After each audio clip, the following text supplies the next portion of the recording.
Hola from the west side.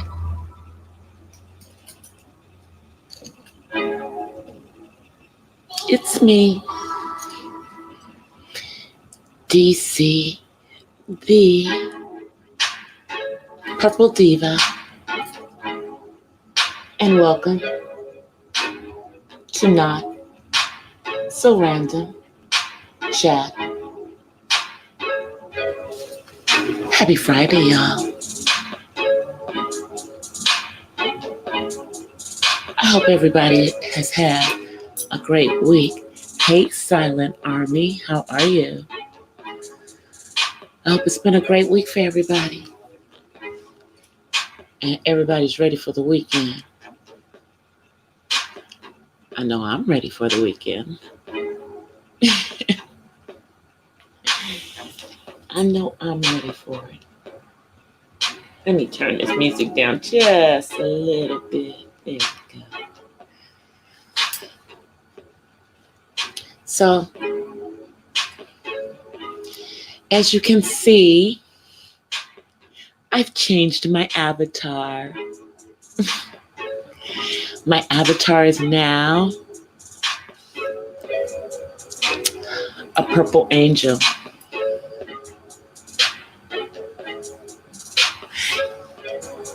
And the reason I changed my avatar to the purple angel was because I felt like it. Another YouTuber got dragged about their avatar not being them. And I know that there are so many people on these YouTube streets that use avatars that aren't them. Now, that's not the only reason that they were dragged. But the avatar being brought into it was kind of pivotal because this was one of the, I guess this is in the black first part of YouTube, and the avatar looked like a white young lady. And so apparently it's some other YouTuber who's a big, huge YouTuber in the makeup sector. And I guess, there's a lot of people that use other people's faces for their avatars on YouTube. So I know that is really not a big deal. I mean, that's why now I have a purple lady with wings as my avatar. Hey, AKA James. Hey, Rainy Woman. Hey, Terry. Yeah. I know I missed it. Terry. I started listening to, when I came in, you guys were getting ready to get off. So I did start listening to the beginning of it. Exactly. My avatar doesn't mean a daggone thing. But I just thought it was really interesting that this other YouTuber got dragged about the avatar not being them. And I guess at one point they said it was them, but it's not because it's this other person. And then I guess they were questioned as to whether they are actually Black. Now, I'm not even going to go into who the YouTuber is because that really doesn't even matter. But I've been on that particular YouTuber's channel, and I tell you, if you hear the person talking, you know that they're Black. And it was just kind of sad that happened to them, because they were trying to be a peacemaker in all of this stuff that's going on. and apparently got caught up in the mix because they were on someone's channel who was on one side of the beef trying to defend people on the other side of the beef. But because they were on that other channel in the panel, now they're getting blacklisted by another part of YouTube. I'm just shaking my head. I'm just shaking my head, guys. I heard some of this stuff going on, you know, because I was popping in and out of chats. But I didn't really understand this. I mean, you guys know, y'all know how I feel. I'm a grown woman. And I'm older than most of the people involved in these situations. So I'm not going to tend to have someone tell me where and where I can't go on YouTube. However, you know, okay, there's certain stuff that I wasn't even going to those people's chats in the first place. I don't even know who they are. Some of the people I know, I do and I don't. But you know, people are coming on YouTube. They're hiding their videos. They put them up and then they hide them. So it's like, even if you wanted to support them, you can't because they hide it. So if you didn't catch the video when it came out, so sorry, too bad. And it's crazy. It's like, okay, if you guys are putting out content and it's nothing about the beef, then why are people still hiding their videos? What the?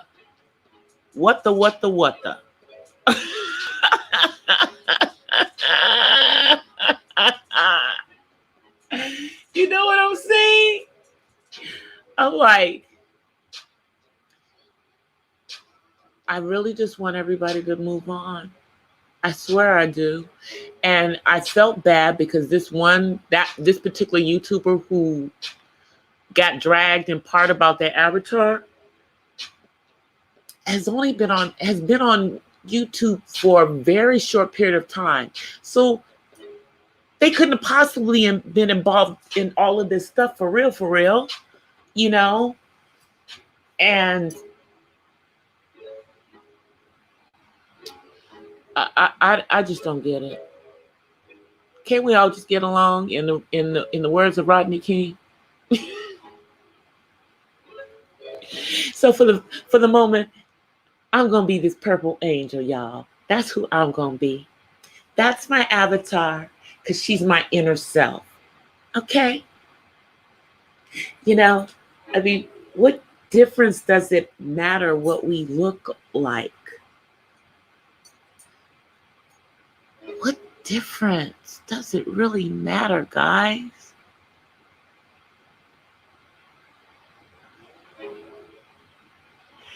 Yeah, that is exactly who it is, Terry. I feel bad about, her getting pulled into the thing. Hey, there you are.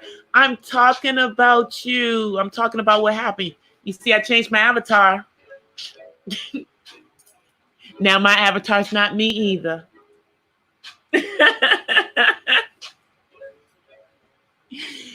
Oh my goodness. It's just so crazy to me, guys. There's so much more we could be talking about on our platforms. I mean, I talk about autism. Other people talk about things that are going to educate our people. In my lives, that's what I do in the lives. I educate people on autism too, because I come from the standpoint of why is it affecting more Black and brown boys, and the CDC knows it and they don't give a rip, because they know that for some of us, it is tied to those vaccinations, which is the same reason why all these children on the continent also have autism. But I digress from what my conversation was going to be. Y'all see how fast I can go into autism? I am a real autism mom. But, you know, we just should be here for fun and for knowledge. Don't drag nobody. I don't want people getting discouraged about whether they count here on YouTube or not. Everybody's message is important. The good and the bad. Even the ones who are out there causing chaos, okay? You know, they're within their rights to say however it is that they feel. But do we really have to call each other these and hoes? Do we have to do that? I don't know. I just think that's just taking it way too far, especially when 9 times out of 10 you really don't even know this person. So yeah, I guess since you don't really know them, then you don't really care if you're calling them something out of the name because you don't really know them. But then the question still is, since you don't know this person, why are you calling them out of their name? Am I crazy, y'all? Am I crazy?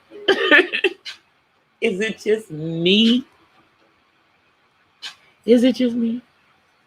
And if you guys haven't noticed, I no longer have the StreamYard logo. I upgraded. So as soon as I figure out what my logo is going to be, I'm going to put it up there.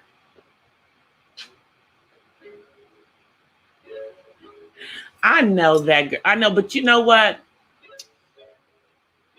It doesn't even matter. That was just so silly, Queen. That was just so silly. I just felt so bad because I don't think I was in the chat when that happened. I was in another chat, but that was just kind of crazy. Who cares about a damn avatar? I'm sorry.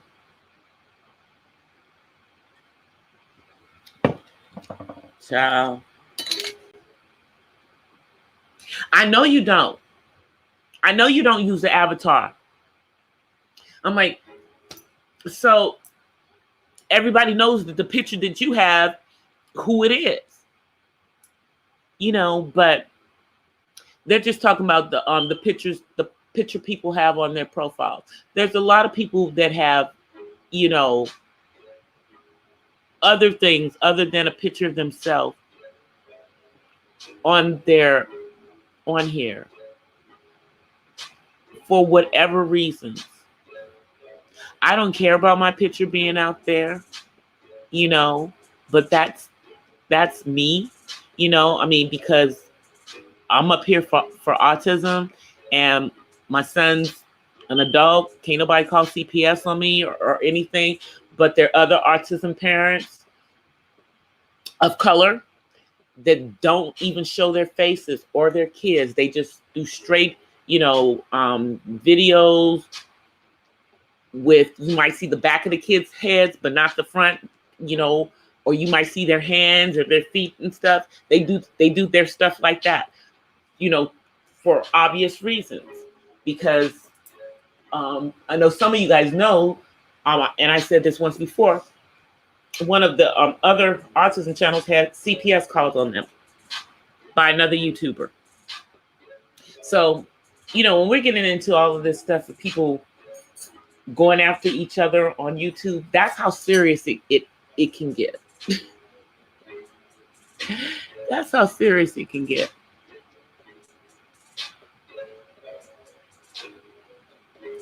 Exactly. That's what I'm saying. We know who that person is. We know that that's not you. And I mean, and here's my thing. Who cares if the picture on somebody's page is them? This is social media. You know, I mean, the only place that I expect people to naturally have their own picture is on their LinkedIn, because that is business. You know, other than that, and on there, a whole bunch of people still don't have their picture. Still don't have their pictures even on there. They have pictures of other stuff. And that's supposed to be the resume online. So, you know, this about the avatar having to be somebody, it was just something to add on top of other stuff that, you know, just to build up a stupid beef that shouldn't even be going on, in my opinion. It should have ended a long time ago. Everybody involved should have stopped. Everybody involved should have just stopped and just gone their own ways. But again, I wasn't here when it began, and I'm not even part of it. It just, you know, they have to know that the things that they're doing, it affects the energy of this sector of YouTube as a whole.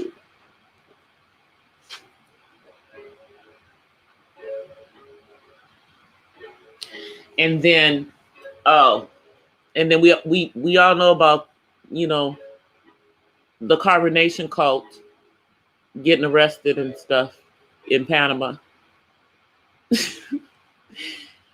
And the kids are still there in the country, which is what I was concerned about in the first place. Again, impacts of YouTube.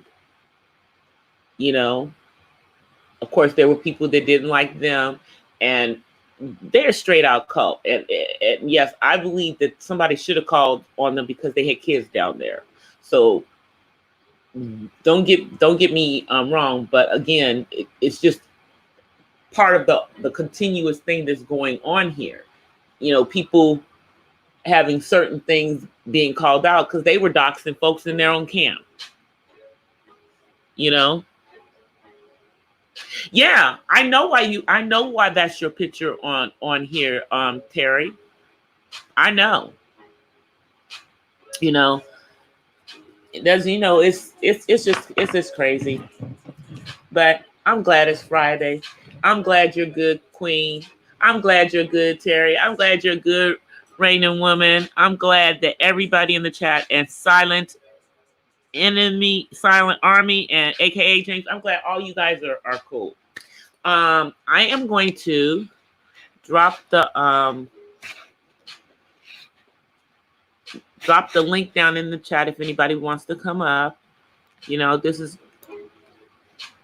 if I can get my mouse on it. 1 second, y'all. I'm trying to get the mouse on. Okay. All right. If anybody wants to come up, Terry, you know, you always can come up. Let me just copy it. And anybody else, if you want to come on up, feel free. It's just an open chat talking about all kinds of stuff. All right, let me send it there. So it's in the chat now. But it's not raining right now, but it's supposed to be raining off and on tomorrow. So I think that I'm going to be doing a lot more vlogging on my channel. You know, I thought that stuff might be boring and stuff, you know, just, you know, vlogs of me and my son sitting around and, you know, just eating, you know, me working and that kind of stuff. But other people do it, you know, and since there's supposed to be vlogs about me, I think I should do some of that because that's part of my life as a caregiver as well. All is part of life. I am just so glad that the weekend is here. I thought I would have to work this weekend, but it looks like I only have to work if I want to. No problem. You don't have to come up, ma'am. You do not have to come up. It is all good. It is all good. But just know that you are welcome, Queen. Hey, Terry. Hey, sis. Can you hear me? Yeah, I can hear you. I'm turning down the music so the music isn't overpowering. Okay. Just give me a second here. Let me. All right, no change this. problem.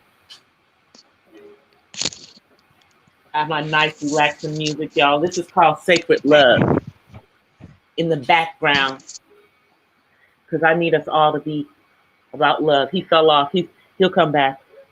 He'll come back. He fell off. Yeah, but Queen, just know that I watch your channel. And keep putting your stuff out there because there are those of us who are watching what you're putting out there. And don't worry about the numbers. They'll come. Do like I do. Network around YouTube outside of the Black sector of YouTube because most of my subscribers are not in the Black sector of YouTube. All right, Terry, you back? Yes, I am. Yes, I am. Sorry about that, sis. I hit the wrong button. I kicked No myself back. no worries. No worries. No, let me just say briefly, I wish someone would try that. I'd come through the cyberspace with my two hands. Mm-hmm. You know what I'm saying? But no, I wouldn't capitulate to that. I wouldn't care what they said. See, obviously, there's a big difference in terms of what we're talking about. Markedly different here, as far as I'm concerned.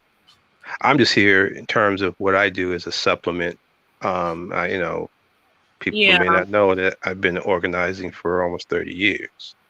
And I did it very early when I was in the service here in terms of joining that struggle. So, I mean, they probably will never understand or know that. It's not anything I say often, but they.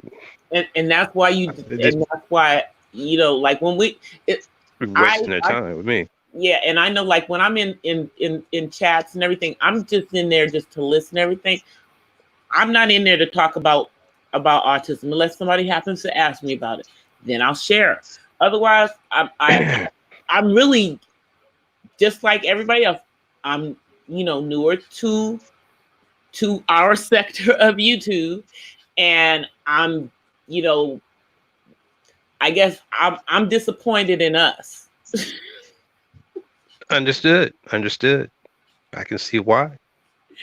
It's a lot of antics going on. I'm disappointed in us mainly because I'm here about something that really impacts the African American community. I mean, as far as autism, there are so many more little black boys that have autism than little white boys that have autism. I'm telling y'all just do not even understand it. So, but yeah, but when people are just going on about nonsense instead about knowledge, you're just like, well, I understand that you don't want to let this go, but King, is somebody gonna be the bigger person and step back? Now I'm not now I understand the one with when the social security number got involved. That's a whole nother situation, and that really should be handled in the courts and taken off of YouTube, and nothing else said about it. Right. But the other stuff is just going back and forth, and it's just it's gotten so ugly, and now people like Queen are being pulled in that weren't even part of the original mess. Right. Well, when a point is made and made pretty thoroughly, I think it's exhausted. I think it's time to stop and move on to something else. If it's made well, or and then it starts to be an overkill. I guess in terms of me, I guess I'm speaking only for myself. Clicks, I guess we have YouTube clicks like we had in high school. Yeah. I mean, kind of the extension of that. Yeah. And then those of us who are free thinkers, we're kind of here in the middle, which is really where I am, because I'm trying to support everyone, but obviously the red pill guys, can kick dirt, in my opinion. And, Right. Right. I mean, this and Uh-huh. people who are just talking nonsense on their channel, obviously I'm not supporting that. But Right. I try to support a lot of, these YouTubers that have been here, have had active channels for longer than me. Because I wasn't active. I had a channel, I just wasn't active, Right. until recently.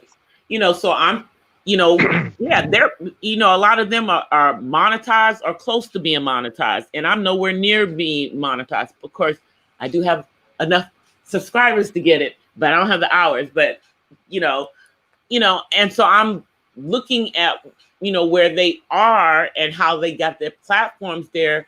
And you see that they genuinely did it with content. So I'm like, well, what the hell? What's going on now? Right. Yeah.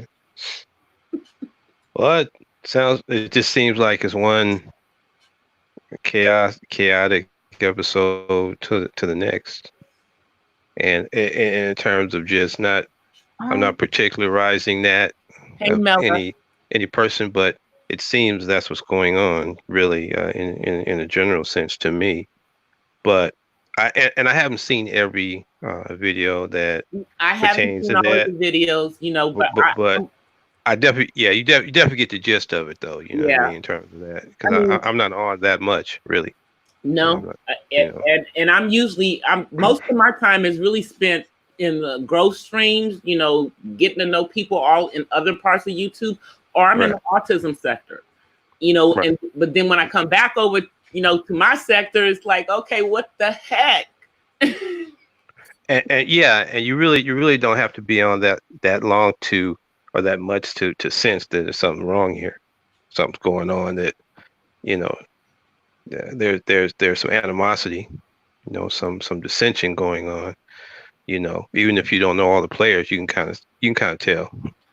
Just Yeah, and it's you know, like, then people are like, well, if you, and then people will get upset if you go to somebody else's chat. Well, you don't even know anything about what's going on between them and that person. yeah, yeah, yeah. You don't know the whole thing. Yeah, yeah. Which Hey, is Mel. why I try. I don't have anything to Hi. say in terms of one side or the next. Nor do I, because I I don't have any vested in there. I don't have any history. I don't know anything about that. but I'm over here building my channel. yeah, but I can't. To my channel, and I mean, and to be perfectly honest, I was building my channel. Most of the people in Black YouTube didn't even know. They didn't even know I had a channel. I was out here building a channel, building content, doing my own thing, and I wasn't getting any support from the Black sector of YouTube. But I came over here because I wanted to see what kind of channels were in this sector of YouTube and see if I had something that could be contributed. Yeah, I know that's right. All I can do is, Yeah, all I can do, I'm cool. All I can do is repent, because there was a time I was, oh man, aggressively involved with this shenanigans for no reason. I'm woman enough to admit that. It was for no reason other than to entertain myself. I looked at it like a Carol Net show, I really did. I'm serious. And that's how easy you can get caught up in it. It was like, because I'm retired. And I got a lot of time, quote unquote, time on my hands. And, you don't want to sit in a tavern and get to know people that can follow you home and all that other dangerous type of adventures. And then you go to these, hoity-toity gala events, and those people aren't necessarily, their personalities don't gel with where you come from, if you know what I mean. Like, I didn't come from a affluent family. However, I know affluent people now. And when I'm in those environments, I'm grateful to have been invited and familiar, and to be familiar with the vernacular that they prefer, so I can be re-invited.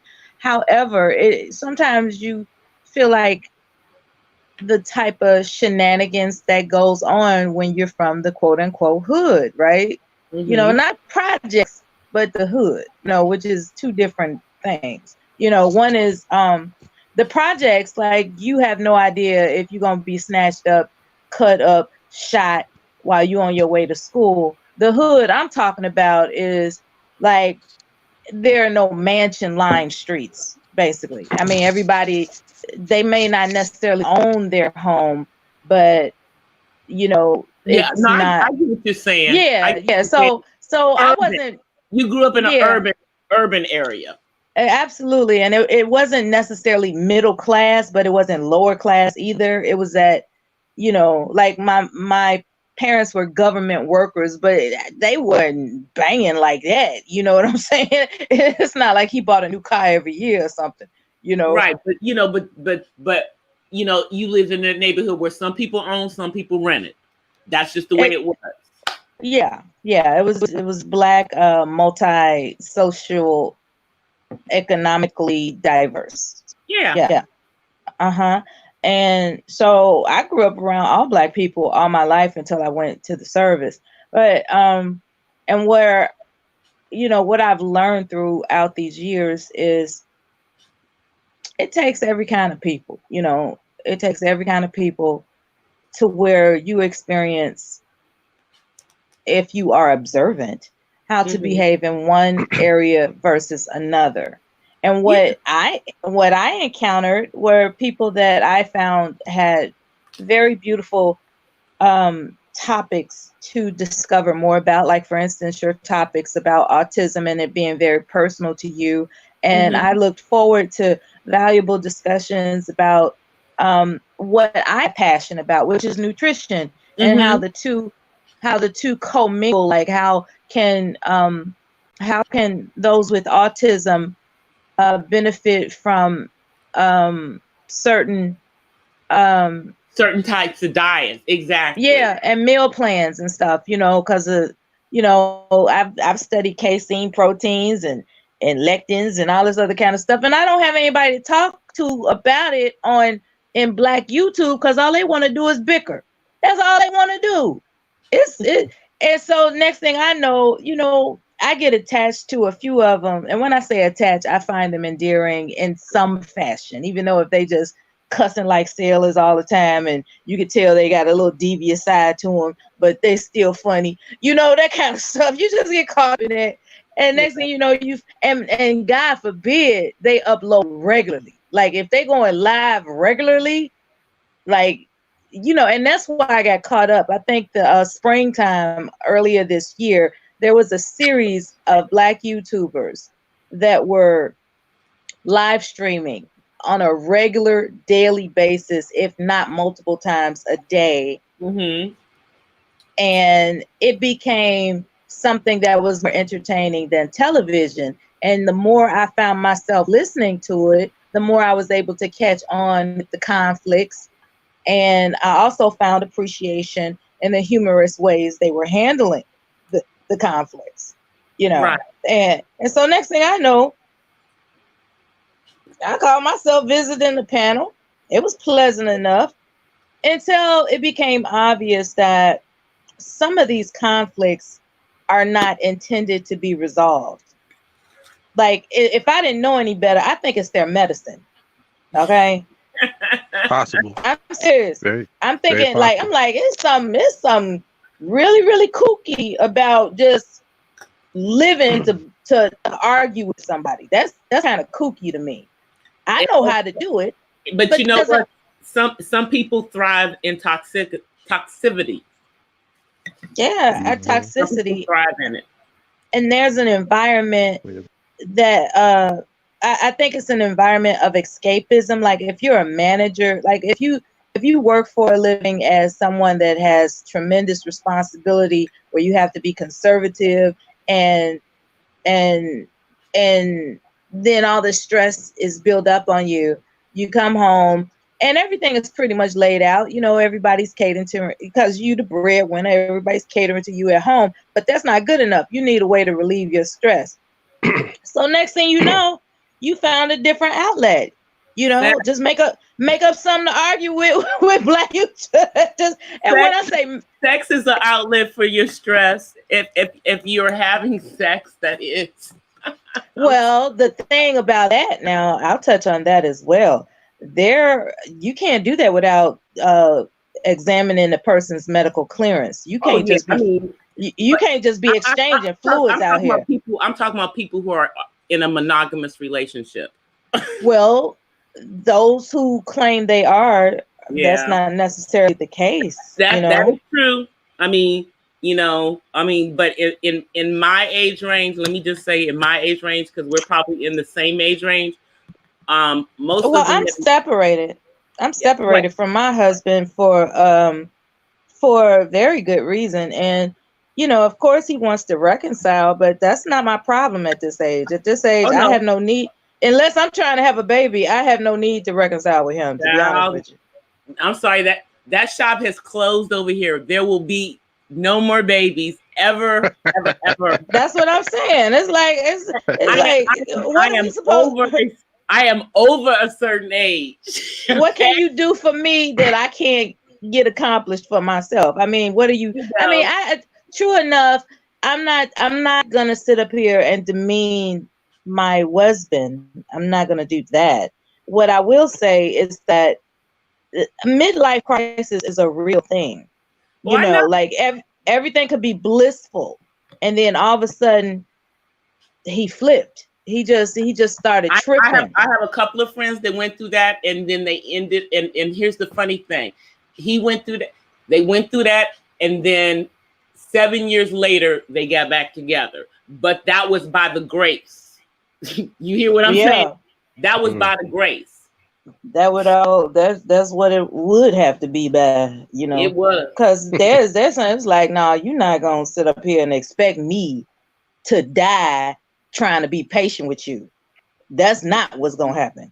It's like there are women that have stuck it out with their husbands that have flipped in their midlife crisis. I don't know what it is, nutritional deficiencies or whatever. I suspect that's what it is, but that's another story. And then, they refuse to adhere to the loving kindness that you offer them because they just want to be angry. They just want to be a jerk. They just want to just be unfair. And I don't know where it's coming from. I said, well, is it sexual dissatisfaction? Because we can work that out too. I'm creative. I mean, what is your problem? What's going on? And I'm like, do you not want me no more? I mean, what the hell is going on? He said, no, baby, it's not you. I just don't know. I said, well, let's go to the doctor. Let's get it out. Let's get your blood work. And he said, blood work? Why you want my blood work? I said, hold the fuck up. What are you? Wait a minute. Okay, let me get this straight. I'm offering suggestions toward healing, and you're being resistant to it. That doesn't make sense. Well, maybe it's not supposed to make sense to you. He started talking to me like that when years prior he had never fixed his mouth to talk to me like that. And as I had to hold my tongue, because that is my husband, as I had to hold my tongue more and more and more, he kept taking advantage of the fact that I am a dutiful wife. He just kept taking more and more advantage of it. And it got, just physiologically stressful to where I started becoming sick. And I said, well, I'll be doggone. I'll be HE double hockey stick if I let this man steamroll me with his emotional disorders or whatever the hell is going on now. I'm going to be one sick chick. And I wasn't having it. I'm just not having it. I've come too far to let somebody else dictate my longevity. Even if I did take vows with them, I'll still be married to you, but you can't come through my threshold. Simple as that. Now, his enticements for reconciliation are looking rather sweet, I must admit. However, we're not going to even have a snack. We're not even going to have coffee together without his medical clearance, So well, The results should be in sometime around the holidays. I understand what you are saying. I understand what you're saying because you don't want nobody bringing nothing that's like luggage back to you, or Child, something I don't know what that'll put you in the grave. He contacts me and so I mean, it's not like I'm trying to account for his time or anything, but can you really account for anybody's time? I have no idea what he's doing out there. And he sounded insulted when I insisted that that's one of the stipulations for me to even consider having a quote unquote cup of coffee with him, And he's like, I just don't understand why you don't think I just miss you and I just want to treat you right and I want us to be like we were. I said, that's fine. Just get the medical clearance.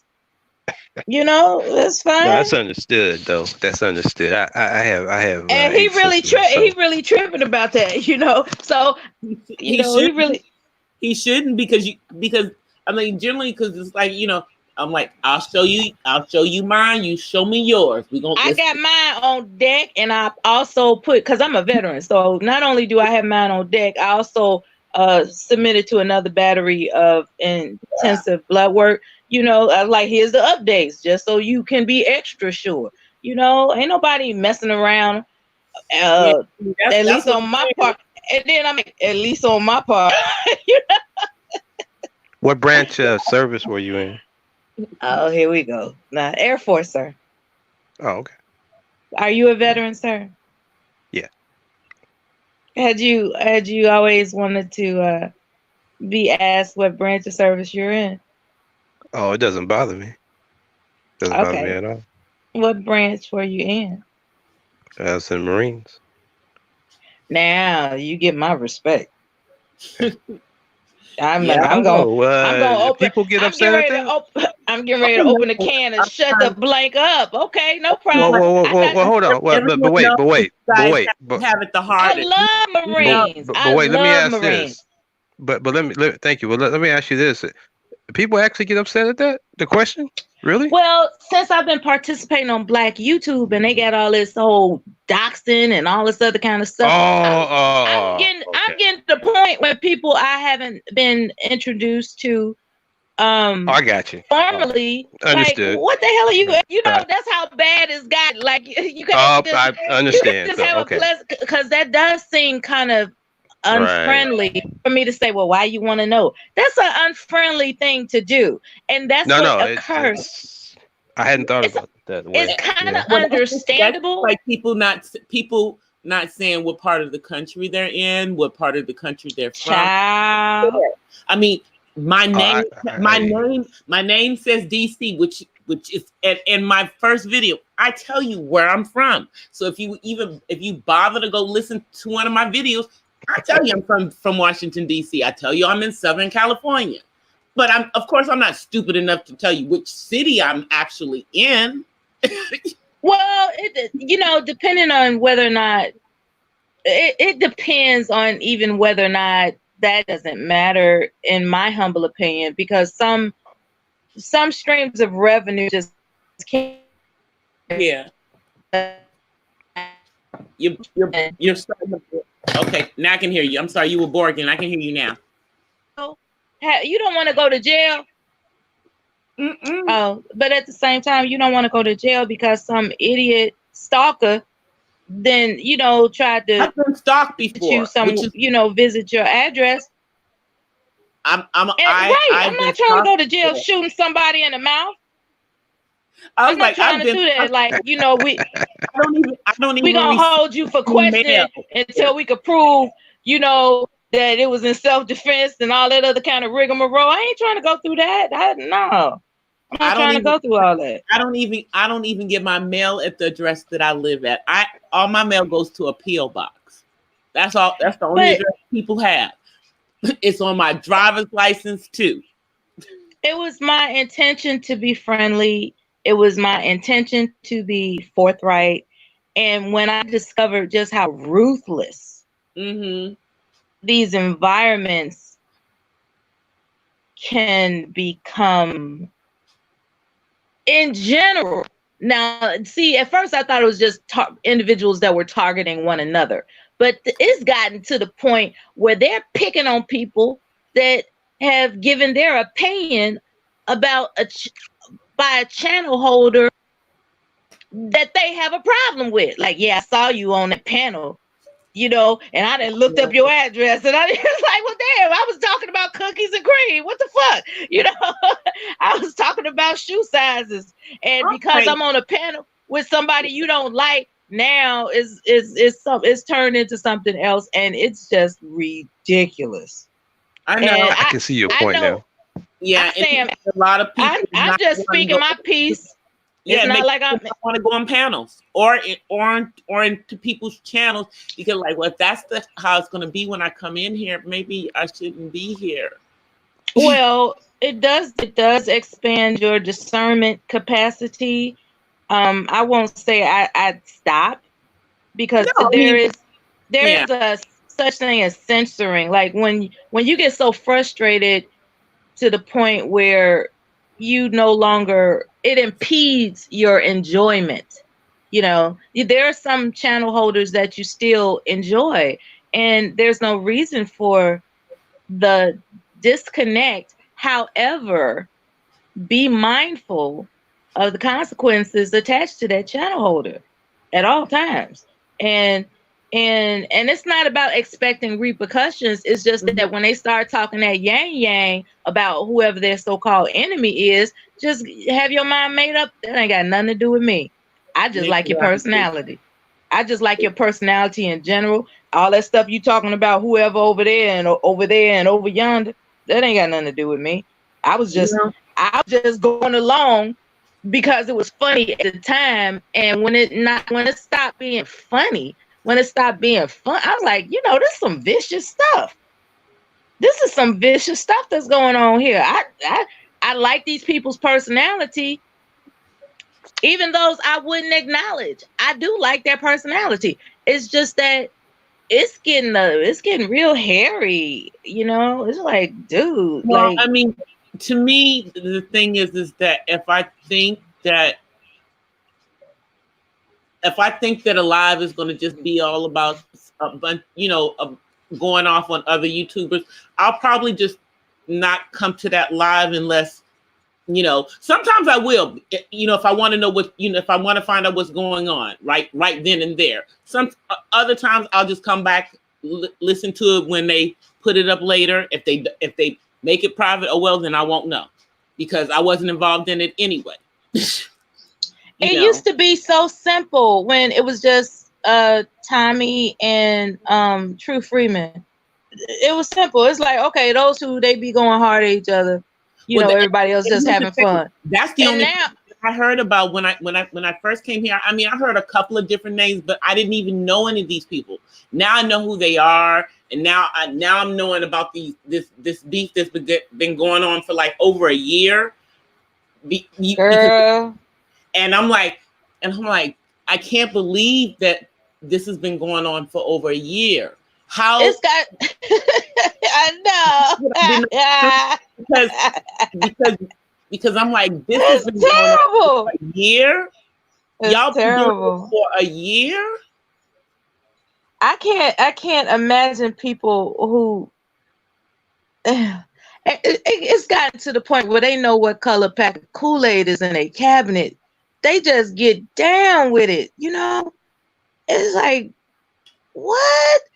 You know, I'm not trying to come off like I'm innocent. Okay. And as a matter of fact, it is my when I came up here saying I came up here to repent, you know, Holy Father, forgive me for I have sinned, because I thought it was, like I said, like a Carol Burnett show, you know, like we just, you know, being entertaining, and then it stopped being entertaining. It started getting real deep. I was like, man, if that was me. That's why it's like, for those of us on the outside looking in, I mean, you know, I'm a Black YouTuber too. I got content too. You know, my content may not be, you know, about necessarily just about Black people, but autism affects Black people too. Okay, a whole lot of them.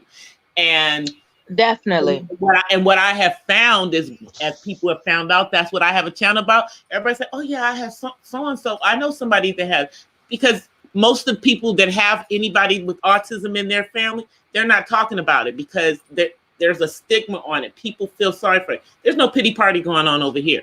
My son's an adult. I got him to adulthood. That's the reason why I'm on YouTube, to talk about it, so other people know that you can do it. You can get your kids to adulthood, Successfully. Absolutely. And do what you have to do, and if they're not, and here's the thing, people think that these kids, these adults on the autism spectrum, a lot of them, some of them go to college and graduate high school, and they still can't get a job because once they find out they have autism, they don't care what they know. Yeah. 80% of the adults with autism still live at home with their parents. Now, I thought Section 504 and don't have a job. I thought Section 504 under the Americans with Disabilities Act would prevent them from being discriminated against in applying for employment. Or so are they forced to just create their own businesses? That's what's happening. But in the tech sector, they're starting to recognize that a lot of these kids with autism, and I call them kids because they're adults, but they're kids to me, that they're good at doing doing those kind of jobs because they're very, very detailed, some of the, what they consider higher functioning. And now they're starting, like companies like Microsoft and Dell are starting to give them opportunities. So you have it starting, but it's still on a very small scale because 80% of them still live at home and don't have a job. I think people aren't suing these companies enough, or rather filing EEOC claims. I think once. Well, here's the thing. They find reasons other than the autism to not give them the jobs. What? Because, yeah, it doesn't have to be about the autism. They can find they can't use that, but that's the reason why that your child didn't get the job. May I ask some excuses that employers have come up with, just for my own reference point, in case I meet somebody that is going through that? Would you be able to tell me sometimes they some of those excuses? Sometimes they worry about whether they can do work without having supervision. Yes, even though they graduated from college. Many of them, micromanaging supervision, right, I should say. And whether and then they wonder about them being able how they'll respond in the work environment, because see, all they know about autism is the severely autistic person who is not going to probably ever get a job. Because of their behaviors and everything. And unfortunately, you have these individuals that are, for all intents and purposes, they've gotten to the point where you can pretty much not tell that they have it. They're almost the same as someone who you would consider neurotypical, or and they're still having challenges. It's getting better now. It's getting better, but it's still a slow process. It's a slow process. Yes, ma'am. Go ahead. Go ahead, ma'am. I'm sorry. Go ahead. No, it's a slow process, but you go ahead. I find it despicable to discriminate against anyone. I am a defender of the United States of America, and when citizens are oppressed in an unjustified manner, it's just irritating to me.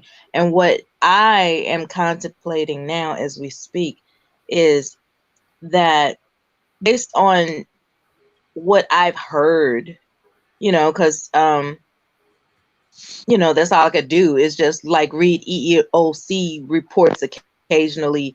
That because I'm subscribed to the website, and I hear about these claims, or rather read about these claims, and a lot of times these employers are crying, and they're crying about how unfair it is to have a quote unquote emotionally disturbed, to be forced to hire a quote unquote an emotionally disturbed person. That's what they've labeled a lot of autistic people that have had to file EEOC claims, right?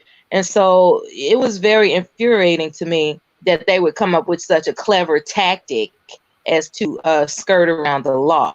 Because if you're 504 under ADOA, we ain't got nothing else to talk about. Where's the HR person? It's time. It's time to get to work, and that's the way I look at it. But a lot of these gigs, what they don't want to deal with is that a lot of times people that are in a protected class actually has the capacity to misuse it and put a lot of strain on the employer.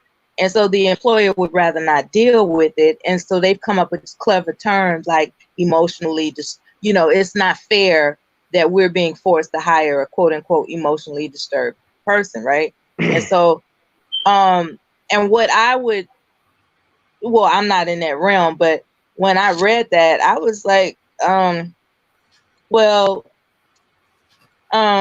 that's discrimination right there. It's Who are you? all over the world. I mean, that's just blatant.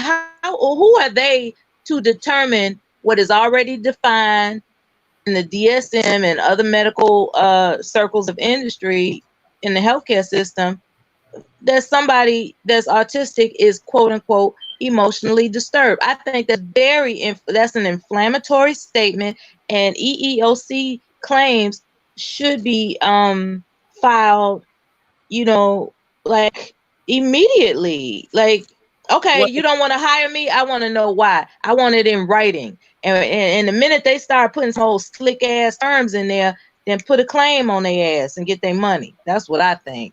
But Mela, here's what the issue, the problem is that in most countries, because most of them follow the same criteria for autism, and the way that they classify autism is very similar to the way that they classify mental health issues. And so because of the way we push the two together, even though autism is not a mental health issue, it's not the same, but because of the way that they put it that way,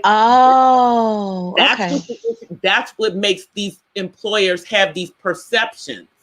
And then you have to think about the fact that many of the medications that they give to individuals on the autism spectrum, and I'm totally against the meds, totally against them, because my son was on one of them, for the clinical trial for it. But most of those meds are for things like schizophrenia or bipolar or for depression. And they just happen to, as a side effect of that, help with behaviors for people who have autism. But the issue is that there becomes a dependency on those, and then when they're and then they can have lifelong side effects from those even after they get off of them, because you're giving them to them when they're children, and they were meant for adults, but they're giving this stuff to kids. That's the atrocious part as well. Egregious even, because we all know that the human brain isn't fully developed till 25. So if you're feeding man-made medications to a baby, less than 25 years old, you're altering their brain chemistry forever. Yeah, and then see what happens is to me, what that does is it then creates mental health issues that may not have been there if not for the meds. Absolutely. And thank goodness that you're insightful and well informed, and you have the strength to implement what you know. A lot of people, they just follow doctors like they're God or something. They just take doctors' words for it. Just like, no, out of love, Yeah, but for the sake of. my dad is a doctor, and he and I we got together. He was the one that suggested the clinical trial, just so we could see, because we all were against any kind of meds, because all of the meds that were out there were just not right. But even after my son was in that clinical trial, I saw that it had the same kind of effects that the other ones had. He gained a lot of weight, and then he was sad. And my son is not a sad person. He's generally happy. Generally And happy. what did your father say as a result of the clinical trial? He was fine with that. He understood, but that was, he was only on it through the clinical trial, because the way they did the clinical trial, they had blind clinical trials, and then they had ones who were given a placebo. He was in the part that was the non-blind, so we knew he was really taking the medication, Mm-hmm. and he was monitored by the doctor who was the head of the clinical trial. Here's my thing with doctors, and I meant no. And here's the thing, but the only reason we even went through this is because the physician who was involved in it also has a child on the spectrum. Absolutely. Doctors can be frustrated with the healthcare system as well, which is what I was trying to speak on. What doctors are trained exceptionally well to do, that's why they are rewarded handsomely. They have the skills and disciplines and talent to conduct their mind in a way that's schematic, right? They know how to get from point A to point B, regardless of how complicated it is. But what I've also found is that physicians are not trained in nutrition. And I'm talking about medical physicians. I'm not talking about holistic nutrition. Yeah, you're correct. But so they know what it takes for medication, but they don't know the alternatives of natural enhancement. They just, unless they study it for themselves, but they've been trained to follow the book. But this particular doctor recommended that we also look at holistic things at the same time as he was in a clinical trial. So once he came out of the clinical trial, we just went straight to the holistics, because somewhere in doing the trial, we had already made up in our minds that he was not going to be on it as soon as the trial was over, because it changed him too much. In other words, he was very, very subdued, like he was in a haze all the time, and it was just not good. I did not want that. I looked up all the chemical attributes of some of these medications, and I couldn't find any redemptive qualities of natural healing in those chemistry structures.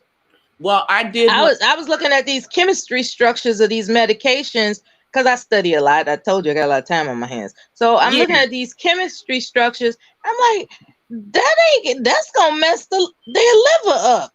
That's gonna interfere with their pancreas. That's gonna, and I was just like, how is this helping the person? Why don't they just have rosemary tea? Why don't they just have, things that are already existing on Earth?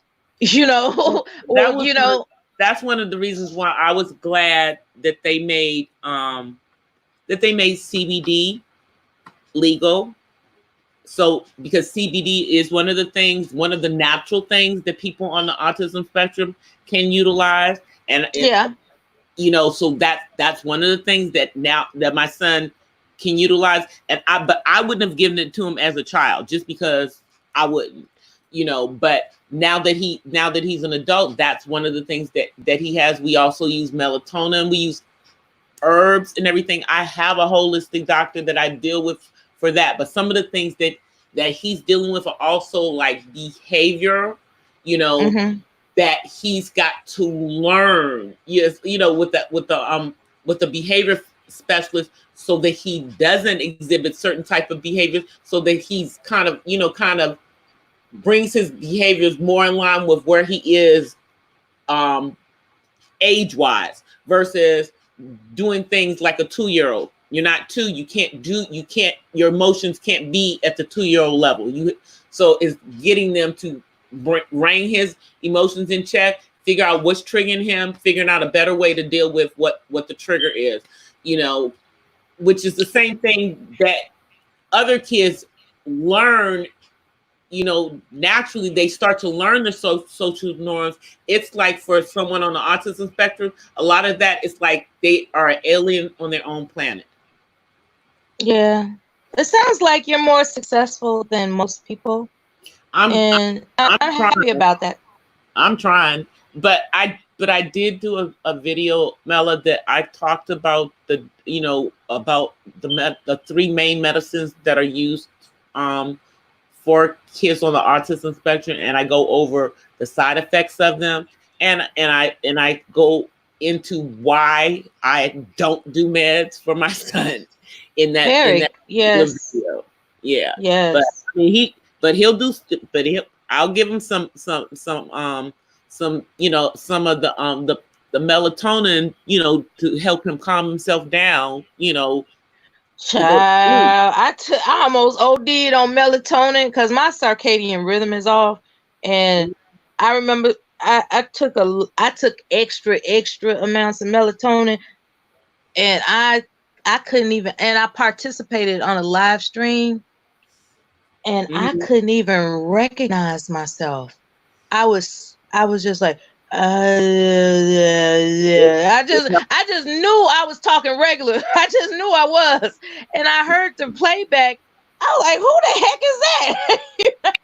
Yeah, that melatonin is nothing to play with, No, but because of the sleep, but I overdid it. I overdid it. Sleep pattern, it helps to calm them down, because a lot of times it's hard for even though his body clock won't tell him to shut down. He won't, and then he'll be up all night, and then he'll be irritable the next day because he's got to work. So we do the melatonin.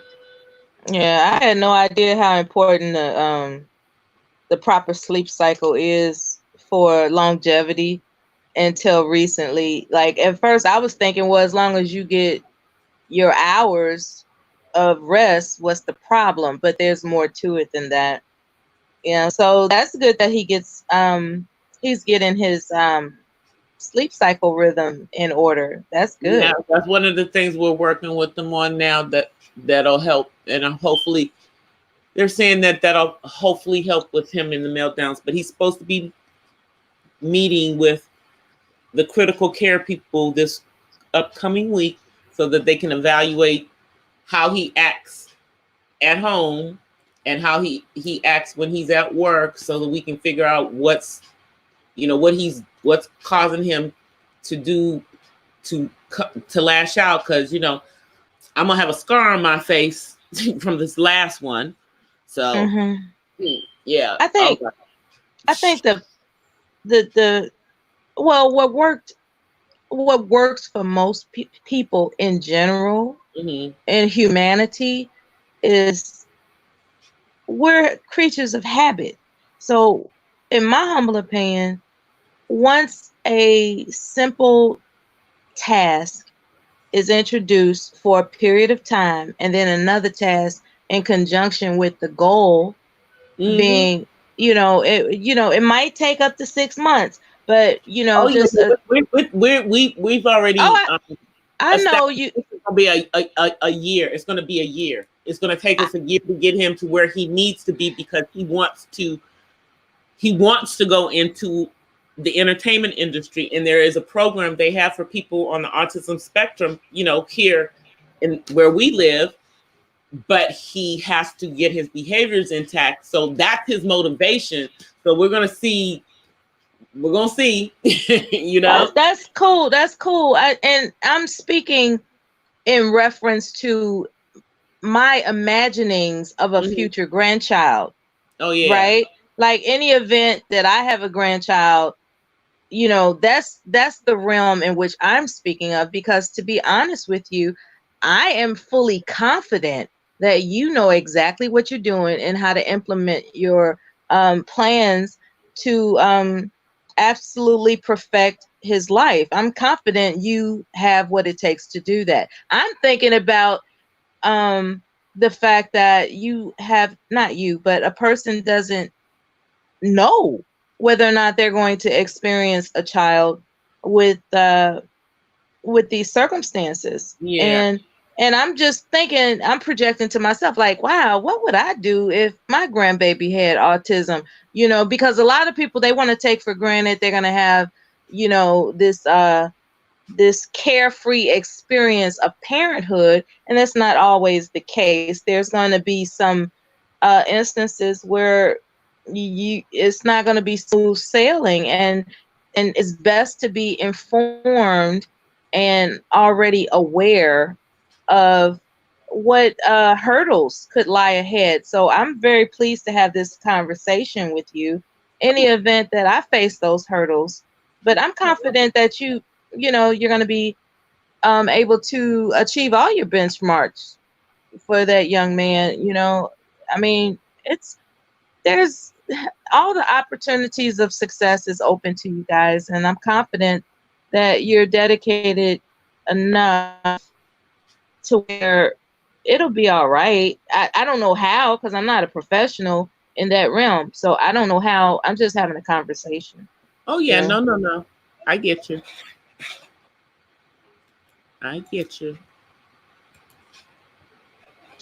No, I noticed a lot of people they're more interested in the in conflict videos instead of information videos. I'm not sure how many people are tuning in right now, but you would think, knowing that it's a fact that a lot of it'll get there. I'm growing my channel organically. It will get there. I'm not even worried.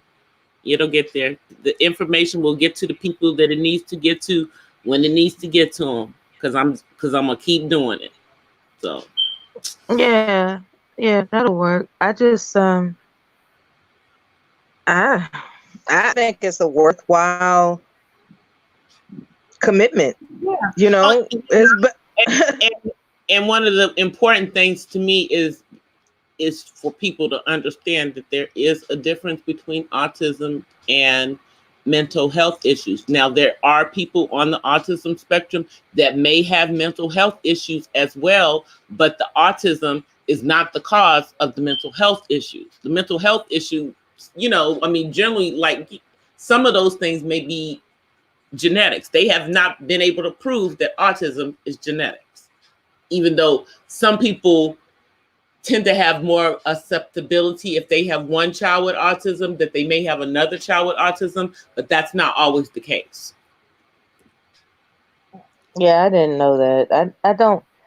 I mean, I just didn't know, I've read some instances through EEOC, and it's only because of race discrimination as to why I became interested in EEOC.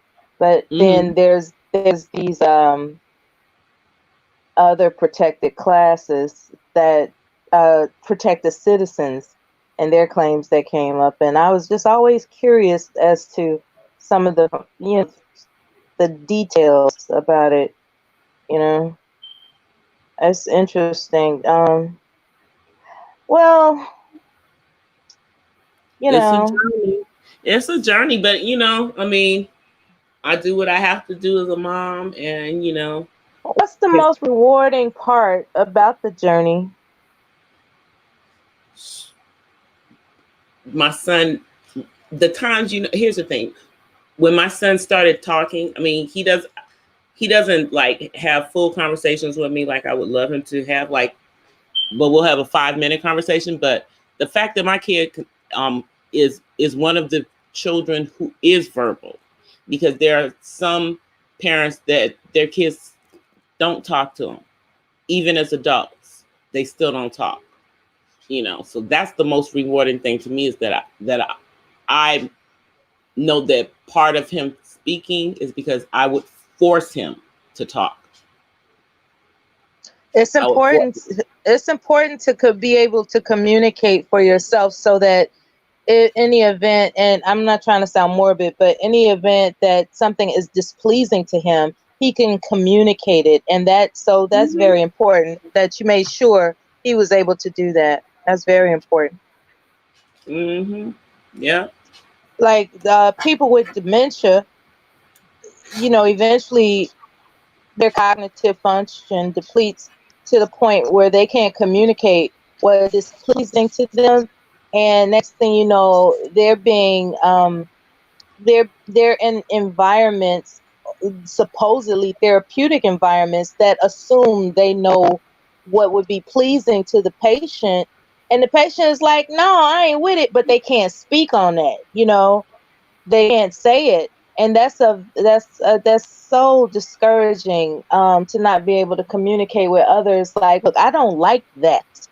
That's very discouraging, to not be able to just, if I had to teach someone that was limited in their capacity of linguistics, the one thing I would implement, if it was the last thing I do, wouldn't be, oh, I love that. It would be, I don't like that. It's important for people to know how to say to a caregiver, I don't like that, because at least the caregiver is aware not to keep doing it as if, thinking they do like it. You know what I'm saying? Exactly. Yeah. So I was, now I would be so afraid to care for people, because I'm very compassionate, believe it or not, and they're, very soft-hearted, as they say, and I don't know, it's just difficult to see when people are doing their job but they're not being nurturing. Like in the healthcare industry, in terms of caregivers, I see people doing a job, but I don't see them being nurturing. You see what I'm saying? Oh yeah, no, And I do get you on that, because, and that's one of the reasons why my son still lives at home, and my son's not living in a group home. That's just my preference, because I've seen some of those caregivers and how they have treated some of the adults on the autism spectrum is just horrible, especially the ones who are limited verbal or completely nonverbal. child, it's just, I'll be on the 6 o'clock news, so it makes you want to fight. Yeah, it make you want to fight somebody. I swear, you be like, what makes you think they want that? So I stay away from those realms, only because I'm not trying to go to jail, and that's pretty much it. Because a lot of people, and believe it or not, they think they mean well, because they're not, in their mind, quote unquote, harming them. I said, but you're not being therapeutic. You're not, you're just projecting what you expect for them to appreciate. But some of them hit them and beat them. I'm telling you, that's a whole nother story. That's a whole nother. Like maybe a few months ago, I don't know if I saw it on the internet or I saw Yeah, it I on couldn't TV. tolerate that. I'd definitely be going to jail. Where it was a man on the autism spectrum who is I'd be beating nonverbal, ass all over the goddamn place. No, I don't play that shit. I and do this not person play would that. come into his room and he would punch him and stuff, and they, you would hear him hollering, and they, I guess they eventually they wouldn't, they had a camera in there. That's how they caught this, you know what? Yeah, That's how they caught him. And then they showed portions of the video, and I think I saw it on like a 2020 something or another, when they were talking about healthcare workers and how they abuse these people, and it's everyone, anyone who's in their care. That could be from the elderly to the disabled. one thing I don't like, because I'm preparing, God willing, and the creek don't rise. I'm preparing extra space in the event I have to care for my mother because she's along in age, and it's it's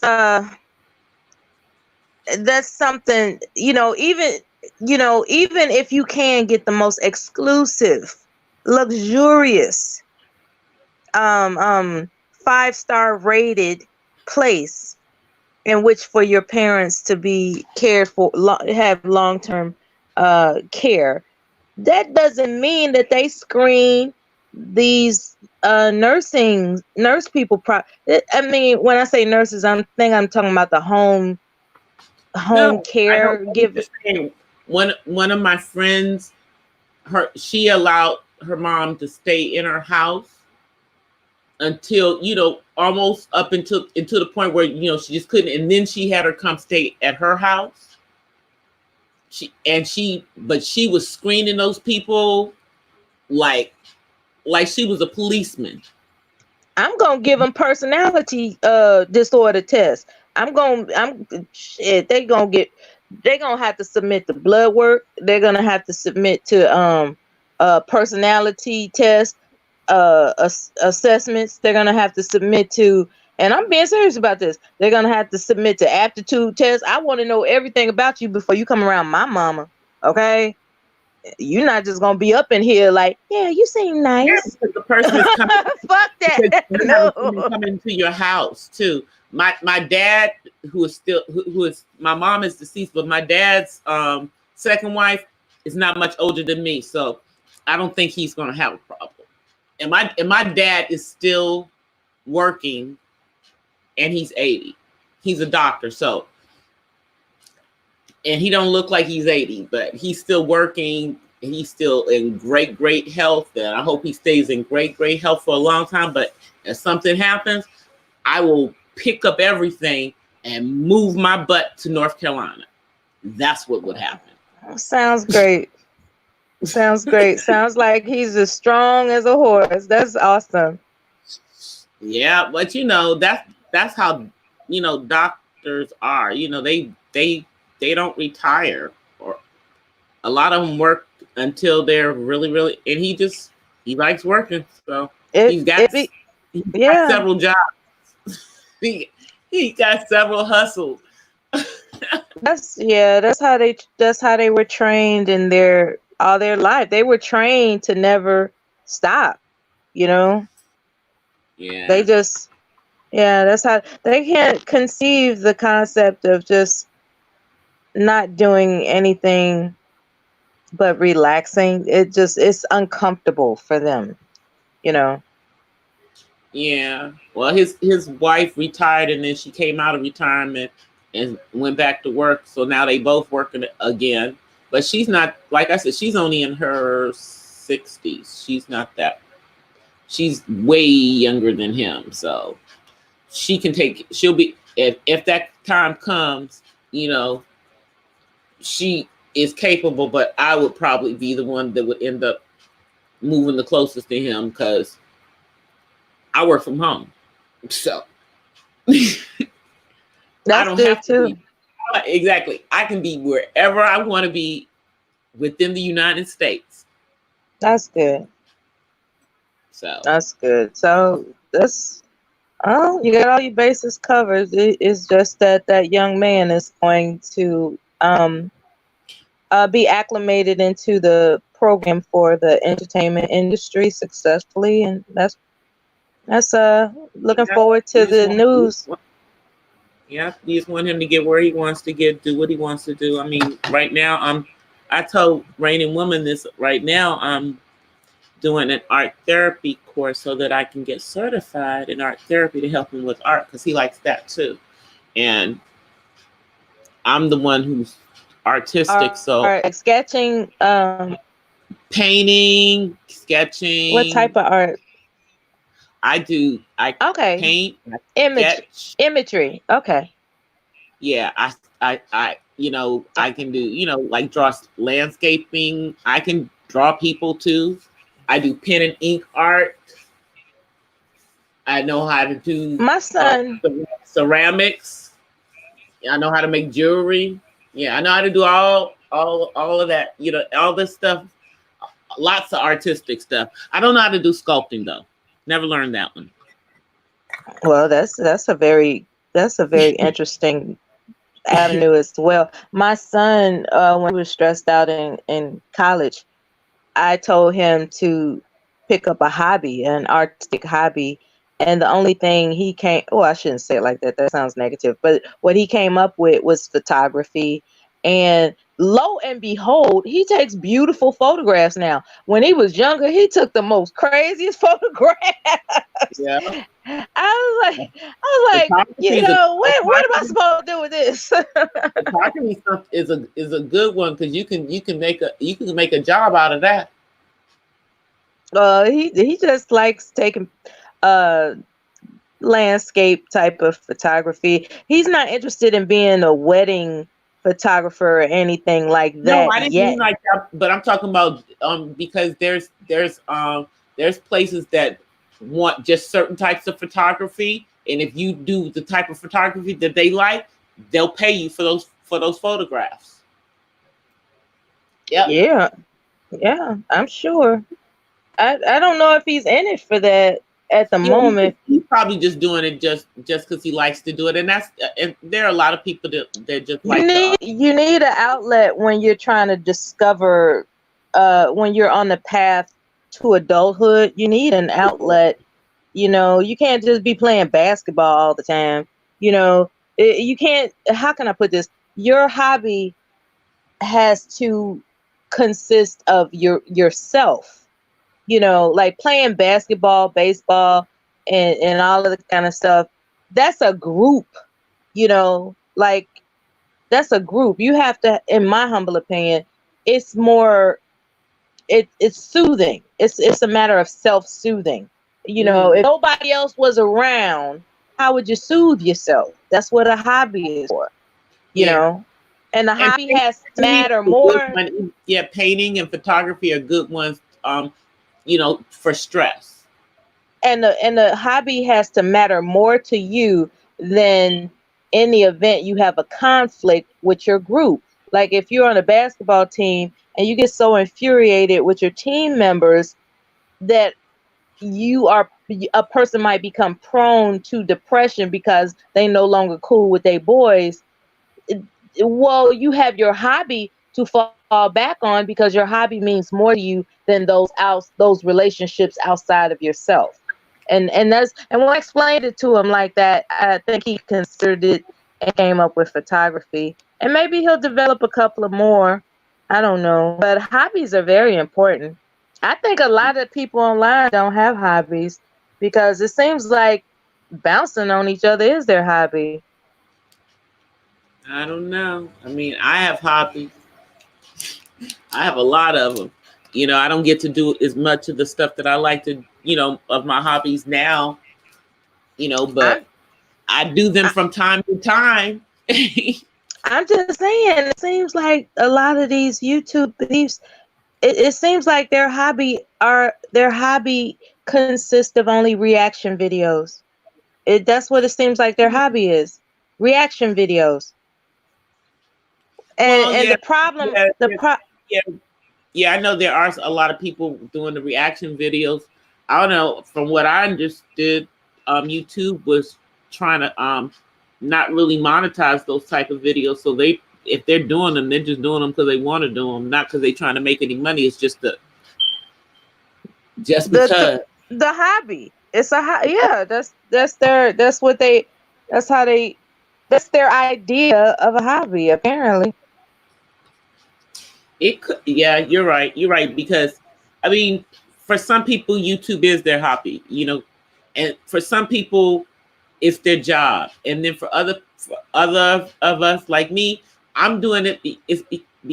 Because it's part of what I'm supposed to be doing. It's part of my purpose. It's it's another avenue for me to do what I'm supposed to be doing is advocating for individuals on the autism spectrum. I'm not being critical of YouTube Oh, no. channel holders. I'm being critical of the concept of becoming like the only thing a person is known for is are reactions. Yeah, the conflictual reactionary videos. Like Yeah, it's like I agree. when haven't some of these people done anything other than conflictional reactionary videos? No, You know.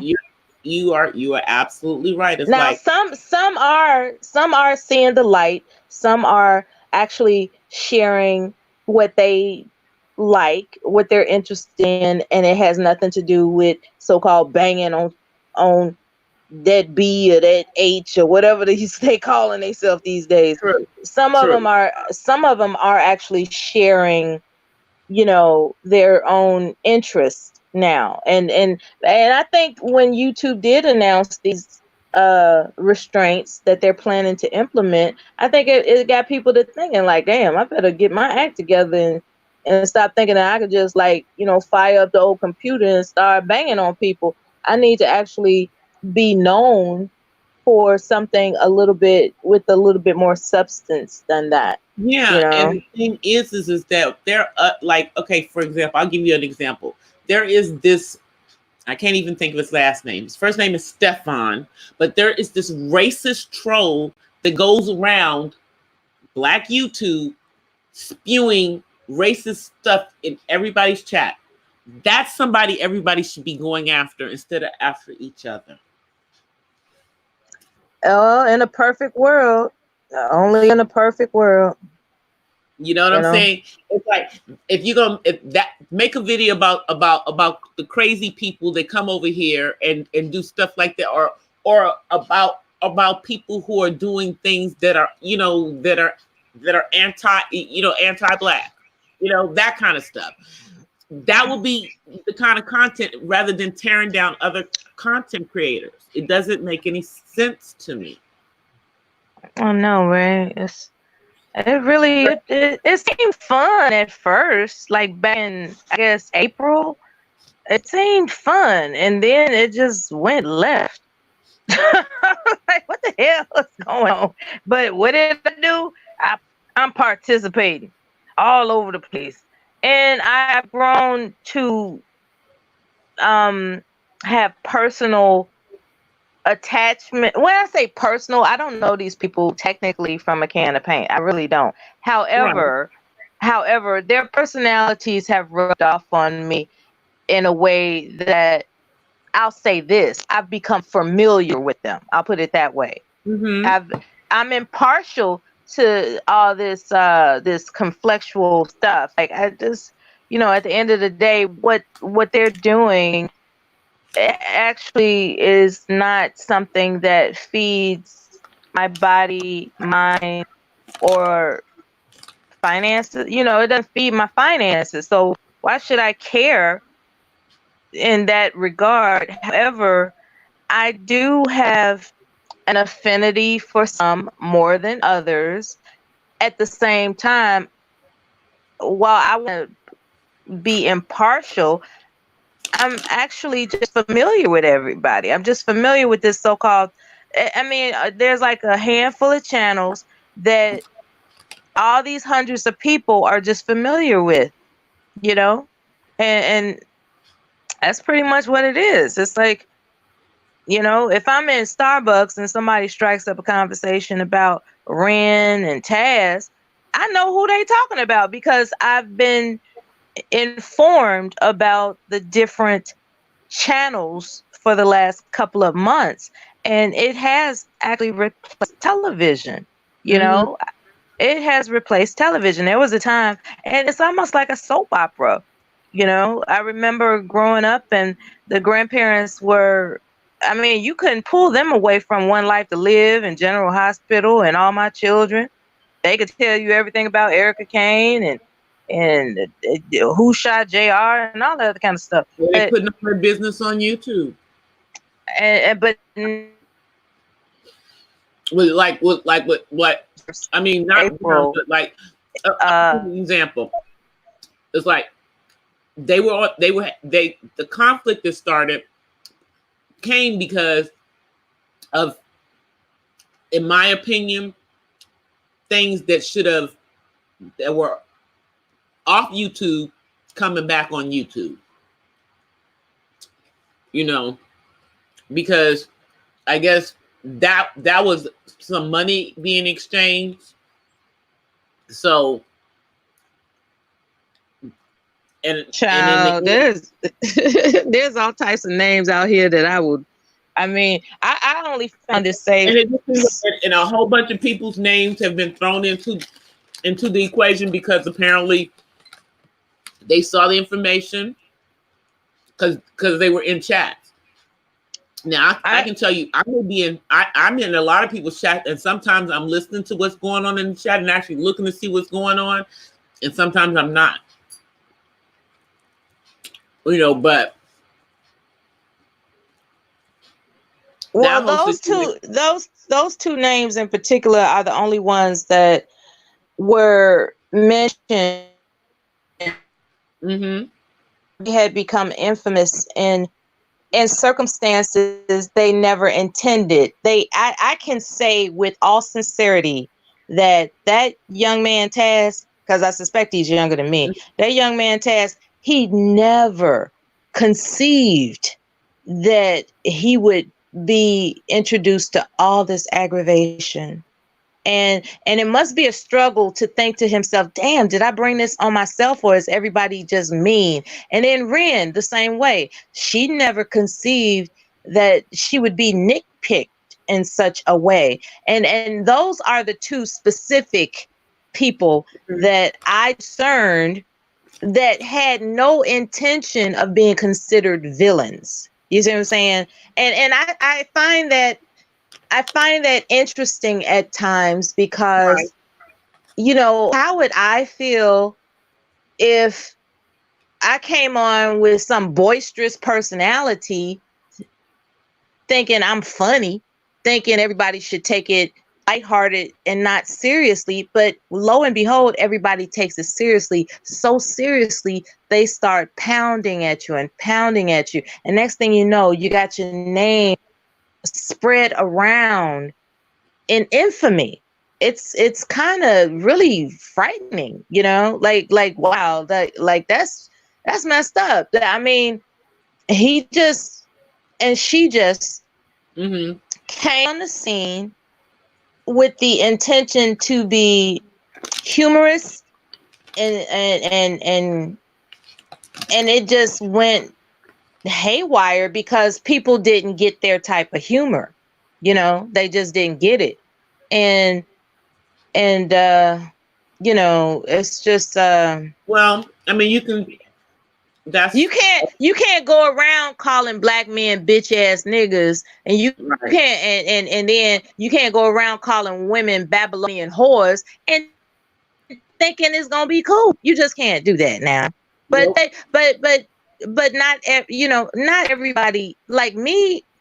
I've been around the world, so I've heard worse. That's the way I look at it. I've heard worse. But I do understand for those who are asserting, well, you wouldn't say that to my face. I do understand that aspect of it as well.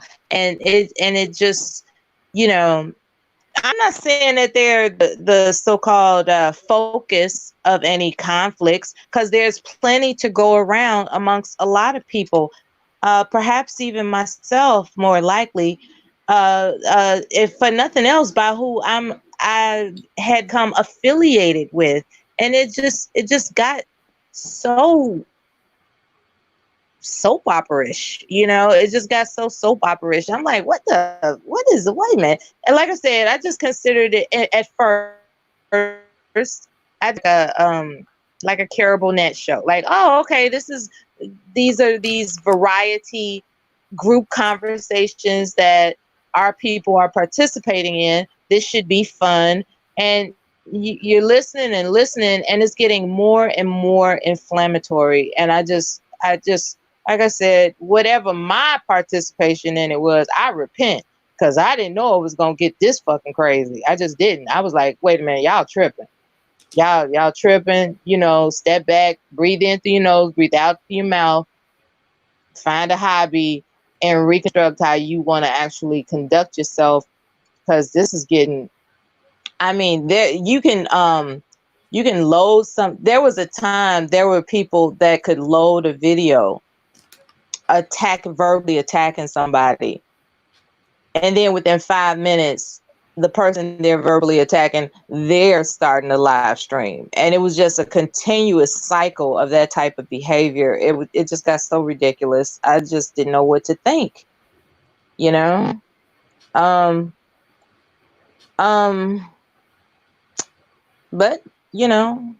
I guess the new year is approaching, and let's hope we live long and prosper within it. Yeah.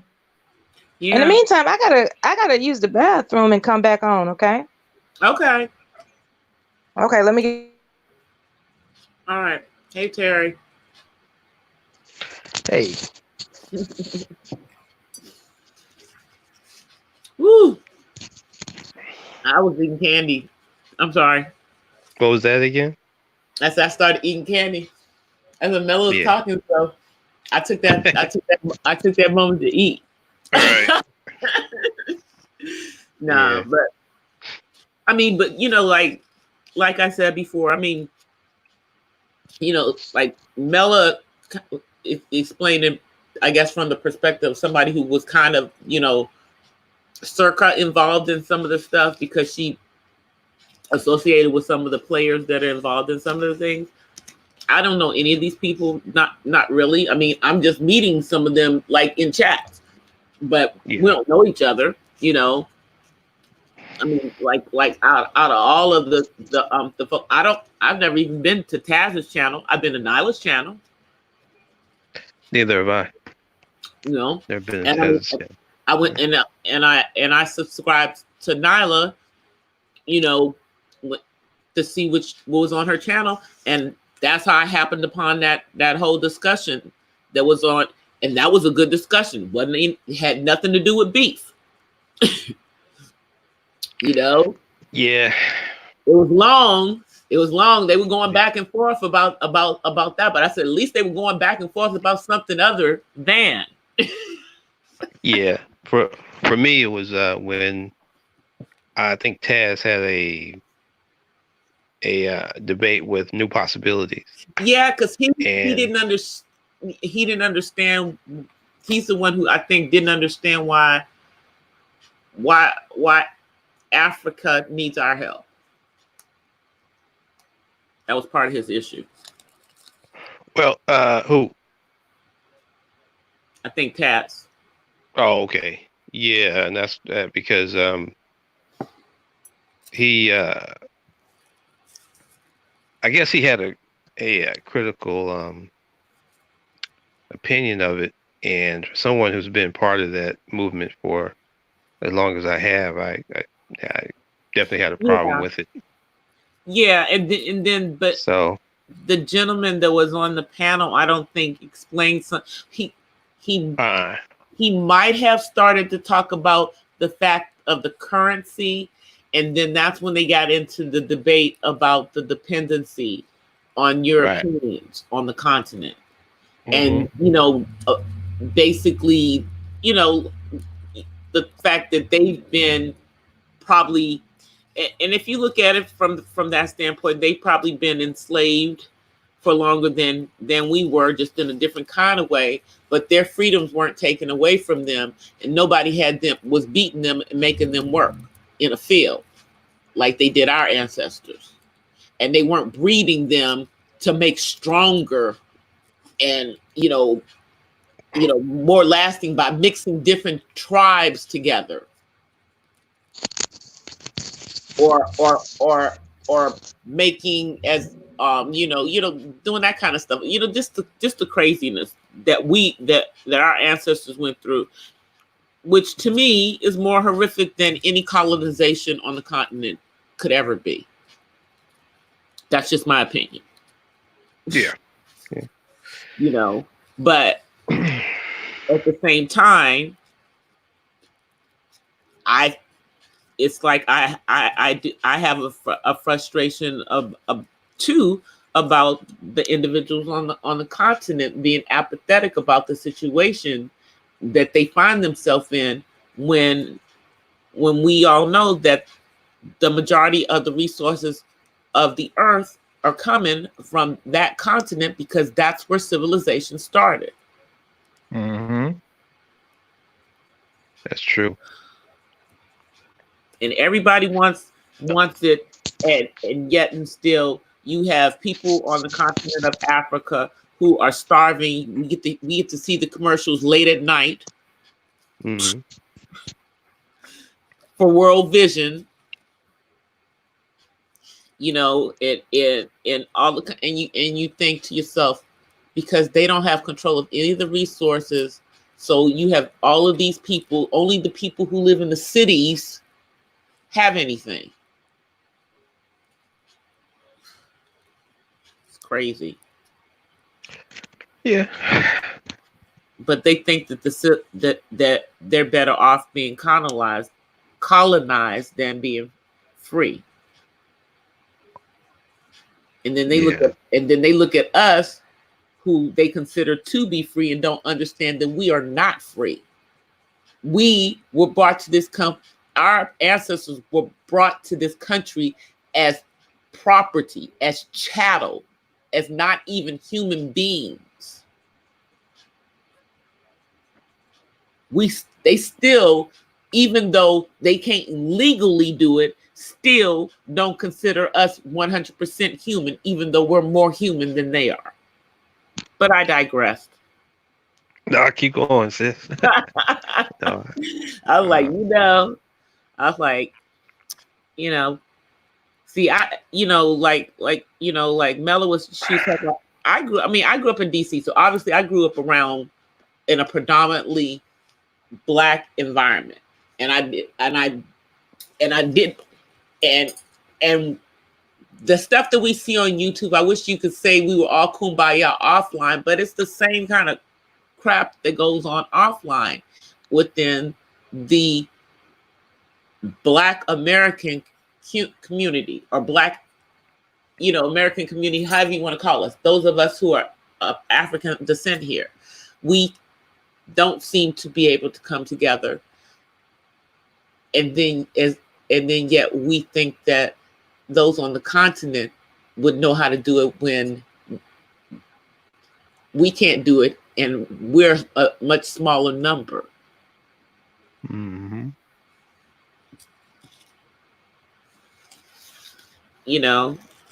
Just like we've gotten used to not being in bondage, physical bondage, they have gotten used to being in mental bondage.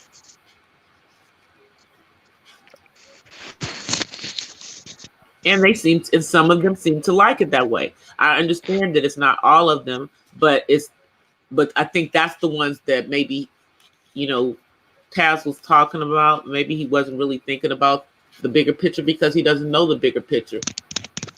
Right. He doesn't know the bigger picture. And that's why when that brother got up there, that was talking from the Pan-African standpoint, he wasn't talking from the same ideology as you have spoken from, and others that I know have spoken from. That's why I was asked. That's why I had asked you, can you go listen to this? Yeah, they have some points, But it seemed like it wasn't really a true Pan African view. but see, the people are operating from at different levels of understanding of what it is. Yeah. I mean, because it depends on, I guess, who has explained it, I guess, in some sense. I mean, here's the thing: Pan Africanism has been around for a long time. So how could they be confused? Well, because maybe depending on how it's explained. See, I know that it got its revolutionary character in 1945. It was really with the Fifth Pan-African Congress in Manchester, really, because that was really the first time that the revolutionaries at that point were involved in it, and those people were George Padmore, Kwame Nkrumah, Sekou Touré, Jomo Kenyatta, people like that, and a young Robert Mugabe was part of that. So they hammered out a declaration that chose, for the most part, African nationalism. It was people like Touré and Nkrumah who wanted to go further. Once independence was achieved, they were going for continental unity. And so when they defined Pan-Africanism, they defined it as the unification, the liberation and unification of Africa under scientific socialism. That's, and that's the meaning that when I joined the All African People's Revolutionary Party, that's the working definition that I had. Now everybody's got a different definition of it. Some people think when you talk about Pan-Africanism, and technically they're not wrong, because Pan means all. Right. They think it's including those of us on those of us in the diaspora. Yes, and technically it does, but Africa has to be free first before we feel that Africa has to be free. The stage where Africa is free of the foreign stranglehold that's been put upon it. That's what I've always understood it to be. That's what I always understood it, that it was about, getting Africa from being considered a third world continent, with the exception of Egypt and part of South Africa. Right, but the whole continent, in terms of being under one all African Union government, so it'll be a wider union of African states. So once that's achieved, then you have the next step is to help free the diaspora. But they kind of skip a stage. So depending on who you are listening to or studying, they say it's all at the same time. How can you do all at the same time? Well, right. So, but if you look at Marcus Garvey, he definitely talked, the Back to Africa movement. Yeah. But if you look at the writings, he never called it Pan-Africanism. That doesn't mean it's not. You understand? But when you look at Nkrumah, Touré, people like that, then you look at what they were doing from a nation point of view. They understood that nationalism was an indispensable step toward continental unity, and then once continental unity was achieved, then it was world revolution. That was the next step, linking up with other countries that were like-minded in the Asian community, and the actual and others as well who were like-minded. But Africa was a part of that. So what they wanted to do was they wanted to overthrow imperialism, which is a international version of capitalism. Really, it's really an extension of It, it, of it, it's a, I'm like, see, that's what people don't seem to understand. They right. don't Well, they right. no, but what I'm saying is what they don't understand is that although we are quote unquote in a capitalist society here in the United States, we were a colony. We started Right. out as British and French and Spanish colonies. Right. So, but let me just explain real fast then, because what you say is significant. So what you have is you have Pan-Africanists who feel that they're nationalists in scope, and then you have others who feel that they're socialists. So that's what you have in terms of, and it's not really declared that way, but if you understand what they're talking about, sooner or later they kind of reveal exactly where their scope is, and it's not technically it really isn't wrong, but you have to understand how the whole idea of Pan-Africanism tended to develop from 1900, 1945, then into the nation states when they became the African nations that became either nominally independent, who were still part and parcel of either the French community or the British Commonwealth, and those who went independent. You understand? There was a big difference in terms of those particular nations and how they ran their development programs. Right. Okay. And then, which is why we see. So that's how you get the, sort of the ideological split. French instead of an African dialect. Well, yeah, but at the same time, when they became independent, there was a big difference. Some went from crude colonialism, where you had Europeans that had some had administrations from the mother country there at the same time. Others, when you had African heads of state, especially the first generation of them, some were still tied to the European country, but in terms of neo-colonialism, which was another step, you understand? So they were more marionetted or tied to the mother country, where the Europeans now can hide their hand, which is still the case in some of them. Is that what happened in Uganda? What you talk about with Amin? Yeah. Yes. He was really a product of the British himself. I mean, he was trained militarily, but at the same time, he was really somebody who I feel wasn't actually qualified in terms of, as far as I'm concerned, I think the best president they had, the two best, was Sekou Touré of Guinea and Kwame Nkrumah of Ghana.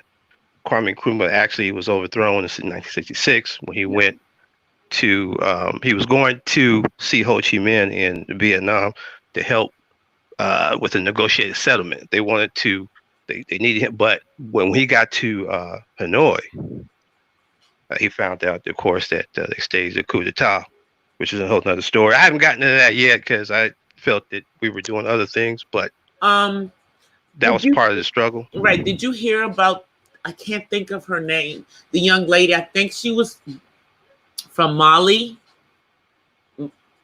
whose father was an activist, and now she had taken on and was an activist, and she was just recently killed. I hadn't heard of it. It was a young woman. I can't think of her name because I saw it on. Right. I want to say it. I saw it on African Diaspora. Right.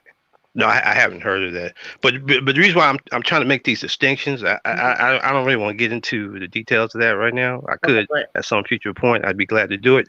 But so you get these different strains of what Pan-African means. You understand?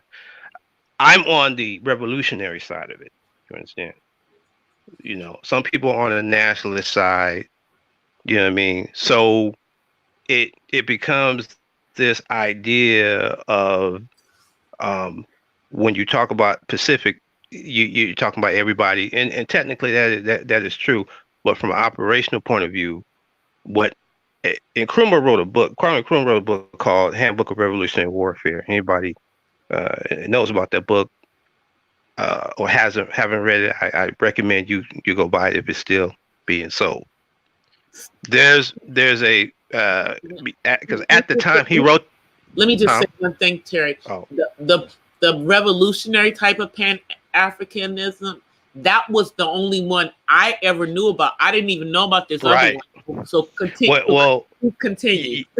Yeah, because of revolution, because at that particular time, and let me just go over real fast. There were some attempts at unification with these particular revolutionary countries. It would take a lot of time to explain it, but from 1960 to 66, you had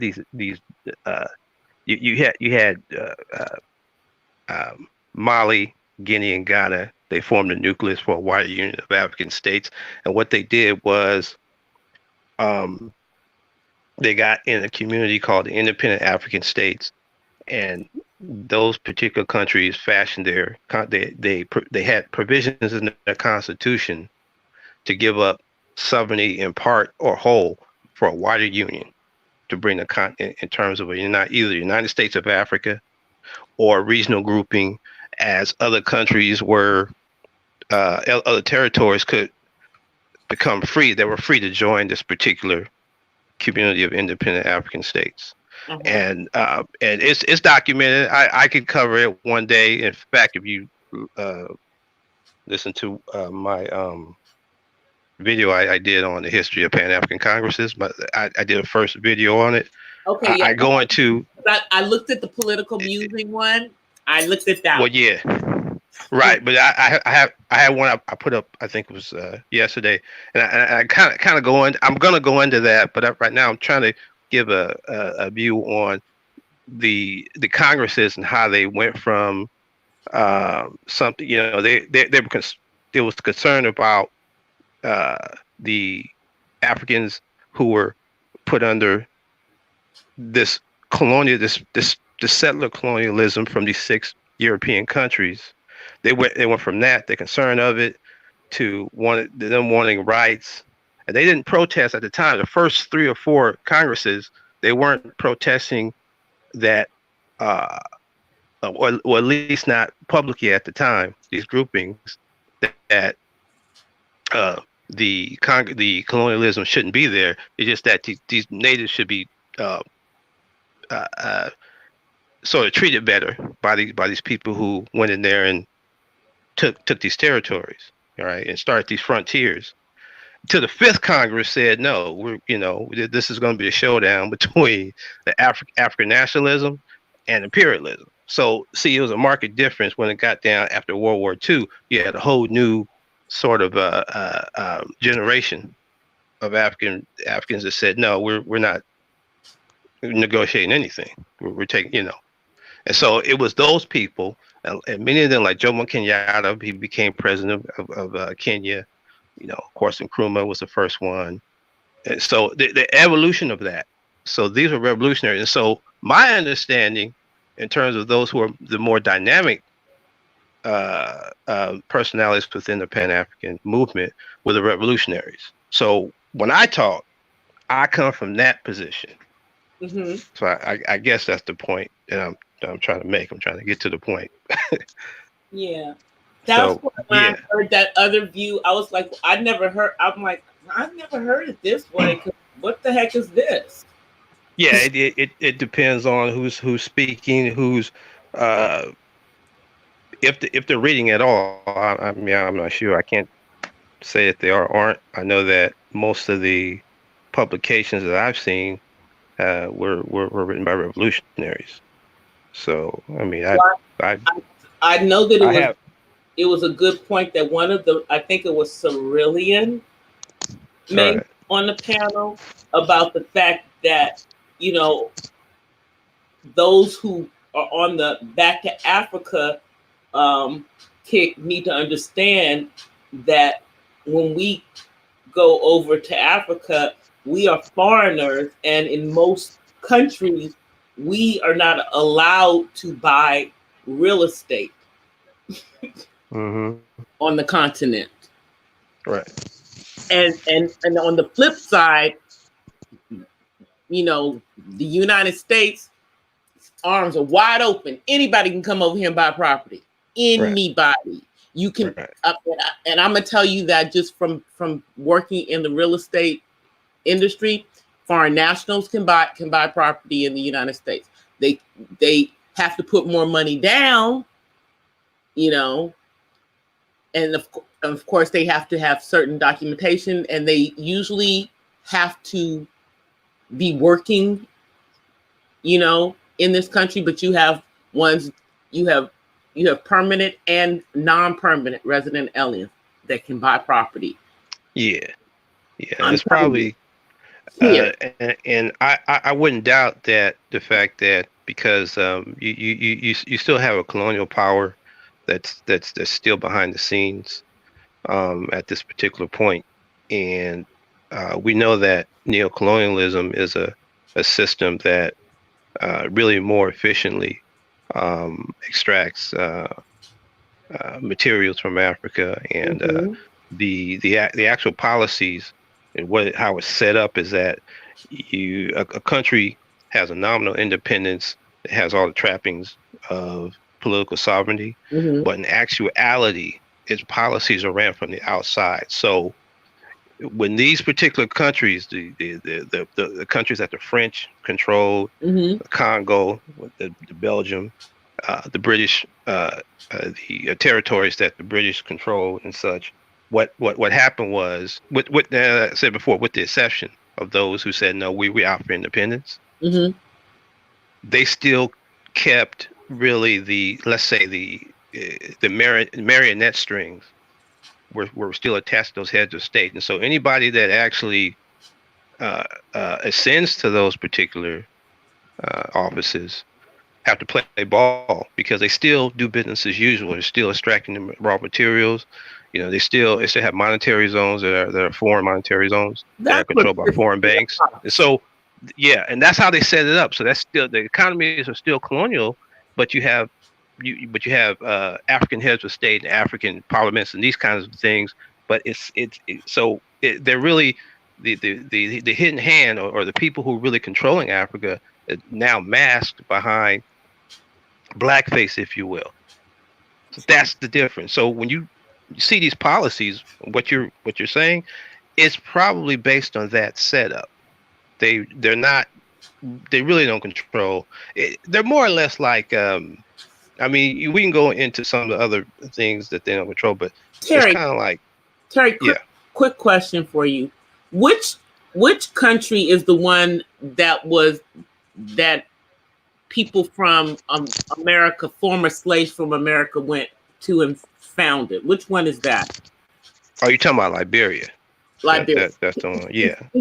Explain the government in Liberia. I mean, one of the members at my church is from Liberia, and she goes back and forth, and she's talked a little bit about it, but I know it's very, very tumultuous over there. Can you explain really, is their country really an independent country, or are they still kind of tied to us? Yeah, they are. I mean, they deal with the American dollar. They drive on the same side of the street.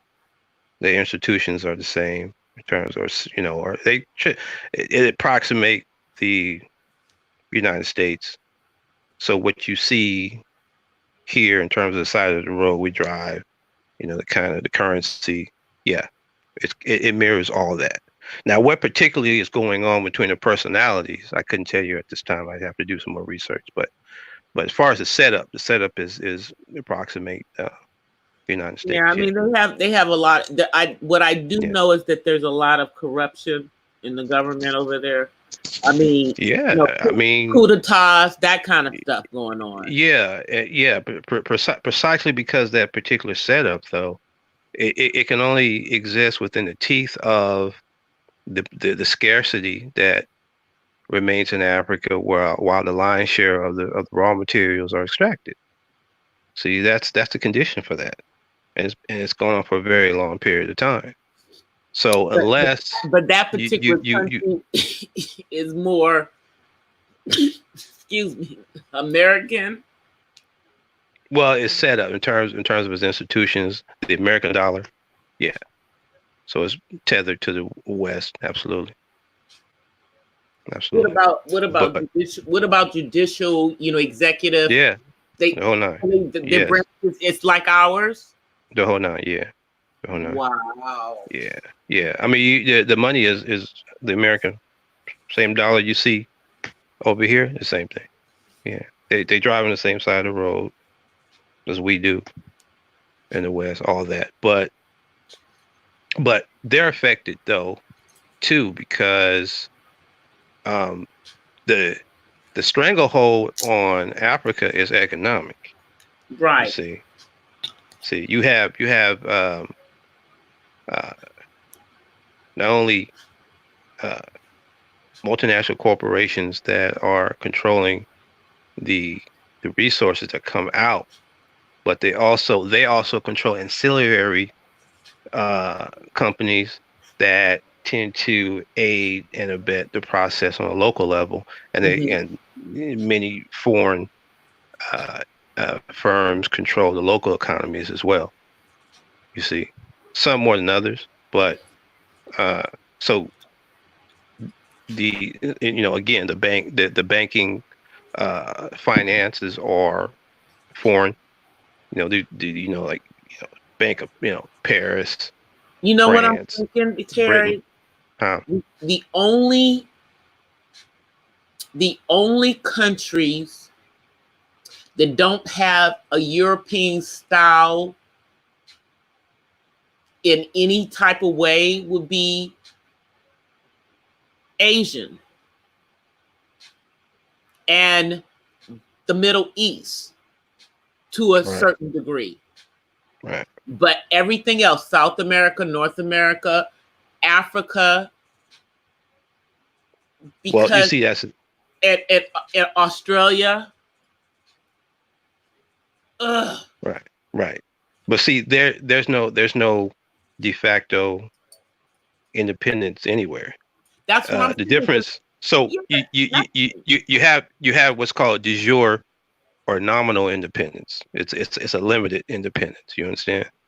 Um, we know that the French, the 14, and by the way, French during the scramble, they got sort of the biggest sort of area that they have colonized, on the that they still control.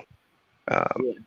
yeah, well, you know that about anywhere from 60 to 80% of those countries that are part of the French community, uh, their economies, their revenues go right into, and this is what Dr. Qual was talking about. Kind of Qual, the former UN, the So African Union they're basically ambassador to the keeping U.S. This is afloat. They're keeping France afloat.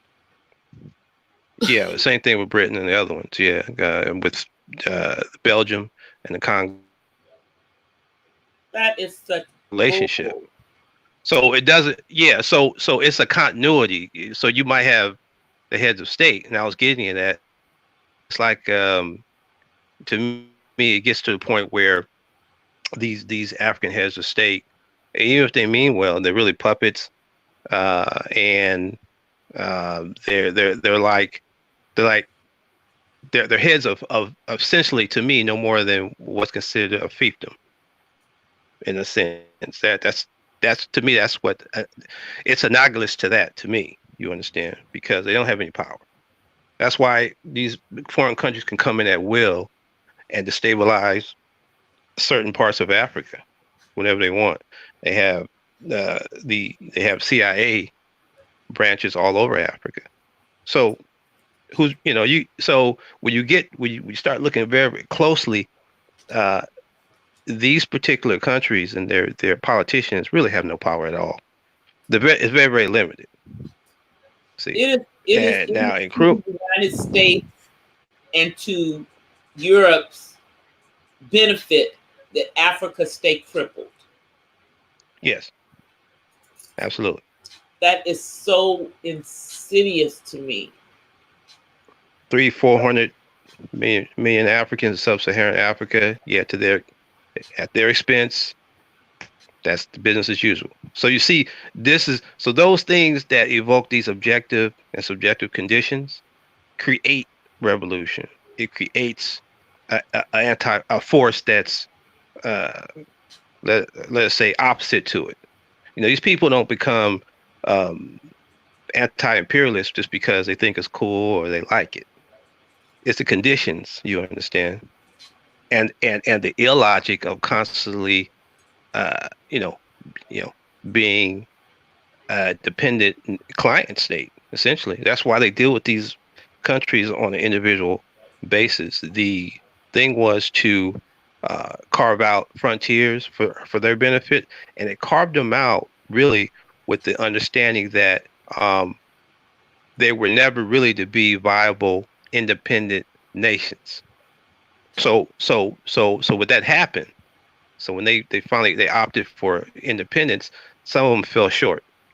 And Nkrumah talked about, let's uh, unite the continent and start a continental development plan. Let's start United States of Africa. Some listened, some didn't. So between 57 and 66, mainly in that time frame, they formed nucleuses, but they were getting thwarted by the foreign powers at the same time, and then puppets on the inside. That's why you had a lot of coups d'etats. They found a lot of traitors in different countries in their military. A lot of the military also was really leftover colonial soldiers from the former colonial power. You understand? So when they physically left, they left really sort of a lot of Asians in their midst. Which is why if you look at the political history of Africa from 1960, really you can go all the way up to the 80s, but specifically 1960 to 1969 is some 25. It was some 25, 27 coup d'etats, and almost all of it was because of military traitors.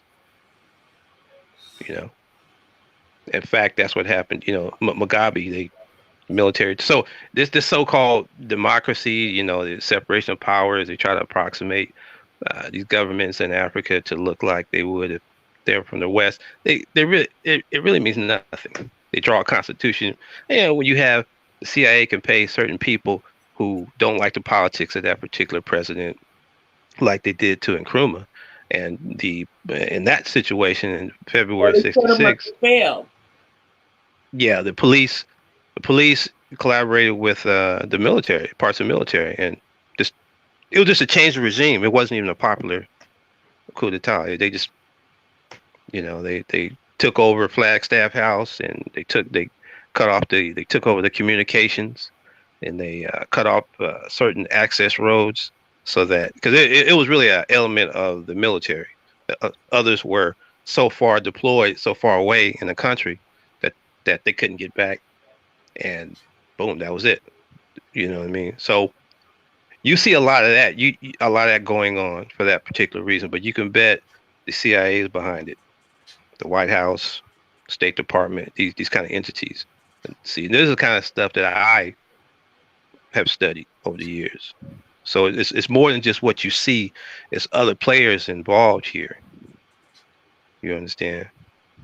And it's all really to concert the effort to maintain Africa as a dependent continent,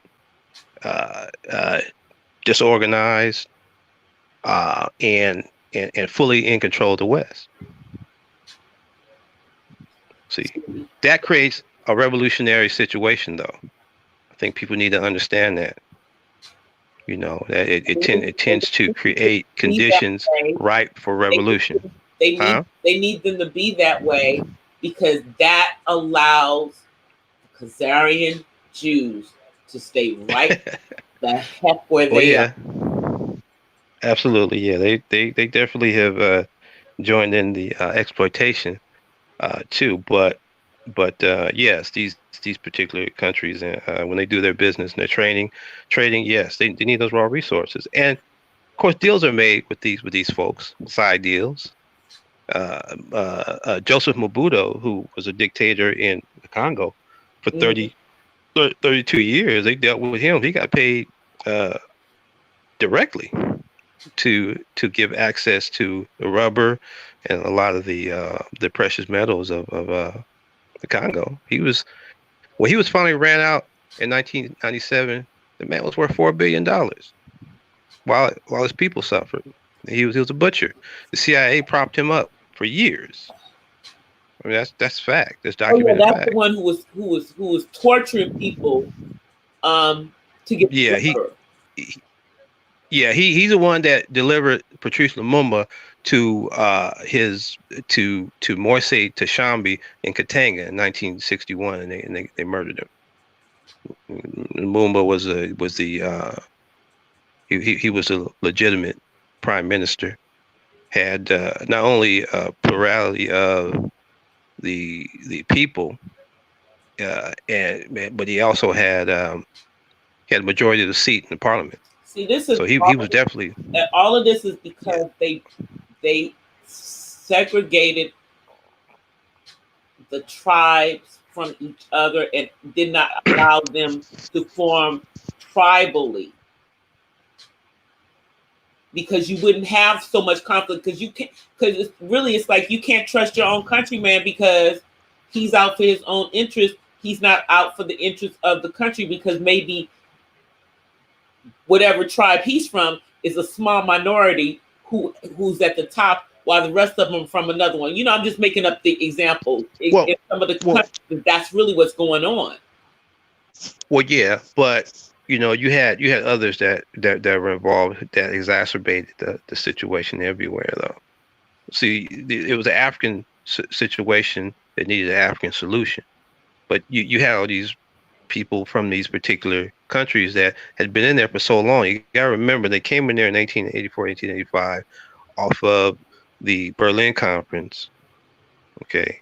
So when they went inside and they carved up Africa, as you see them, those frontiers, they aim to keep that. They feel like they're more African than the people who have been there for thousands of years. Craziness. Well, I mean, it was just their interference of divide and rule, sis. That's the exacerbation. You see, that you have colonial people in charge of not only the people with the population, but how they're educated. They're controlled by them as well. You know what I mean? Yeah. In terms of that. So I mean, they're training these folks. That's why it's difficult to. That's really one of the obstacles to continental unity, because you have a lot of colonial-minded Africans who don't understand that they're incorrect. Because it's so normalized. See, it's the same thing here. If you look at it, it's sort of parallel to what how this popular culture, how we digest it. And it tends to distract us. Well, it tends to be a distraction from the actual direction that we're supposed to be going. See, we should be to really, in a sense, in my mind, to the actual denial of everything else. We should be going straight for liberation. Yeah. Everything else should be secondary to that. But as you can see, there's been a lot of interferences, psychological interferences, cultural interferences. Yeah, that's what I said. Psychologically, see, some of these people are of the mindset that they need France, they need the Great Britain, they need Belgium. That's what they think that somehow, because they get the economic aid. But the thing is that if you make them, if as part of your independence, you take back control of the resources that they now have control of as part of that independence, then you have you don't need their aid. Right, right. But the only way it would work within a Is they union have government, to though, non-privatize that those they would have resources. to. Right, right. But you would have to have one currency. You'd have to have. You have to have. You can have local economies, but you have to have a national economy. You'd have to have one uh, federal government. Because Yeah. again, going back to the fact that they drew these particular frontiers, they didn't draw them to be viable to Africans. You understand? It wasn't like, okay, the future time these people take over these and they become strong. No, everything was arbitrary from from a cultural and tribal point of view. They cut across any of those lines. They didn't give a damn. If you Well, look at the it was about if you the look at resources.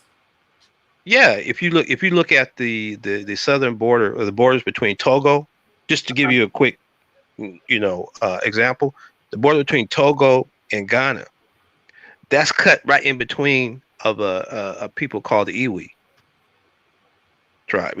Right down the middle. And they Yeah. did that all over. So you have to understand that they changed.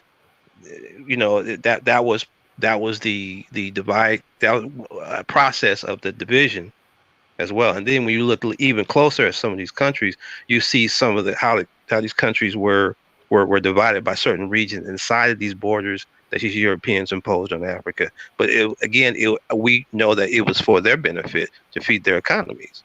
See, Yeah. they wanted to make sure this was a permanent thing.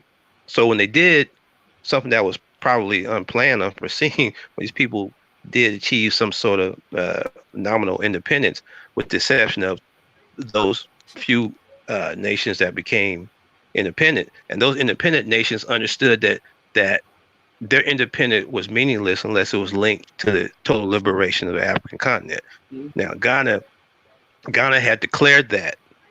In fact, if you look at, I don't know if anybody's looked at Ghana's independence when Kwame Nkrumah, he said that. He actually said that, and all that was in his policies.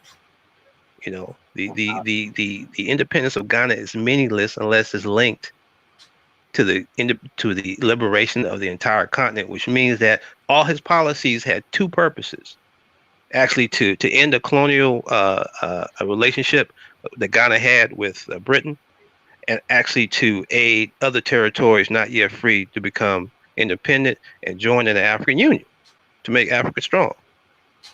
And all his policies, if you look at his policies between 1957 and 1966, it all reflected that, all of it. And that's Yeah. why when I talk about these Pan-African Congresses, I'll go into some of the things that happened inside of Ghana when Ghana became a nation, because at that point, the Ghanaian Republic and Nkrumah took on these particular conferences, and these particular, he did an All African People's Conference in, I think it was April of '58, and then December of '58 he did it was just for the independent nations. So this was to have some sort of closer cooperation, understanding, and to try to get some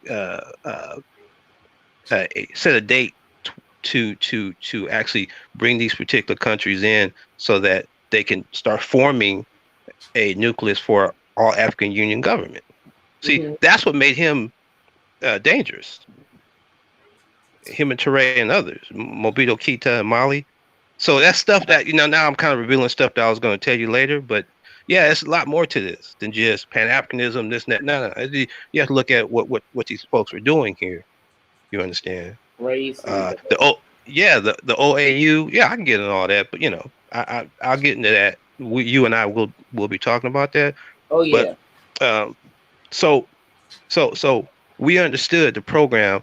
Revolutionary Pan-Africanism did that in development. I mean, he in fact, Nkrumah had a 7-year plan that they initiated right before he was overthrown. His government was overthrown, and that part was the actual electrification of Africa. When they would initiate the Volta as a dam, it's called the Volta Project. it was enough. Say at that point, up to that point, you had about 22% Africa as a continent, the world's electric capacity for electrical power, but yet only less than 2% was installed. So they went to change that. So part of that was an economic plan to actually ensure that Africa and Ghana and the rest of Africa was becoming they were going for full industrialization, and they needed power to do that. Yep. So they didn't want their industrial plans to have a problem with power. So one of the things they did was they finished the Volta Dam, and that was to start the hydroelectric power, so they can make a leap toward economic independence, which would have made them right. It would totally. It got to a point where it could have, in a short amount of time, and we don't know now because it was overthrown. It would have ended their dependence of aid from the West. Now they would have had the internal full industrialization plan started. So that 7-year plan was really supposed to be a way that other countries could see how a real independent socialist economy worked. Of course, they would be able to emulate that and then form a basis for the Pan-African unity that would have made a United States of Africa. At that point, then the diaspora would have been to benefit, because you had the Black Power movement, you had SNCC, and such, Black Panthers and such. So they could have benefited from that, but it was thwarted, and they understood that. They understood they had to thwart that, because that would have changed the paradigm, would have changed the relationship Africa had with the world. That's why when I talk about that, I understand that it would have been the situation would have changed so much until Africa could leverage its influence in world affairs. It needs at a given point. Right. So that that's why Pan-Africanism for me, I'm actually in the political party that Nkrumah started himself in Conakry, Guinea in 1968. When you read this book called Handbook of Revolutionary Warfare, it's on page 56. So it's all there. It's a strategy, political strategy, and a military strategy actually, and they published it. In fact, that was the second manuscript. The first manuscript was destroyed in '66 after they overthrew his government. They went to his office and took a lot of things. Wow. From his research office. Yeah, because he had manuscript for first, because he understood that the struggle at that point in '66 had entered another phase. It needed to enter an armed phase, because all this work, all these attempts to try to unify the country, and a lot of the interference it was, and then once he was overthrown, there was a total breakdown. The party, that ran Ghana was the Convention People's Party. So it proved effective as far as he was concerned. So he understood, okay, and he went to Conakry, Guinea, and became co-president, by the way, under Sekou Touré. See, they never forgot. Guinea never forgot the gesture of goodwill that Ghana through Nkrumah did when the Guinea became independent. The French took everything they could to try to sabotage their newfound independence by taking electrical equipment. They took everything, even down to the bulbs. They took everything. They gutted the treasury. They didn't leave nothing. That is just insane. Yeah. This is documented. So the fact that they were allowed to do that. Well, yeah, they were colonizers. They didn't give a damn. They opted for true independence. So they said basically F you. And Nkrumah and the Ghanaian government gave him 10,000 pounds. I'm sorry, 10 million. Did I say 10,000? Right. I'm sorry, correction. He gave him 10 million. Sounds better. Right. So that was a very, very African thing for him to do. That was a very Pan-African thing to do. They knew each other anyway. You know, they were friends as well as presidents, and so they could get on the way to their particular development programs. And Guinea was very, I don't know about now, but then they were very, very disciplined people. So that saved them from their whole economy tanking, which I don't think French liked that. So when he went to Conakry, Guinea, after he was overthrown, he couldn't go back to Ghana. They made him co-president. Wow. The only head of state. Yeah, so it's the only African head of state that's been so honored by another African country. Yeah, they made him co-president. They wanted actually Sekou Touré wanted to step down and say, "You go ahead." No, he said no, because the first thing Nkrumah wanted to do was set up a which he did. He set up a communications network, and he started formulating tactics to get back to Ghana, to come back to power. But that was the base. Yeah.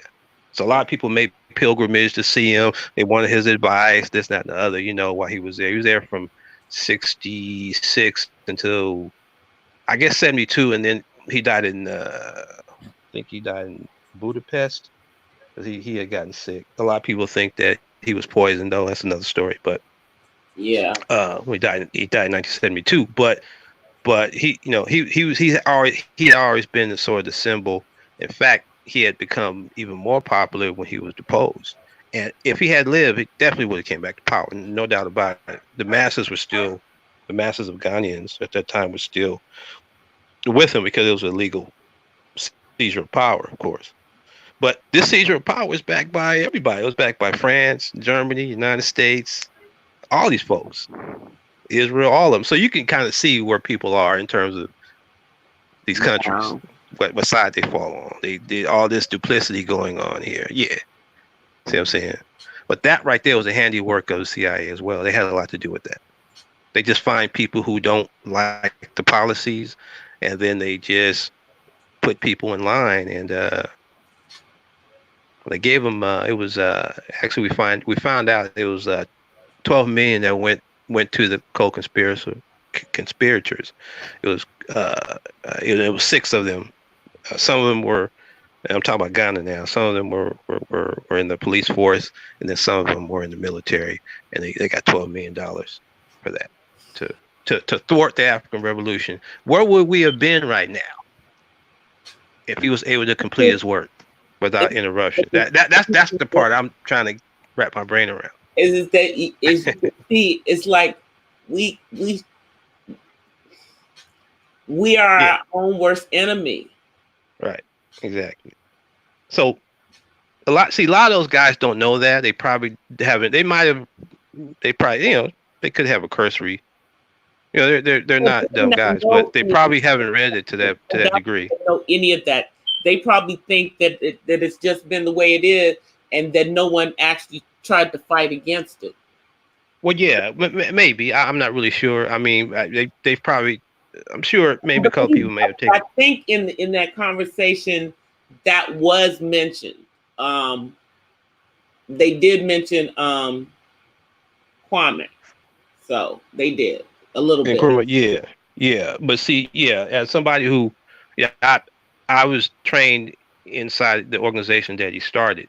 Now, Kwame Touré, Stokely Carmichael. Yeah.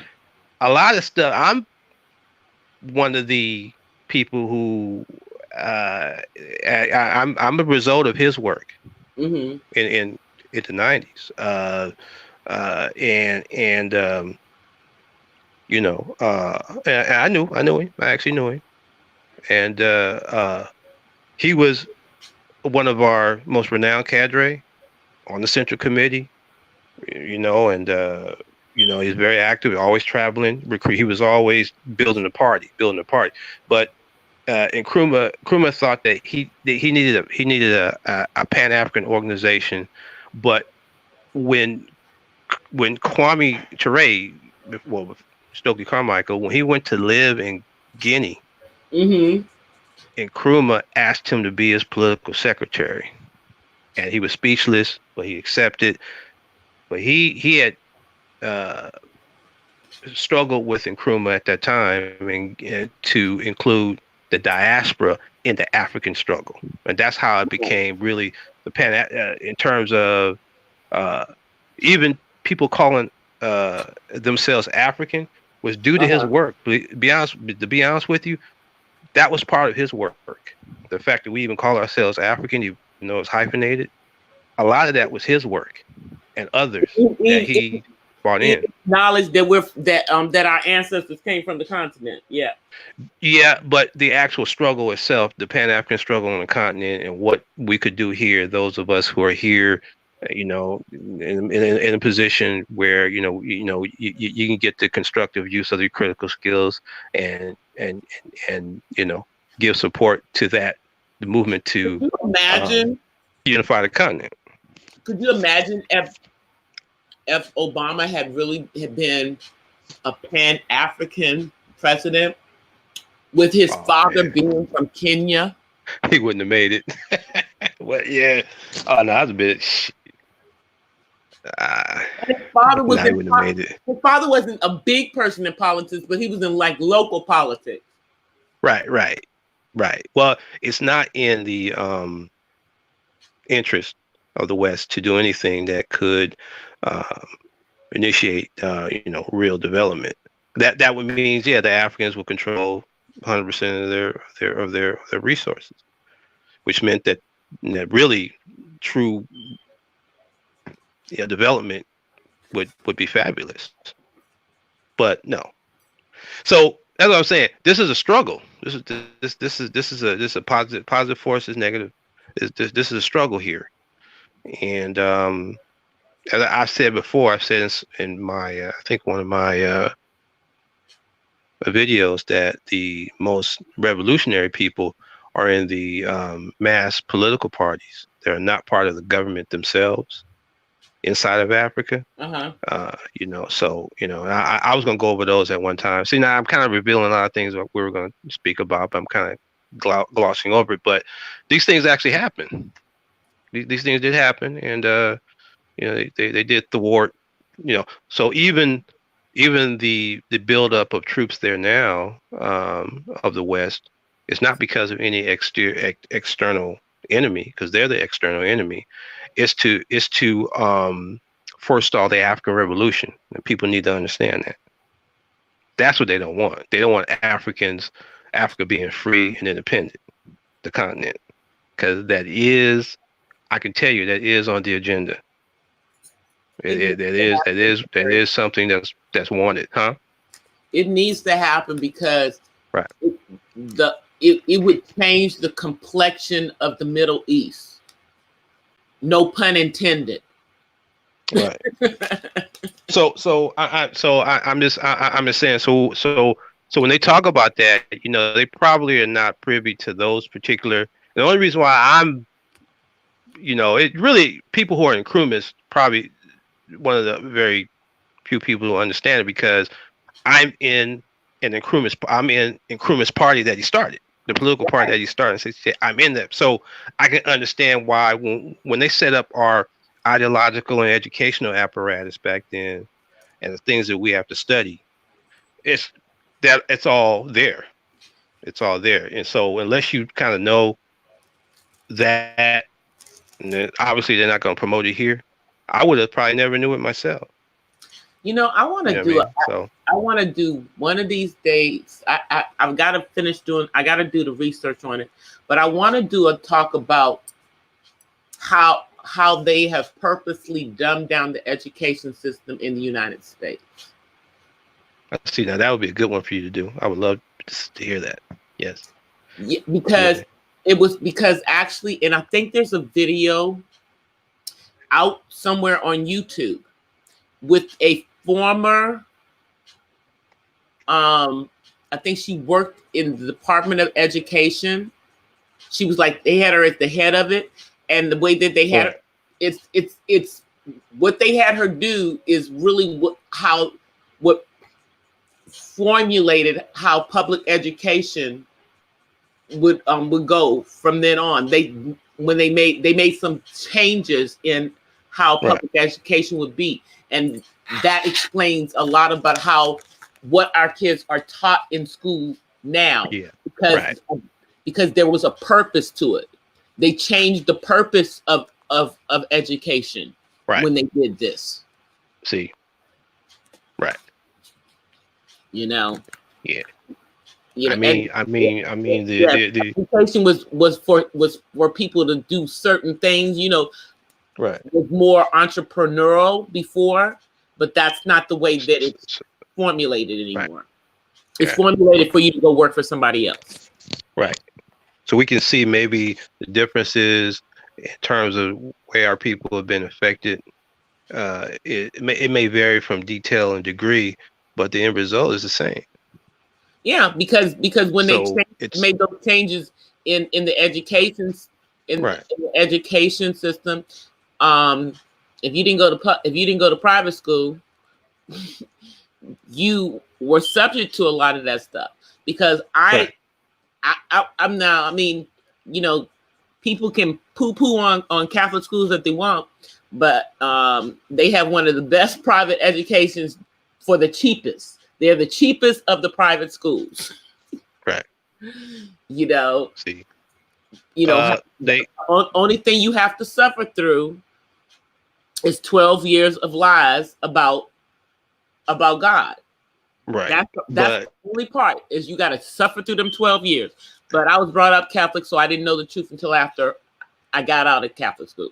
Right. Now I'm going to save some for another time, but it goes even further in terms of, you know, those who actually create the wealth and don't reap what they sow, everything, and then those who do benefit what they haven't sown.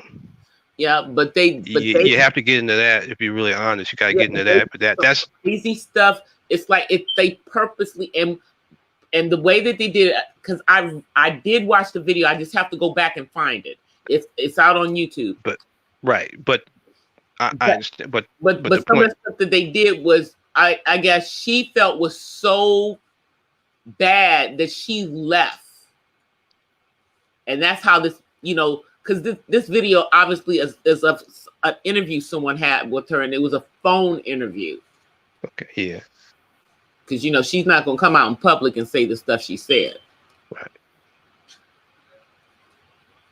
But, yeah, no, that's definitely a talk. But now, I was like, I no longer have limits, guys, on how long I can be on StreamYard.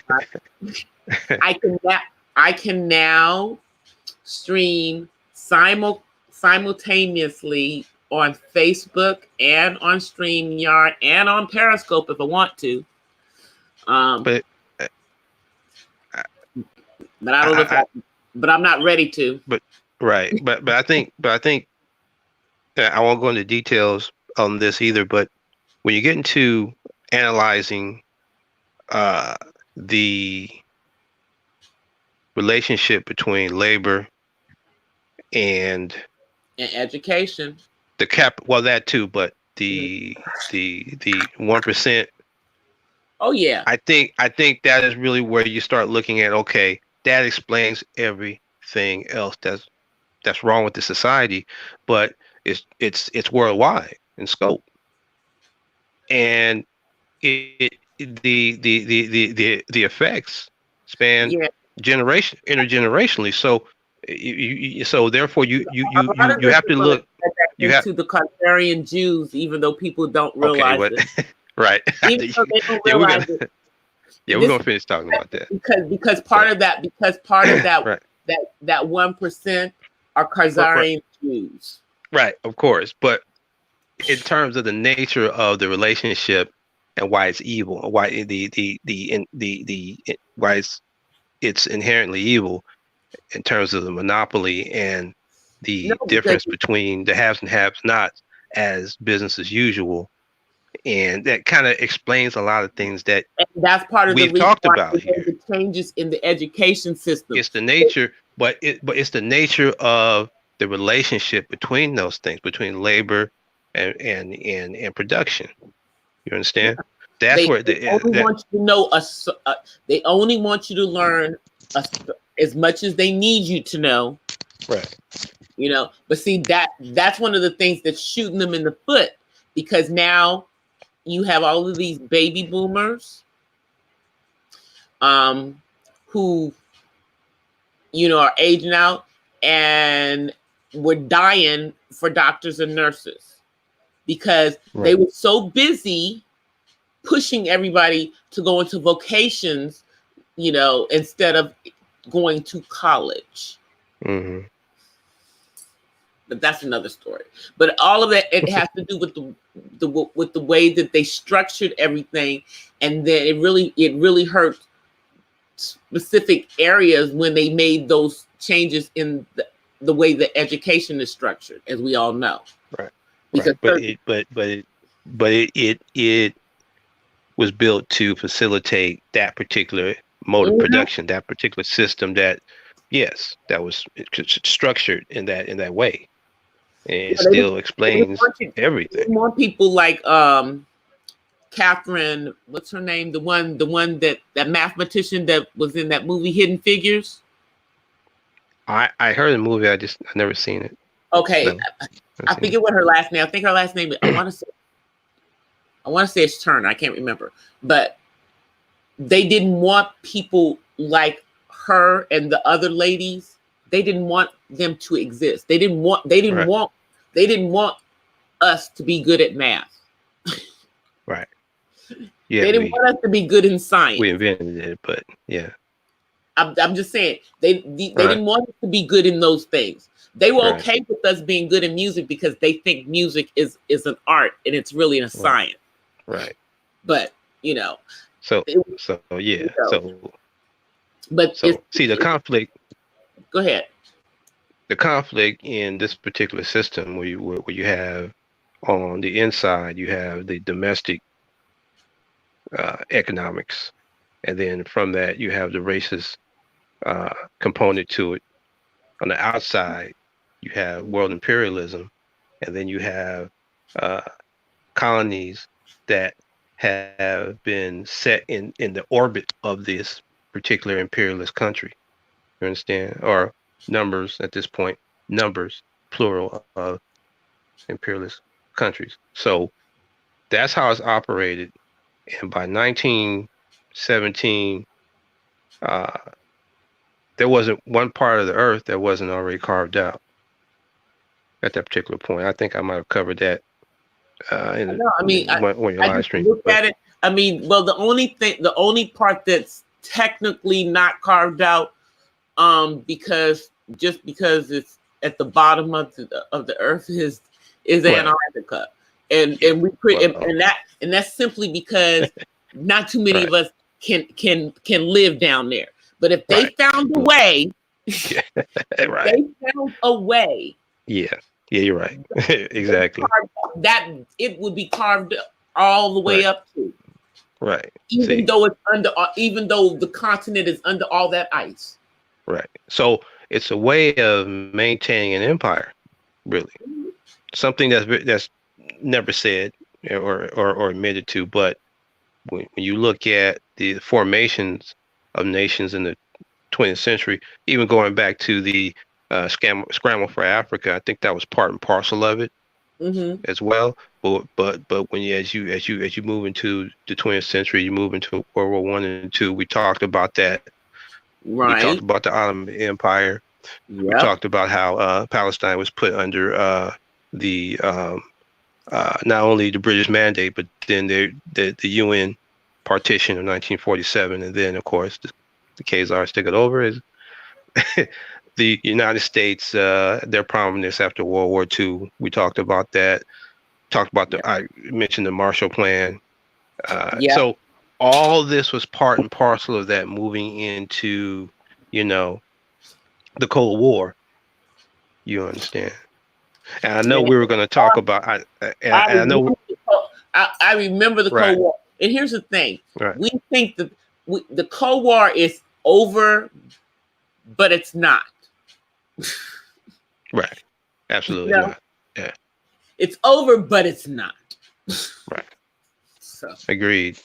Because United States and Russia in its as it now is called, are just cold as ice. Even though it's not the USSR anymore, it's still the same. It the same feeling. Right. See. You know, and we have a president in office who makes us think that he's kissing that man's butt over there. Right. Well, you know, they have a factor that binds them, and it's unsaid, but you can look at them and it's obvious to us what it is. So, Yeah.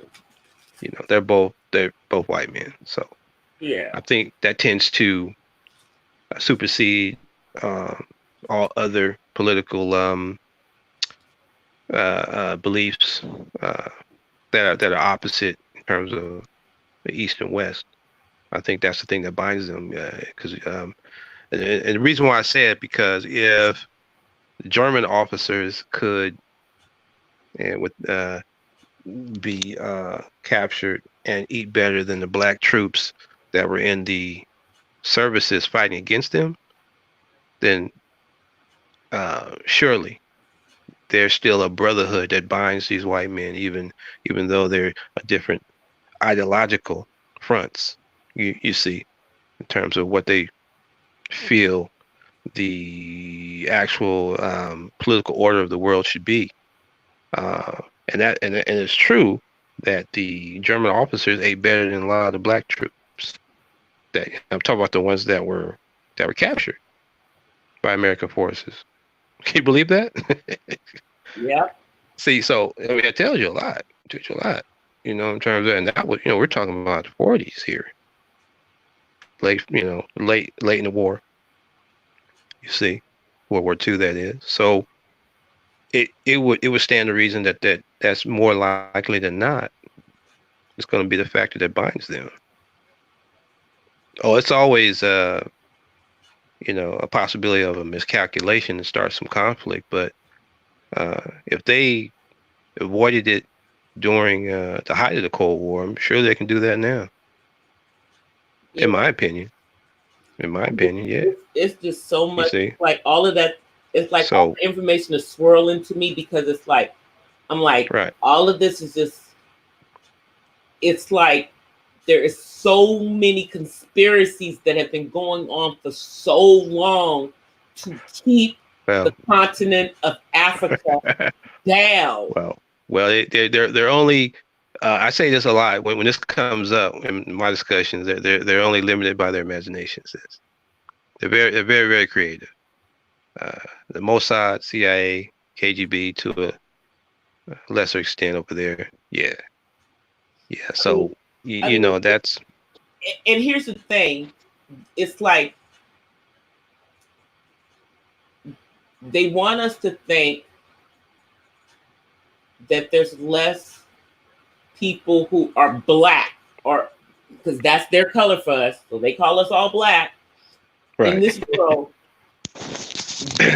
than there are them. When in actuality, the only ones that outnumber us are the Chinese. Absolutely.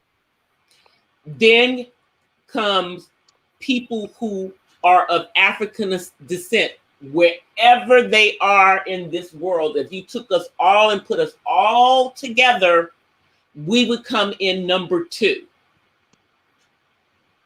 Yeah. And people who consider themselves as white are the minority in the world, period. But they have made it seem like them being the minority makes them better than everyone else and makes the rest of us the minority. Yeah. Yep. Now you understand where I was coming from the other night when we were speaking. Yeah. Or actually, when you heard my video, it's so crazy to me. It's the like, other day, I mean, because now you know, in my head, I know that if the majority of the children in the world will live on the continent of Africa by the year 2050, which is 30 years from now, then that means that people who are Black, as they want to call us, by the year 2050 will probably be the number one in the entire world. We will probably outnumber everyone else, because you do know that in China, they have a problem because they have too many boys and not enough Right. girls. Right. Yes. Right. And so Mhm. all of this is a problem, which is why, because if I know that if we're going to have the most children on the continent of Africa in the next 30 years, then that means that within the next 30 years, by some feat, we will outnumber people who are of Chinese descent. People of African descent will outnumber people of any other descent in the entire world within the next 30 years, if they don't kill us first. Right. So, of course, the objective is to depopulate Africa. Yes. So that doesn't happen. Exactly. Absolutely. And that's one of the reasons why I like that thing that Uppity Unicorn was talking about. And I didn't even know this, because, see, the way they make it seem with HIV on the continent is that all these parents have it and they're passing it on to their kids.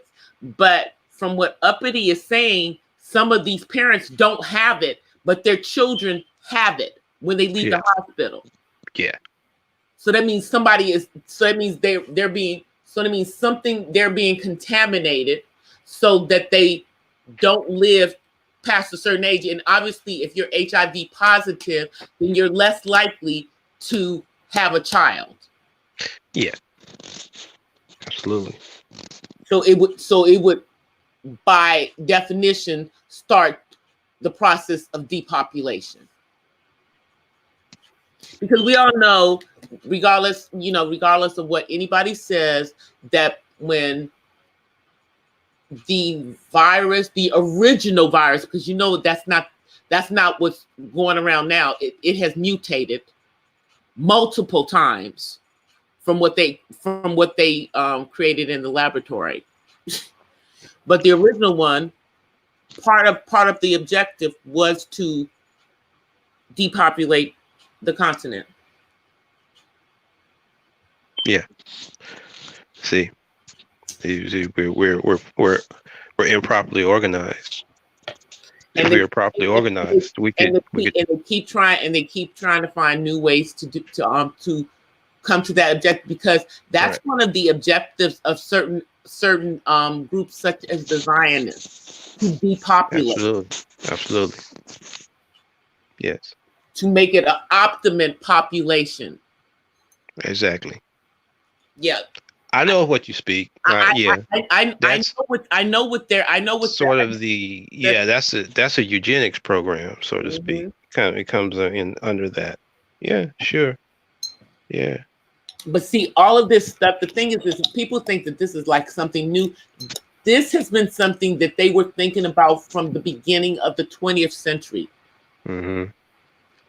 It has been from the beginning of the 20th century, they have been trying to depopulate the world. If we were properly organized, they couldn't get away with it. But we're not organized. But our people. That's part of the problem. Yeah, what they're trying to do, and it's not just us. So let me just reframe that. They're trying to depopulate the world of everybody but them. Yeah. That part. Anybody that has melanin in their skin. See, yeah, I agree. And see, that kind of goes into conditions that make, subjective conditions that make revolution so ripe. When you're properly organized, when you're improperly organized, you'll notice that our reactions will be spontaneous, rebellions, because you revolts. Yeah, well, it'll be revolts, but if you make permanent organizations, these things can be planned, and you can achieve your complete independence. And when you're talking about independence in terms of, well, when I discuss independence, I'm talking about being a powerful people. You know what I mean? So to prevent these kinds of things, but until we come to that point, that revolutionary moment, And, you and a understand? unified Then Africa, and here's the thing: a unified Africa it's would part of would it. would stabilize the Yeah, Middle East, yes, it would. because the Middle East, when you think about it, the Middle East, Would. they are the descendants. I mean, and I historically and biblically of Ishmael, Right. who was the other son, the other son. you know and so, I mean, they originated from Africans. They just moved east when all of that stuff, when the conflict Yeah. happened, when they got when Ishmael got cast out. These are his descendants. And I Right. mean, so I can see them having a conflict,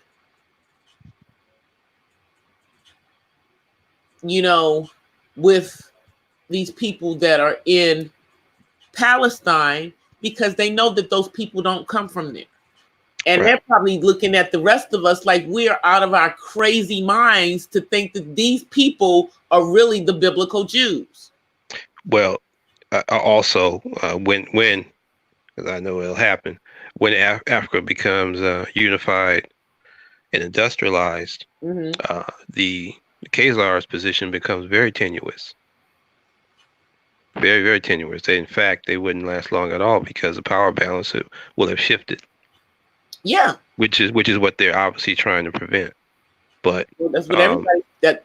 I mean, it's the only ones whose best interest it's not in really are the Arab nations, mhm, and the continent of Africa. But they have convinced the Arab nations that they need us over there, to help them. When really that's what's causing all the issue. The issue is really, all their issues really are stemming from the fact of these people who have inserted themselves. I sure got you started on that, haven't I? Because I'm a historian. No, I hear you, sis. I'm a historian, and Right, see, when it comes right, to, I mean, the world history, because and and how it relates to things that are going on now, because all of this stuff it's like, I mean, I know everybody is not a Christian, and I don't, and I want to say that I'm a follower of Yeshua, because the original Christians didn't even call themselves Christians. That's something that came from Europe. right. So I want to be clear in that. But the thing is that when you look at what is written in the Bible, it talks about all of this stuff, and it's like some of that stuff just didn't make sense before. And now that I know who these people are, I mean, me and my sister Right. were like, she said Revelations. She says that's them in Revelations, and I'm telling other people, and it's like, but the thing is that when I say I it to got you people, started. no, more people than I thought knew this. A lot of people No, know. no, A they lot don't. of They people don't. know. A lot of people, Black people know, and a lot of us are like, it's like, Uh-uh. well, we know that we're probably the ones. We know that it's really us, but No, they don't see the contradiction because one, they just don't know some of the policies of Israel and what they've said. See, the when you when they started the right to return policy, They stole our that history. right. And so you would think these people that, some of our people in these churches, good church folks, mind you. I'm not gonna. Well, They're not. They're not steady. My pastor. Sometimes she'll start to go into it.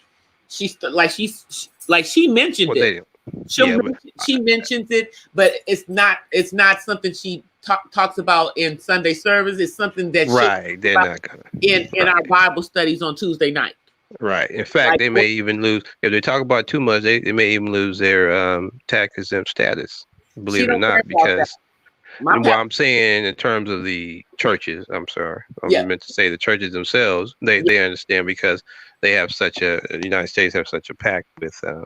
My particular pastor. What? Because she's even. I don't. Yeah, she's talked about that in regards to one of the presidential candidates who wants to make any church that does not honor and do same-sex marriages take away their taxes and status. Right. This is how they force them to conform. Yeah. She's like they can take ours away. She says we'll be okay. So and I say that because I know that's why these pastors over here they know more about it than they're let on. But these nice church folks, they don't know. They think those are the people. We were talking before when we started discussing this. Not if you sit down and you think about it. Right, but when you really think about it, it's like, Jesus was brown. So. Right. But they're afraid to even see that. And then you think about it, and if he was their ancestor, like our ancestors were from that region, and we're still brown, no matter how much, I mean, they'd have to completely, whitewash us for us to not still be brown. But they didn't mix with us that much. Right. But I had to remember who I was talking to. These people are not those church folks that I was dealing with, my mother's friends and associates. They didn't understand the actual political history. So I used to get a lot of and the thing is resistance. So but it's not hard to understand the truth. But the thing is that like my pastor has made a even though we our church is not all Black, it's predominantly Black, so she has made a policy of in her teachings showing us exactly where we are all through the Bible, all through the Old Testament and the New Testament, contrary to she says she wants us to understand this is not the white man's religion. It was ours first. Our ancestors, it's like that the first people who followed Christ was the Church of Antioch. They were Black people. They were in Africa, is, and going through how Europeans changed Christianity. They did. They changed it. They gave it a whole new name because it didn't have a name. Yeah. It didn't have a name.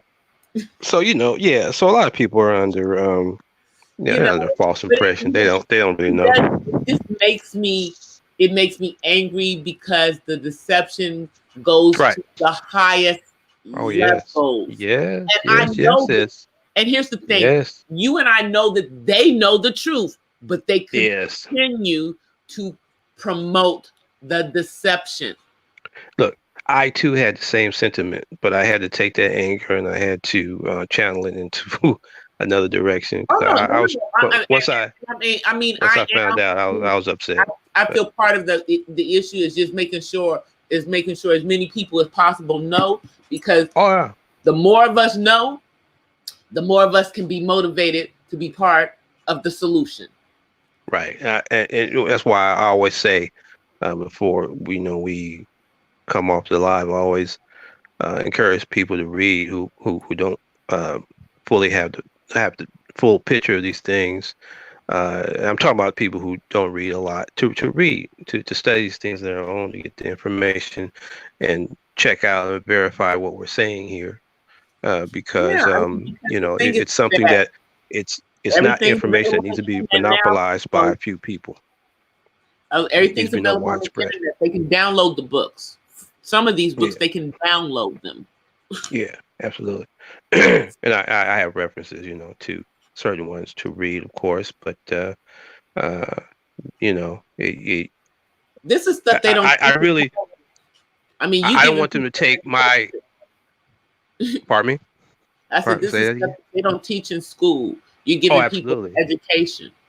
Right, which is another reason what I was going to say. Then, don't take my word for it. Please verify this yourself. You know what I mean? Please ask questions.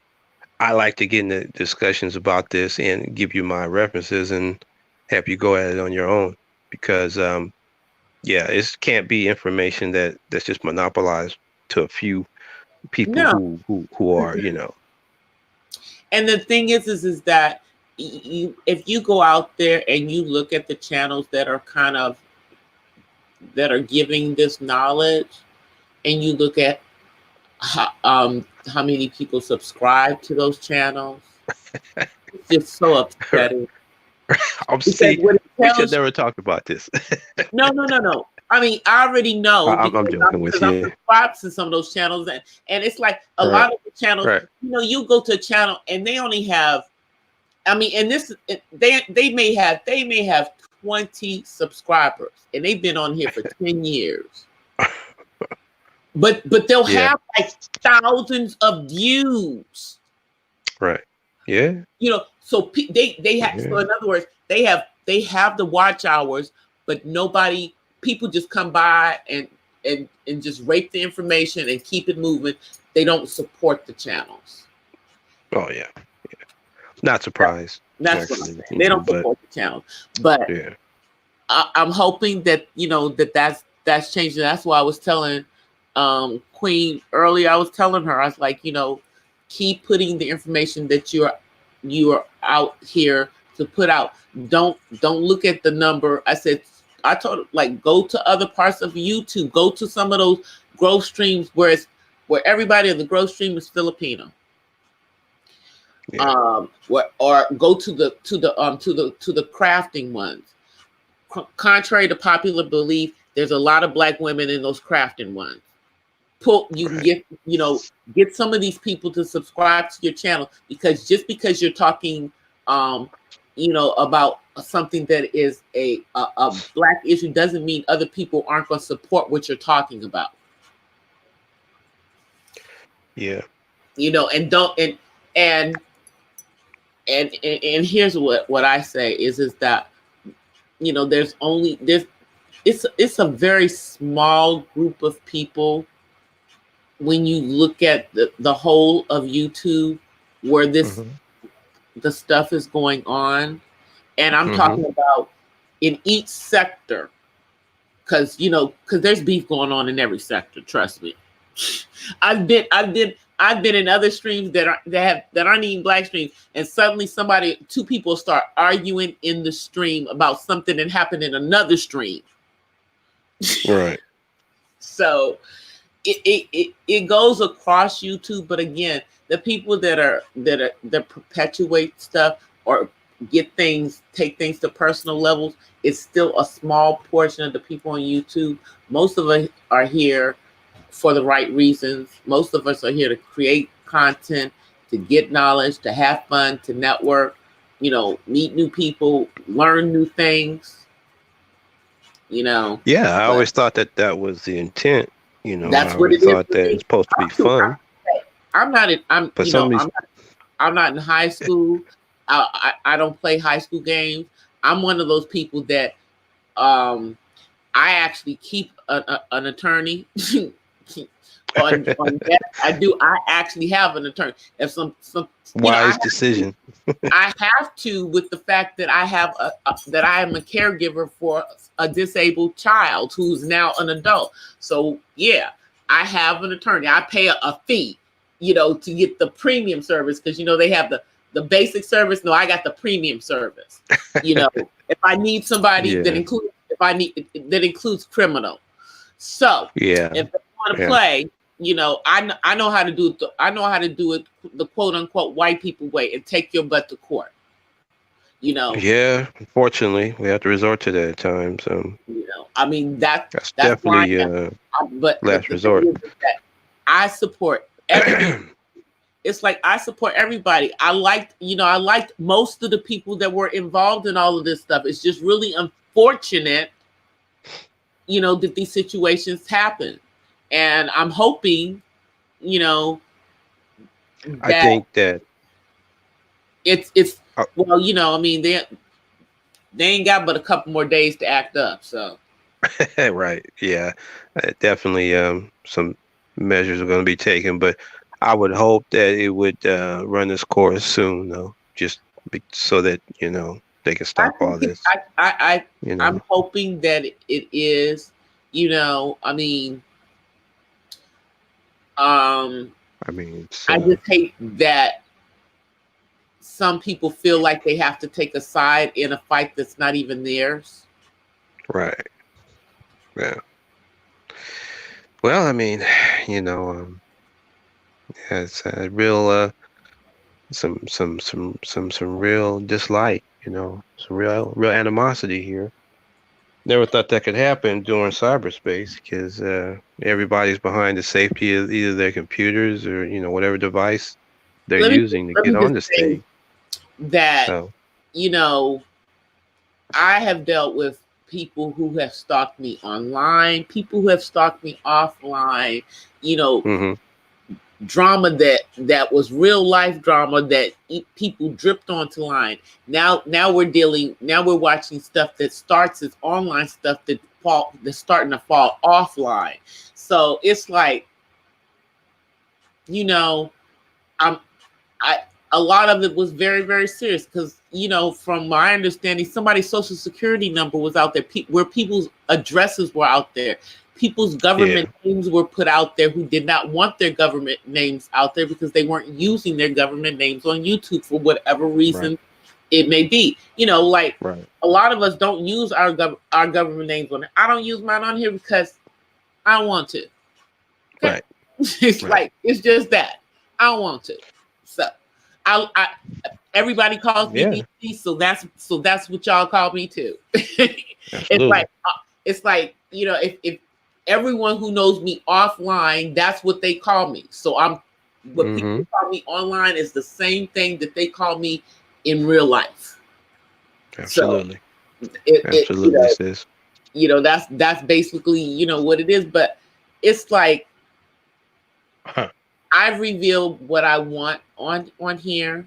I reveal what I want about my son with his permission, you know, and, you know, I'm not talking about anything that's controversial. Hopefully the things that I put out there are educational, even when I'm doing the not so random chats, because I want this to be more like, you know, panel talks and to have, you know, real adult conversations, you know, about a lot of different things that educate people.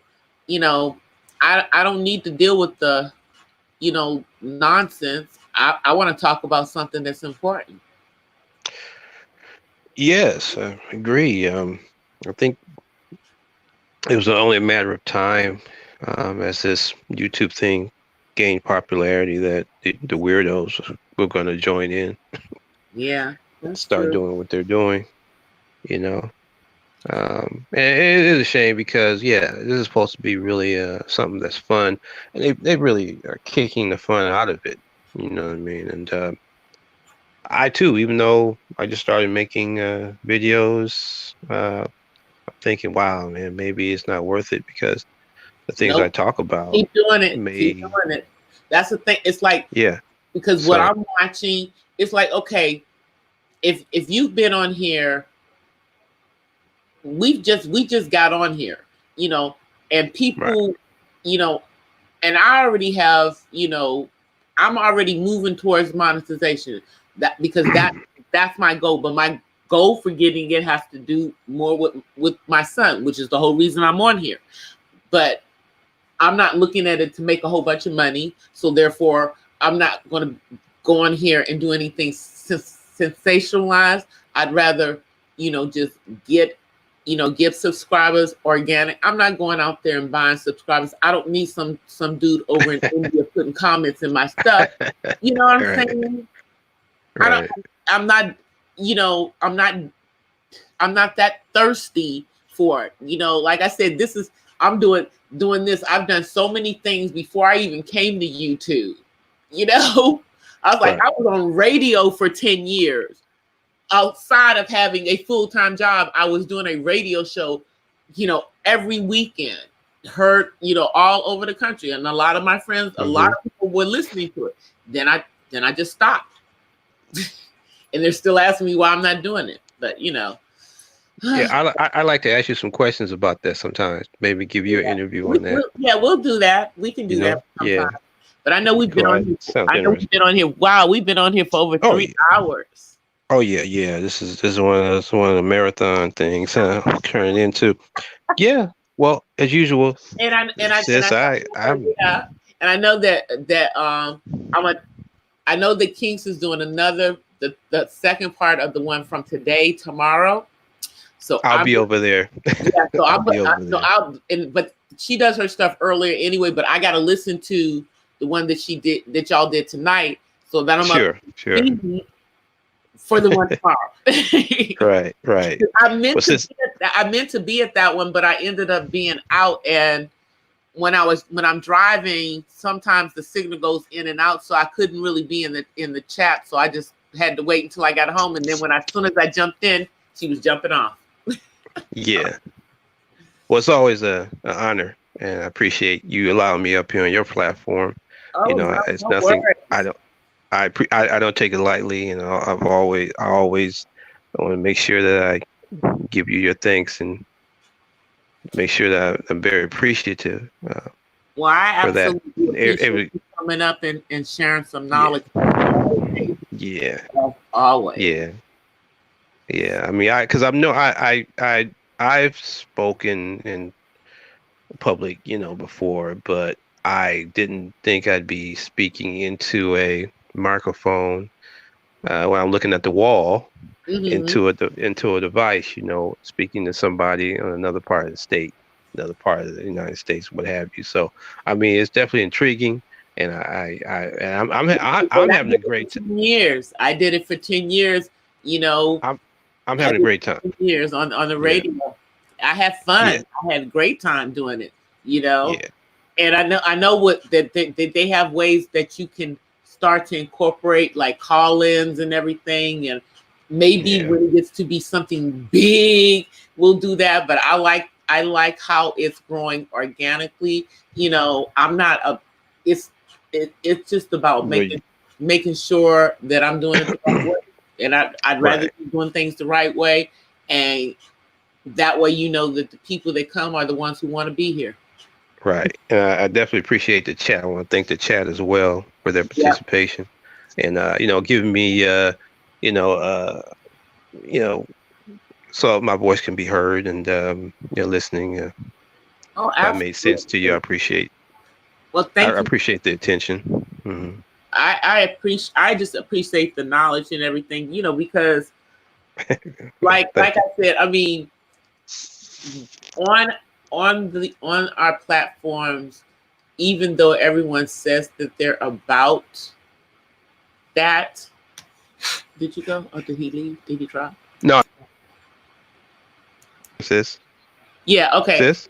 Yeah, I'm here. Yeah, okay. I was like, but sometimes, even though they say they're pro-Black and they're about the Black thing, and there's a lot of layers in that, because like one of the things I want to talk about, because I guess I don't understand this, but we're not going to do it tonight, but it's like I don't understand the issues with the people that are in our community that are biracial. And I want to understand. I'm not biracial, so I guess but because I'm newer to the community, I don't really understand what those issues are, because that in some situations they appear to be more of the colorism within our with that is within our race, within our ethnicity. Right. But that's one of the things I'm like, I try to understand. I'm like, well, but isn't it if one of your parents is black, you black? That's how I understood it. I know that in my That's what. party, we Well, have people who are that, and they're apparently very like YouTube. Both of your parents have to be black for you to be right. black in some sectors of black YouTube. Let me say that. I don't really. Well, I go by what you say you are, because I'm not yeah. going to question you unless both of your parents are white and you're trying to say you black. That's a whole nother situation.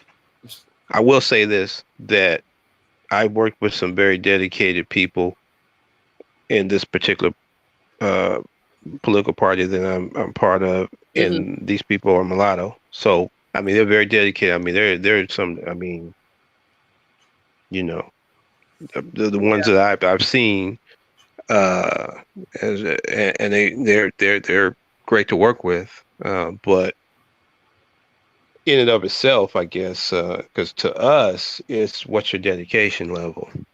What's your dedication level? Yeah. That's But however, we're not inundated with people who are mulatto, but there are some mulattoes in the All African People's Revolutionary Party, because they are, they're dedicated. Straight up. I mean, I can't deny the fact that they have a huge work output. I can't dismiss that just because they're mulatto. Yeah. I can't. It's hard to do. So and that's the thing to me. Being biracial is not that person's fault. They didn't choose to be biracial. On the other hand, right. But now but if you I do know that in some situations it's because that person feels superior because they are biracial, which can come into play and cause animosity. And then I haven't seen that. But I tell you, if you're coming in cussing folks out, calling people the N-word, disrespecting folks, then yeah, that's a serious problem. Then there's no commitment there. That person's not bringing anything positive. They're just creating chaos and dissension, and you got to boot that person out, even if they're black as my boots. Yep. So what is your my question would be to those particular people, or anyone really, what's your level of commitment? Because if you're playing games, I know in the party you're gonna get kicked out quick. The issue is in the situation with the individuals that I guess that are biracial in this particular situation is that they don't appear to have any loyalty to the black sector. Not really. Right. They have to be.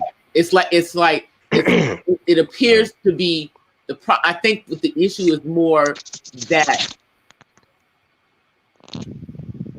they're acting like they're for them, but they're actually mocking them. Right. See, they have to be booted out then. If that were me, if I was the spokesman, I can't stay. And so I guess I thought, but just counterproductive, But part of it seems.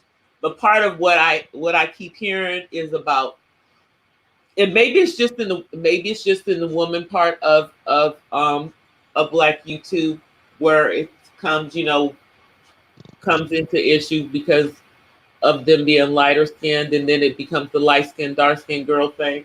So I don't even know. Yeah, and again, we know how that became a plague on our people as well. Yeah. So see, so once again, here we are talking about some of the effects of these things that happen from another group. Yep. Still dealing with the light skin, dark skin. Not I'm like, shoot.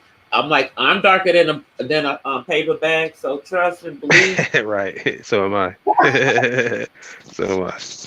I'm All definitely right. I'm dark brown. I'm not I'm not Michael Blackson black, but no, Like I'm my not a son light is guy. dark brown. My son is dark brown. Right. So my son is dark brown. My brother's dark brown, Yeah. and my sister and I are. Well, my sister is probably the light. My sister is the lightest. I'm in the Right. middle. Right. See. I'm just brown, or what they call caramel complexion. Right. Now I've always enjoyed my dark skin. I never had a problem with it growing up. People tried to, in middle school, try to teach. It didn't bother me at all. Now if they got too close to me and maybe they had bad breath or they were Yeah. spitting when they were talking, then I fought. But them saying that, I looked at them like they were crazy. I had already come from a family that taught me how to respect her, to And love see, I've my always skin told my tone. son how handsome he is. My son Nope. thinks he's the finest thing. So he doesn't. I mean, I was a and good looking guy, yes. right, and also No. I think Yeah. with the autism, I don't think he really has process. He hasn't had to deal with racism, so to speak. You know what Right. I mean? Right. Yet he's more had to deal with discrimination because of his disability. That Right. what they see as a disability. So, you know, for the most part, yeah, and he's a he's a nice looking young man, but he's chocolate. He's Right. definitely chocolate. Right. See, so yeah, I'm sure he gets his But shoot, I don't level care. of attention. I Right. love my chocolate button. Right. So, it wasn't about, for me, it was really never about the social acceptance anyway, although I find later that I had these admirers that I was shocked that I had because I was so quiet growing up. I only spoke to my friends, my male friends, and I didn't uh, approach girls at all really until by chance at 18.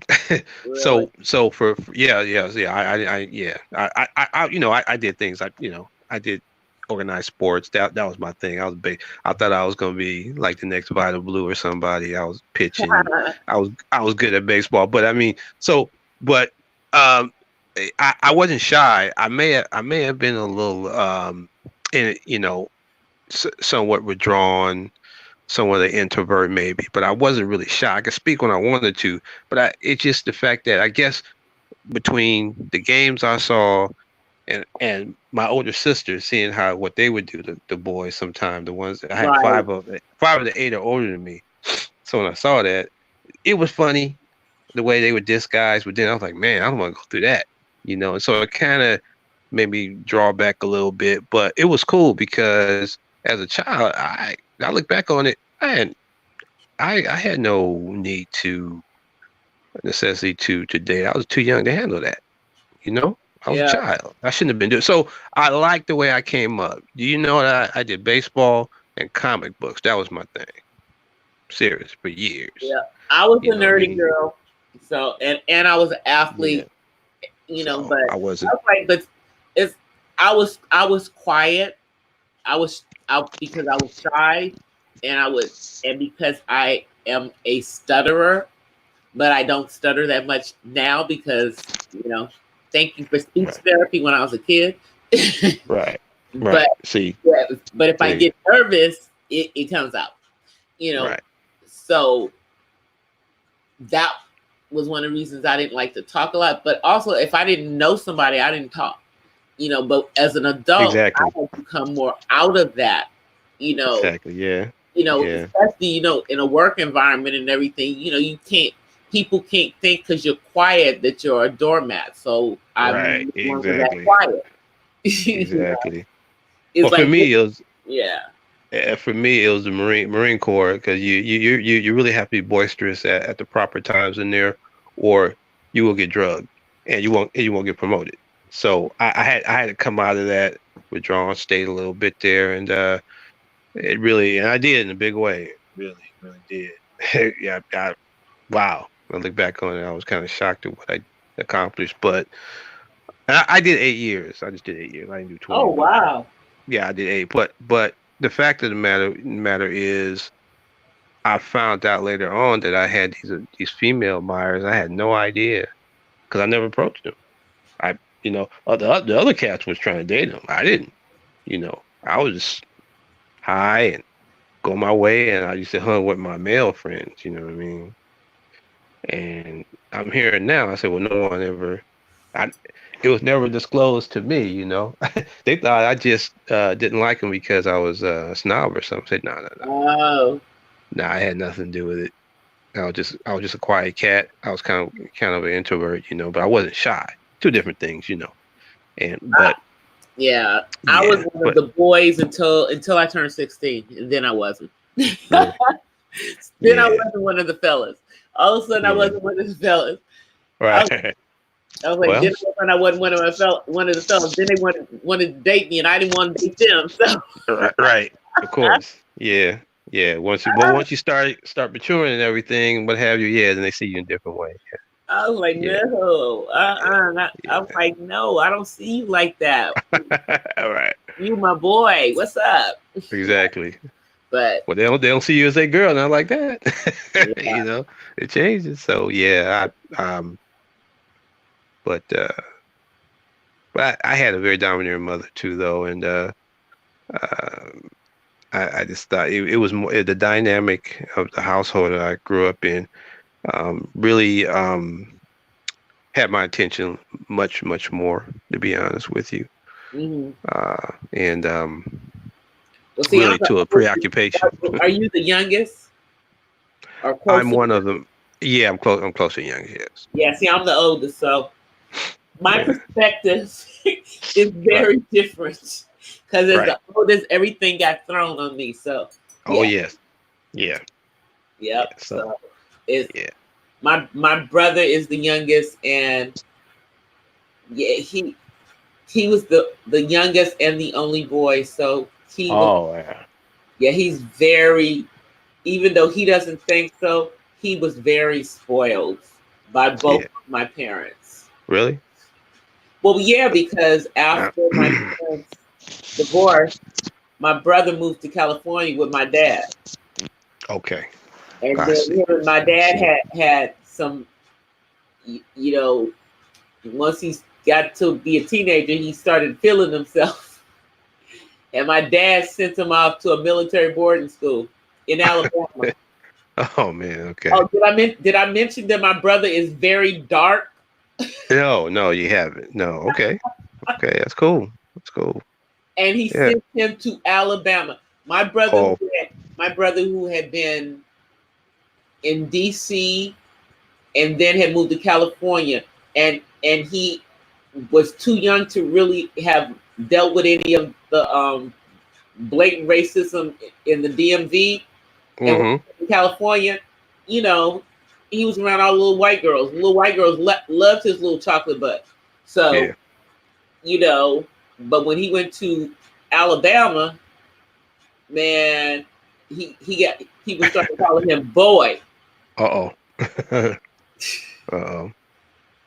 Interesting. He hated it. Yeah. He hated it. Let me tell you how much he hated it. He hated it so much that he only did 1 year there because he turned 18 and he wouldn't go back. So my dad put him out. So he did so he had to live on his own his senior year in high school. Oh. So he could go to public school because he said he was not going back to that racist race. Yeah. He said he was not going back. He hated it. Yeah, because he had never dealt with that. I mean, Alabama is about as racist. I mean, it's next to Mississippi. Come on. Yeah. I understand. Absolutely. It was like my brother had never dealt with that before in his life, and he dealt with it, and he dealt with it way worse than anything that we had ever dealt with because I didn't grow up. I mean, even though DC is the South, it's not really the South. So, it's not really. Yeah, It yeah, has, you're right. it has East Coast tendencies. So Right, Maryland. Yeah, that's right. yeah, I mean, Yeah, but, yeah. People, I say, visited. how is DC the South? I said because you see, Maryland is the Mason-Dixon line is. I said Maryland was really a Confederate state that couldn't be a Confederate state. Right. It didn't succeed, did it? I said Right. it couldn't be because it was landlocked by DC. Right. Exactly. Yeah. So I said, but I grew up with the KKK living. They were living very well when my parents moved from DC to Maryland. Right. Now I visited DC, by the way, in 97. Just the government, like the Capitol. But in the 70s, we moved from the city, from the the 80% chocolate city to the vanilla suburbs. Oh, and there was right. We were the third Black family to live on that street. Wow. The third. Yeah, that part. Exactly. So imagine it took them getting used to you all, huh? with their racism. Yeah. Wow. And we were and people don't think that Prince George's County would be that racist, considering it's right by DC. Like you could literally walk into DC from where I was. Mm-hmm. But if you ever, Taraji P. Henson grew up in that same area, and it's still in Southern Maryland. Yeah. If you go out a little bit, to the country, they were burning crosses. Yeah. That's what people didn't understand. I said you go 20 minutes outside of DC, and they were still burning crosses in the 70s. And you would even hear about it in other parts of Prince George's County, like in Marlboro Pike. Which was another part that when Black people moved into it, oh yeah, they did not like that. Crazy. They were burning it in. They were burning them in their front yards when they moved over there. They were bold.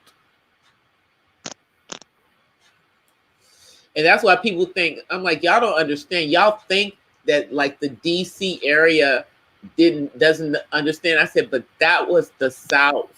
Even though the nation's capital was right there and you had all these Black people there, that's because they were the descendants of the liberated slaves when the North abolished slavery before the Civil War.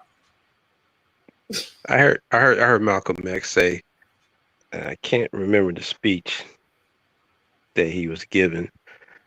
In fact, I read it in a book called Malcolm X Speaks. It was a collection of his speeches between, I believe, 63 and before his death in 65, and some of his political maturity changes that he went through as he got out of the Nation of Islam and he started to form the Organization of African American Unity. He said, anytime you're south of the Canadian border, you are south. Yeah. I thought that was pretty. I thought that was pretty fun. He was talking about the racism in America. Yeah, I used to have to remind people. I said, let me explain something to y'all. I said, the Mason-Dixon line is between Pennsylvania and Maryland. Yeah, it is. Which means that even though Maryland was part of the Union, it was part of the Union because it had no choice. Mm-hmm. Virginia was south of the capital, so that they were able to.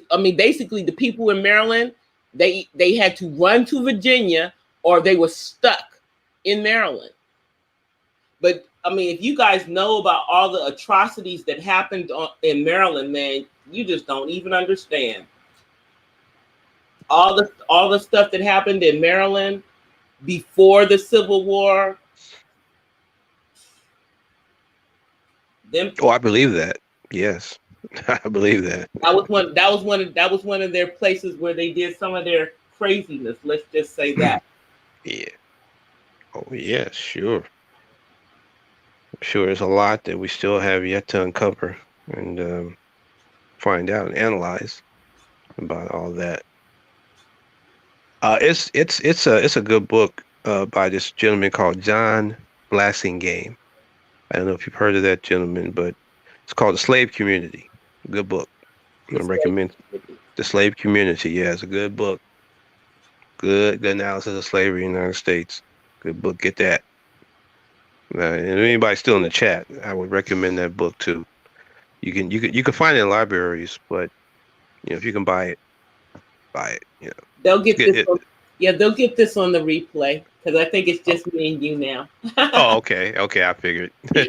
Yeah. You now. It doesn't matter. I was like, we're at the end of the chat anyway. We're just finishing up, but it's a Friday night, so it wasn't like, oh, I got to get up and go to work in the morning. Right. Exactly.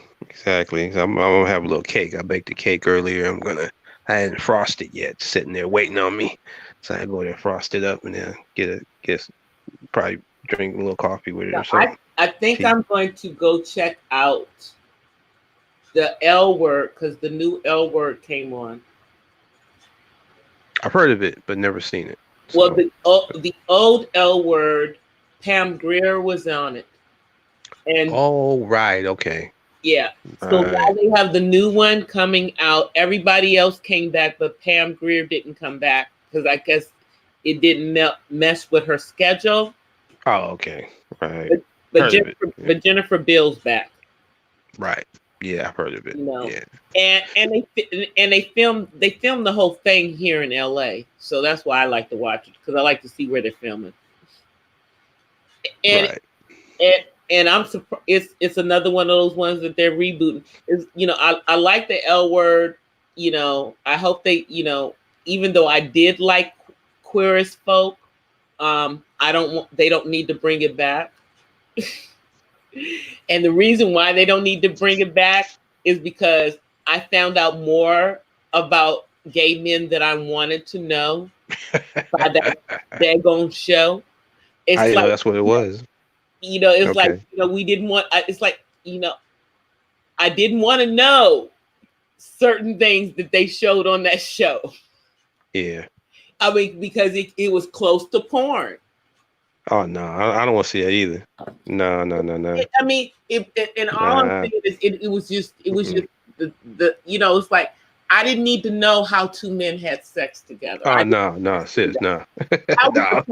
I mean, even though they didn't show the whole thing, they showed enough for me to. Oh no, yeah, nah. Yeah, exactly. That kind of. It was like and it was like me and one of my girlfriends were looking at it, and we were like, "Well, damn." I didn't want to know that. Hell no. And we were like, we can't unsee it.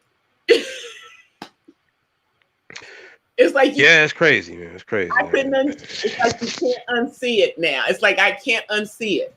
Yeah, it's stuck in your vision now, sis. Stuck in your mindset. It's seared in there. But I remember enough to know that I don't ever want to see it again. Yeah, man. Yeah.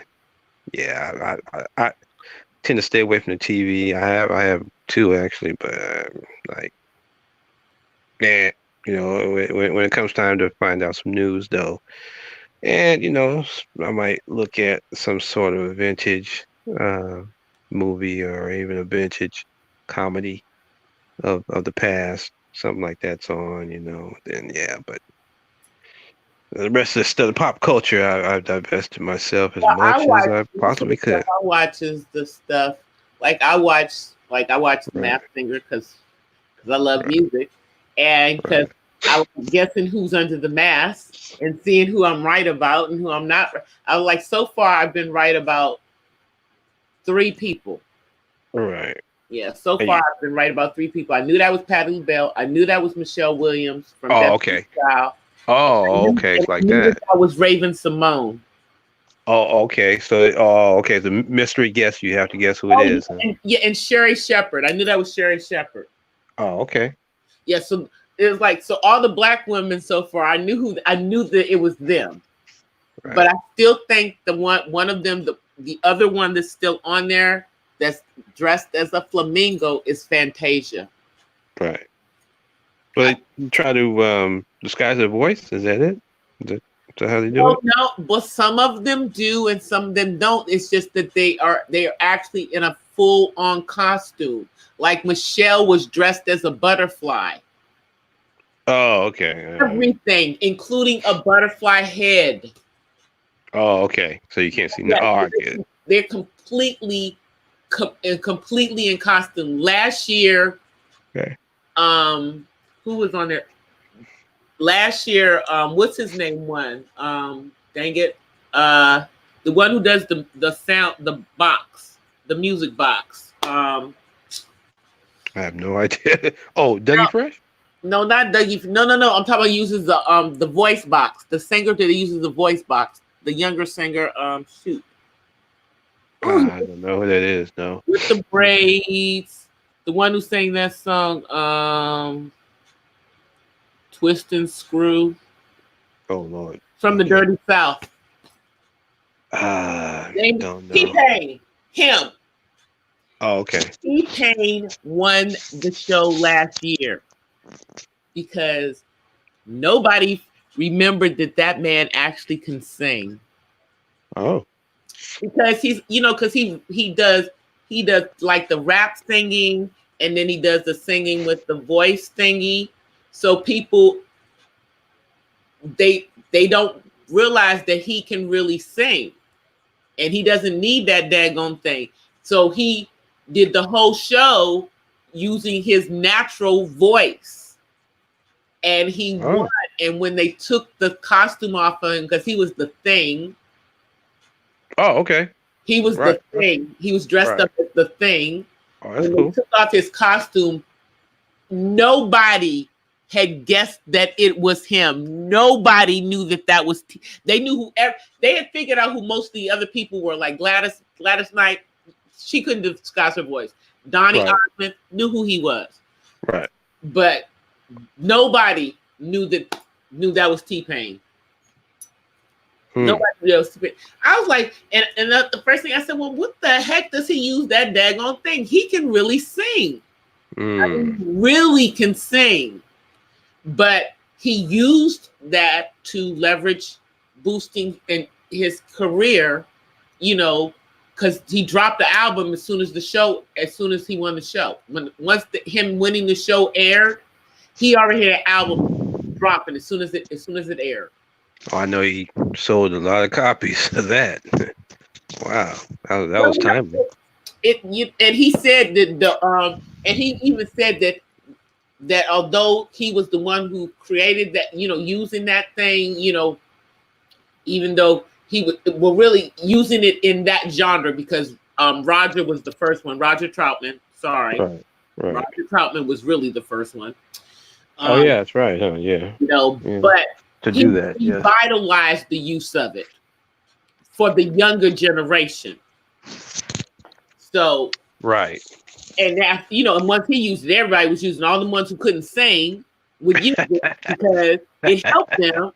Right. They could sing. That was a gimmick, huh? A gimmick. Yeah. So, and I guess it killed him. It probably did mess up his career because then people forgot he really could sing. Oh. Now they know he can sing.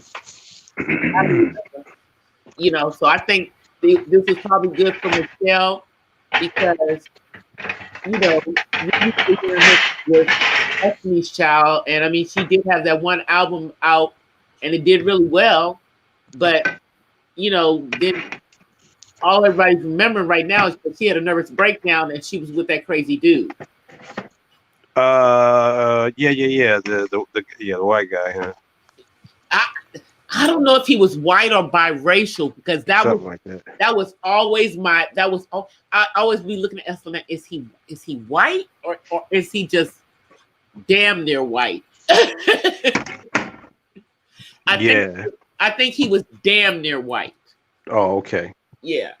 Damn near. like that country singer, Kane Brown. Never heard of him. That's a guy or female? He is a country singer whose daddy is black. Oh. And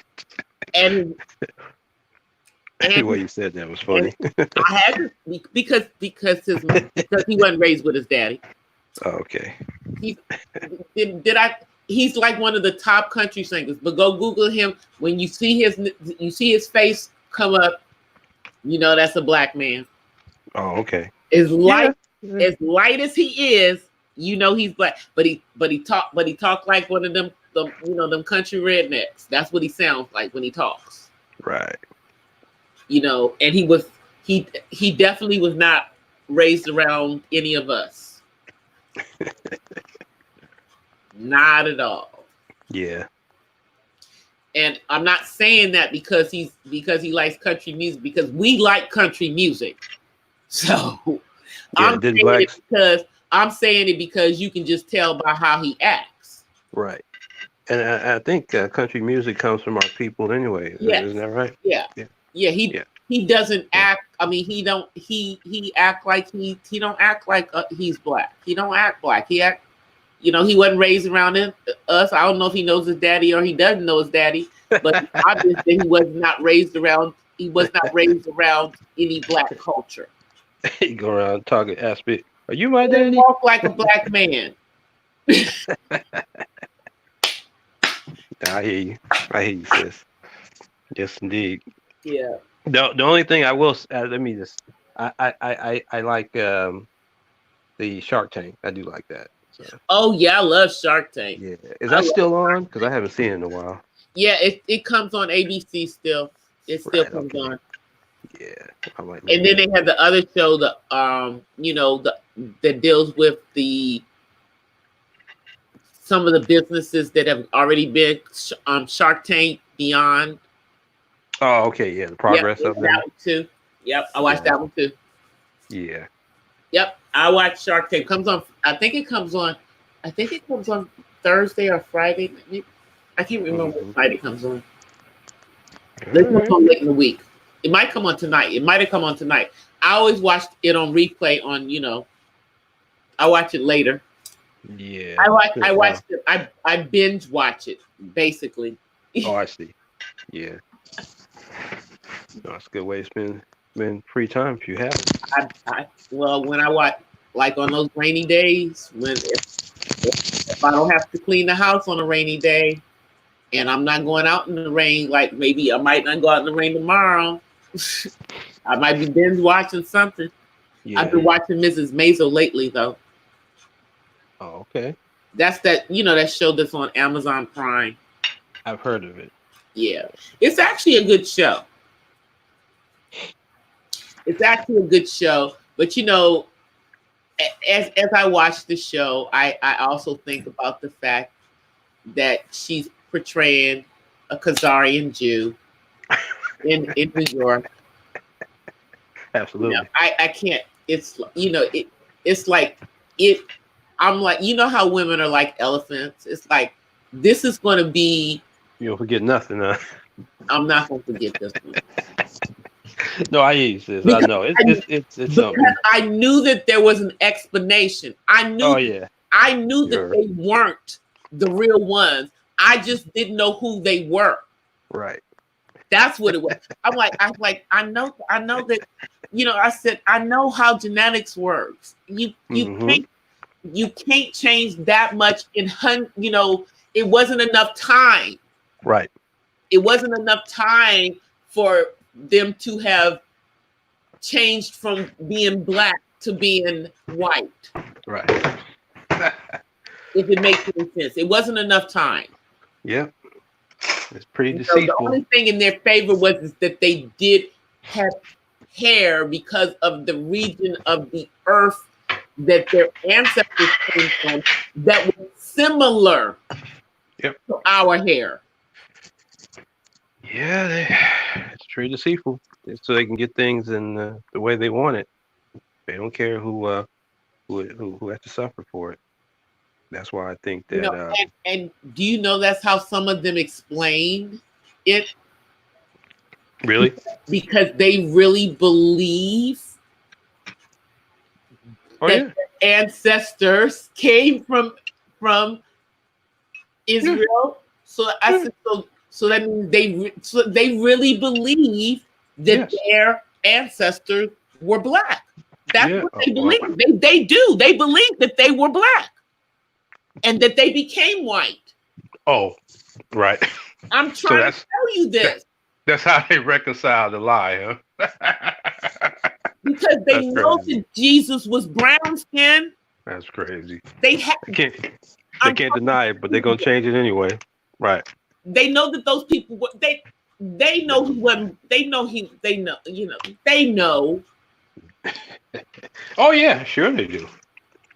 They're the So ones doing it for as long as they've been doing it. Yes, absolutely. it's like Yeah, they know. somewhere they must have some way. See, they have basically wiped out their own history and replaced it with ours. Sure. Who's gonna stop them? They got the back of the United States and Great Britain. That's kind of what it is.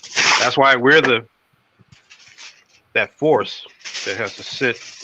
Really, you have to set things Well, they all stole to rights. they stole they stole the memory of the culture from those that are on the continent, and then those of us that were part of the diaspora. Yep. Well, there was no oral history to tell us anything, Right. so we know nothing. And by the way, a lot of this comes from Arab scholars initially about the Khazars, about the ancient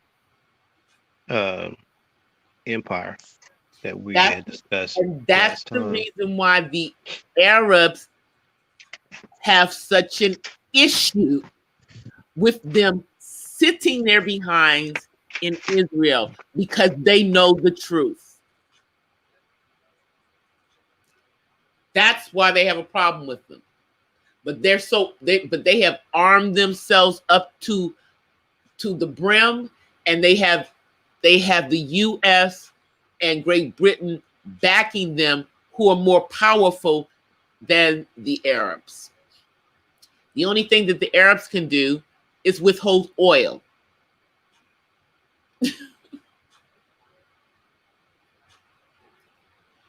That's all they can do. You still there, Terry? I think I lost you. Hello? Yep, I think you. Oh, Oh, there hold you on. Hold on. go. Okay. You hear me now? Yeah, I can hear you now. Oh, okay. Sorry about that, sis. Sorry about that. Yeah. I'm moving around here. Because I'm getting some cake now. But yeah, so they also have nuclear capability too. They can drop the bomb on somebody if they had to. Israel. And see, that's the thing. That's what I'm saying. The only thing that like the Saudis can withhold is oil. Mm-hmm. They have that. That's the only and that's the only reason that these other people are nice to them is because they have that. Mm-hmm. And even though now the US actually does have a lot of oil of their own. However, places like most of Europe, they don't have any natural resources for oil. It's on the continent, Mm-hmm. or it's over here in the Americas, or Mm-hmm. it's in the Middle East. Exactly. None of Europe has it. They don't have no oil. Probably because that's not where the dinosaurs were. Oh, Right. But I digress. Right. Well, we can go on and on, You know, we I was like that. That's it. The dinosaurs were not there. They were not. They, you know, they were not cold natured creatures. So they did not wander north.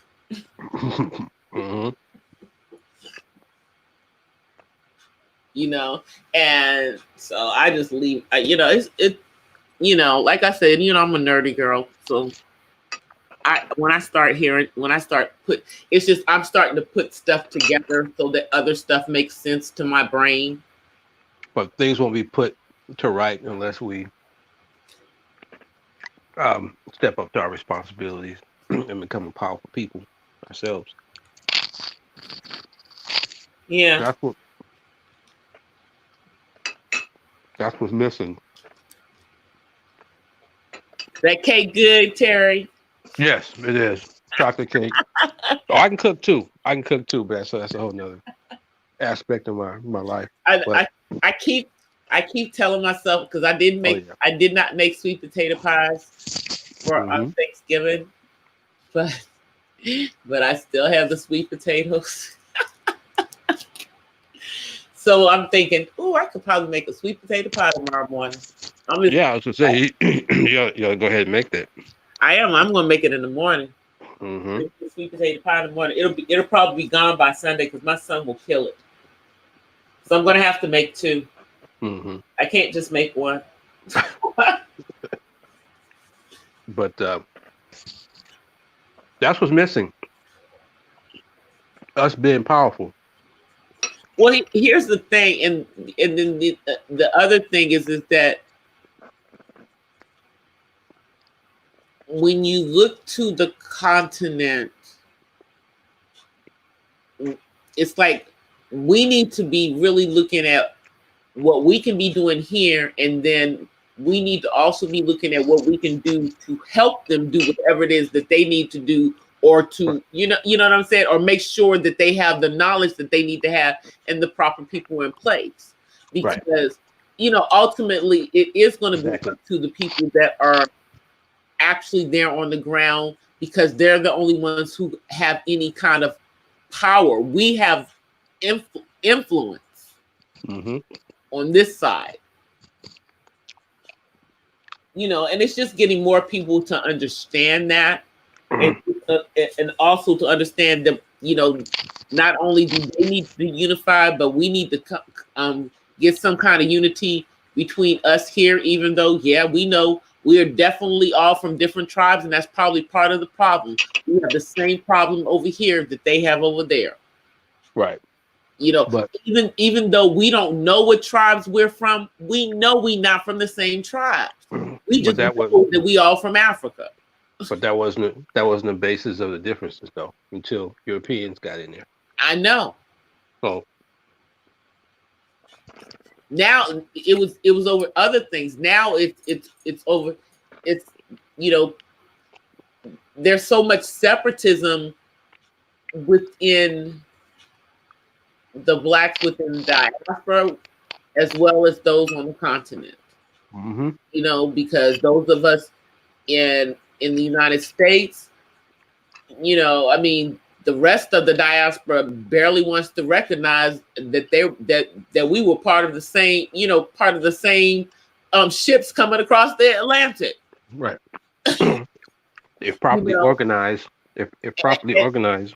And then the other issue is that we on this continent need in the United States need to understand that we, in all actuality, are the minority in the diaspora, because the majority is South, right, North America. True. If properly organized, we could exert our influence as a majority, as an African majority on the earth. Yeah, that's why when people talk about they don't need to learn Spanish, I'm like, sure you do. Black people speak Spanish too. Right. At that point, the paradigm shifts totally when you have power to rule yourselves. No, I know that's beyond the pay grade of a lot of our people here, unfortunately. They want They want to coexist with Europeans. So in terms of white supremacy, that is. That's why they keep advocating. I think a lot of them is just saying those things because they hear other people say them. They don't understand to which they speak. They're just saying it because it's popular. A lot of them, and it's been said so much with such intensity. They think they ought to say it and put it in their rhetoric. It's crazy. I'm like, surely these guys don't believe that because they obviously haven't really done the research to understand what could happen. So I've said once Africa becomes fully industrialized and start developing their own export and all the fabulous development, they'll be trying to out African me. I hope so. That's what have to happen. They have to see it. They don't think in the abstract in terms of something that's not. Yeah. It doesn't exist, but you have to build it. Sure, it doesn't exist because of what we've discussed. We know the historical impacts that occurred there were dominantly negative. So, okay, but we still know that obviously there's fabulous wealth there to be developed. You could have a fully developed Africa. And the thing is that they have to if done properly, they could have their own like super groups of foods and stuff that are on the continent. Oh yeah, to be exported. Because I told you her name is Dr. Hemi or Himbo, mm-hmm. and it's her channel that I subscribe to. But she was talking about that, just talking about the super foods that are available on the continent, but that they could possibly trade to other countries. Yes. In a unified Africa, my thinking is everything that can be developed would be pursued as such. Yeah. See, the way the foreign governments are, they only really are concerned with what's most profitable. You understand? That's really only they're concerned about, and that's why if you go to Africa, you'll see a lot of Africa is still underdeveloped because the foreigners haven't touched it. It's not something that they're interested in yet. See what I'm saying? But in the fully developed, when I say fully industrialized, that's exactly what I mean. So yes, sis, those things would be pursued as well. I know that's what I'm saying. Land that's just sitting there, nothing happening with it. It's just there. Yeah. All markets, and the thinking of Nkrumah was, and others who agreed with him, that they build economy. The economy would be a African common market, which would give Africa the advantage it needed in international trade and domestic trade. Telling you, they need to have their own stock exchange on the continent of Africa, just like just just like they have it in parts of like Europe has their Japan has one. They just need to have one for the continent. There is no exchange on the continent. Right. They're not because they have nothing that they are marketing off to sell, and they should have. Just like we do futures for things like corn and stuff. They should be able to do that kind of stuff. Yes. If they're able to develop latest they can modern export to us in other places. So here's what it would imply. Agriculture would be based on the latest technology. The economy would be built to facilitate a domination of export finished products, refinement centers as well as manufacturing, which is something that you don't see in a major way. It would definitely rival the West and maybe even exceed it, because you would pursue each and every item that could be processed in a commodity item to be shipped out, which would make Africa the exporting colossus. Because right now they do have there's certain things where they have the market cornered as far as certain textiles. Mm-hmm. You know, Yep. you can only get it from the continent. You know, and the fabrics are just, I mean, just Right. gorgeous. And the reason why I know this is true because of the potential for the different power sources that Africa has that they haven't pursued yet. You know, they have just about every, including solar, windmill, hydroelectric, even they can, and it's only a theory, thermonuclear. They have all that potential there for those compendium of power sources, and they only have about 1 to 2% installed continent wide. So it tells you right there that it's an underdevelopment that's taking place as well.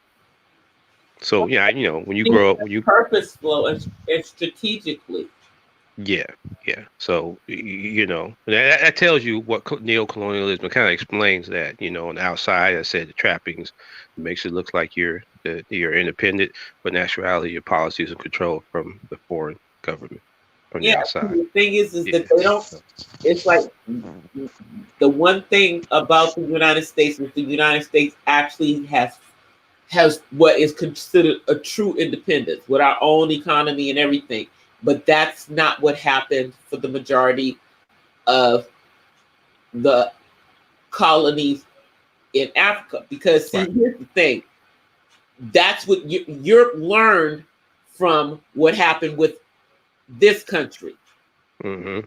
And that's why they handled things differently when they actually invaded Africa, so to speak. Right. Because before, you know, they were just trying to trade with them, you know, to kind of get their foot in there so they could see what was really going on the continent. Right. That was the whole reason for the slave trade. But then when they found out that there was other resources there that were more beneficial to them than the actual people that they didn't even think of as people. Right. Now, there's also a historical event that many historians don't talk about, but the collapse of Europe, their economies were collapsing as well. So it was a necessity to, one, stabilize their economies and create markets that they could profit off of, two, and three, to initiate a lasting peace amongst themselves. And that's that. So that collective imperialism, when they went into Africa, represented that. Yep. That was a consequence of that. Yeah. Yep. A lot of people don't talk about that. They don't understand what happened in Europe. Excuse me. In those particular countries, because as we both know, they don't have any resources. They have nothing of value like that. So, and it was just a demand for that stuff based on the discovery voyages. Yeah. I mean, here's the thing. If the United States had not become the United States, and had remained part of Great Britain, who knows what would have happened as far as, you know, Africa? Who knows? Who knows? You know, because what really happened is that Spain, France, and Great Britain lost their stronghold on half of one of the continents over here. Right. And eventually, so to speak, they pretty much lost most of their control over North and South America, except for Canada. Yes. Yep. Mm-hmm. So all it leaves for them to pillage is the continent, Right. because they considered the continent to be less sophisticated than them. Right. So, yeah. A decisive moment in Africa as well. There was a decline at that point in Here's the time. killer thing. The killer thing about it is that if the Moors hadn't left Africa and gone over to, gone across the Mediterranean to Right. Europe, they would have still been in them caves. True. To some extent, yeah. I'm just saying, they did. The Moors came in there and started showing some of them how to build cities, Right. and all of that stuff in Southern Europe, and it started to spread up through the continent. Mm-hmm. I think they built, from what I haven't been able to verify this, but but I guess when Dr. John Henry Clark said it, it's probably gospel that the Moors built the University of Salamanca in Spain. I wouldn't doubt it. You ever take a look at it on the internet? It's just a beautiful structures. So I went to Barcelona, and then I went up to the mountains when I was there. And I went to see and saw like a lot of different things in that part of Spain. It was so beautiful. Right. And I also saw southern Italy, and Nice, France, which is the French Riviera, as they call it. Right. Absolutely. Now, in terms of what's the strategies now, it's not over. The struggle continues. I mentioned earlier that the revolutionaries who are in the mass political excuse me, the mass political parties there is where the at this point in time, and other groups, other like-minded groups, that's where the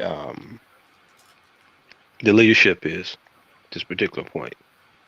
Some of them may even be in the bureaucracy somewhere, possibly. In governments around the continent, but the bulk of the revolutionaries are outside of the power structure. They're in their organizations, such as the Pan-Africanist Congress, Democratic Party of Guinea. These political parties are not in state power there inside, but Conventions People's Party, the movement for the National Congolese, that was Patrice Lumumba's party, the Black Consciousness Movement, the Southwest African People's Organization, such as those, with all these acronyms. Those are the I can't remember right now, but it's the PAIGC of Guinea-Bissau. It's an acronym. I can't remember the actual the wording that goes with that, but so and others. Some are in a level of armed struggle. Some are not, depending on where they are in terms of their territory. They know that the final step is continental unity. See, this is what Nkrumah warned as early as 1960, and the need to unify with some. Here's the thing: it's the only thing that makes any sense, because the thing is that the countries that they were formed into are not real. Right. So yeah. So he warned that if they didn't use some expeditiousness and organize unification, that colonialism would come back in a more insidious form, and we're seeing that now. I He mean, said that we'd have to double the effort that it was taking them then to free Africa if we didn't. And this was like 1960. He was talking this. I mean, he even said it in the United Nations. It was no secret, it was an open policy in terms of Pan-Africanism, and they had declared that at independence and provided for it in their constitutions. So, they understood what was going on. I mean, he helped other areas that were struggling against colonialism that weren't free yet.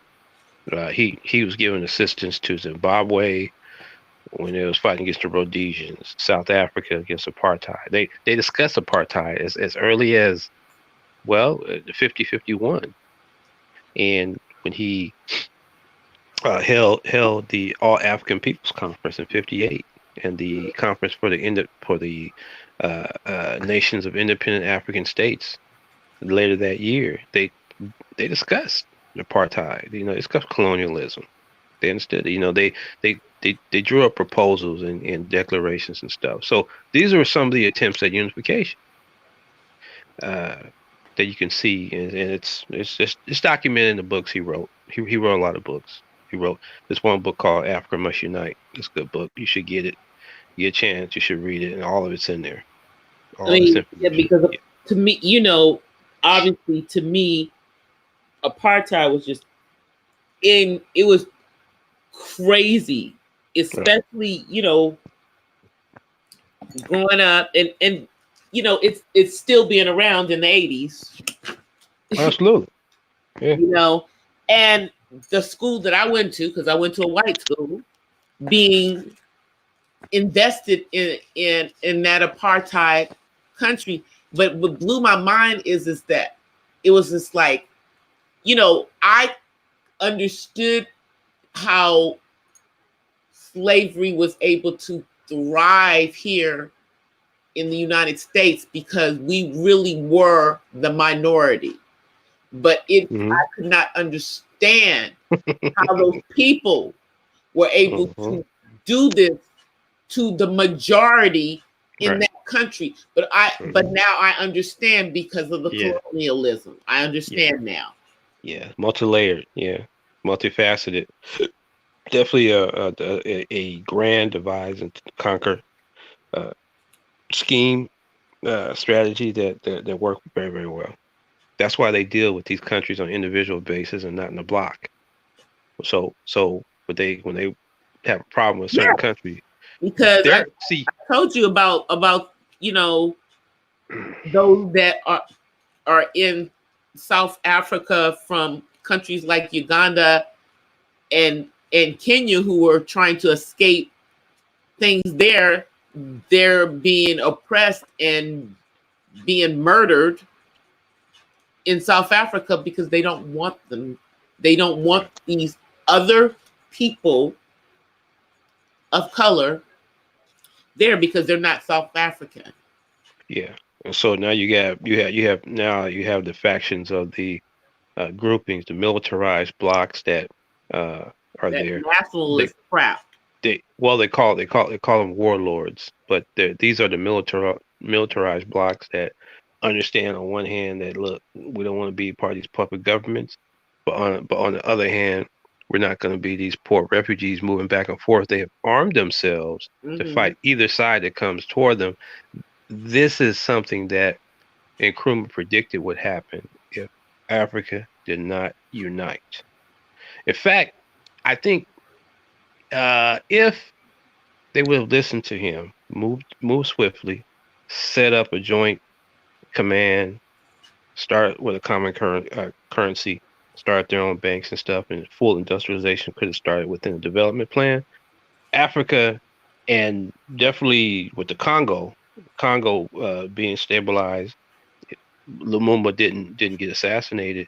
I think that would have ended apartheid at an earlier time than it did. As far as based on my analysis, and then of course I think at the end by 1970-71, Africa would have been united under one government. Yeah, I believe it would have happened before the 60s was out, based on what I've studied. And see, the thing About it. is that, yeah, because It's a shame. the thing is that by putting Mandela in prison, they pretty much that forestalled it Yes. for so long until really what happened was, and I hate to say this, it was the rest of the world becoming appalled Right. and embarrassed Right. by what was going on over there. Right. Finally. And And yeah. it took people being embarrassed by having to admit that they had condoned this treatment Right. of Black people. You know, because in a lot of ways, this was far worse than slavery. Right. Wide open too. They didn't have no contradictions. They told the world, yes, we're ruling these, darkies. Yes, this is the way we're doing it. See, no one there was no amphibious landings or parachute insertion of 101 airborne to free the Africans. You'll never see that. See. Yeah, yeah, they were duplicitous and of course they were major trading partners with apartheid government for years. Of course, so was Israel, the Zionist twin is a twin, another evil twin regime, and these people. So they have drawn the line in the sand. Obviously, they have said no. This is how that we're going to rule, and this is the order of things. And anybody that comes against that. This was the imperative that understood Nkrumah, who was really sort of the leader of the revolution. Now, he wasn't the only one, but he was really the leading one because his policies were so far-reaching. Him and Sekou Touré was the two foremost advocates of continental unity. You know what I mean? They're very close. Although Nkrumah was the older one, but Sekou Touré was a revolutionary, a Muslim. He was a Muslim, but he was definitely a staunch African revolutionary. He felt that when you had to deal with force, and force was what was needed. And Nkrumah was a little bit more diplomatic, but once he was overthrown, then the struggle entered a new phase. He felt it was the armed struggle at that point. So he wrote this book called Handbook of Revolutionary Warfare I told you about, and calls for an all-African revolutionary party to coordinate political parties, and then out of that would have an umbrella group, which I'll get into. I don't want to give everything away, but there's a strategy in that book to actually capture the continent. There's a political side, and sort of there is a military framework for it. And you've heard me say that there's a framework that exists. That's part of it there. Okay. Of course, it needs some updates and modernizations, Yeah. though. Yeah. That was 1968. Definitely.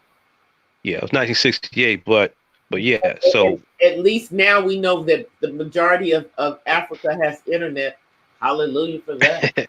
right. So but just briefly getting back to those cats, over there with Taz and them, I've never spoke to them. I have yet. They don't even know me.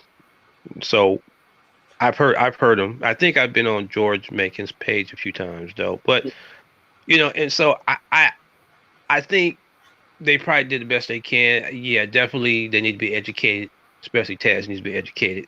I personally don't want to educate him though, to be honest with you. I kind of like him where he is because I think one day him and I are probably going to meet on the net and then we'll have a discussion on it.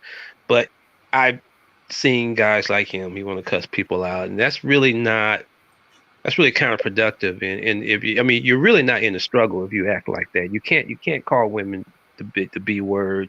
You can't call men the P word.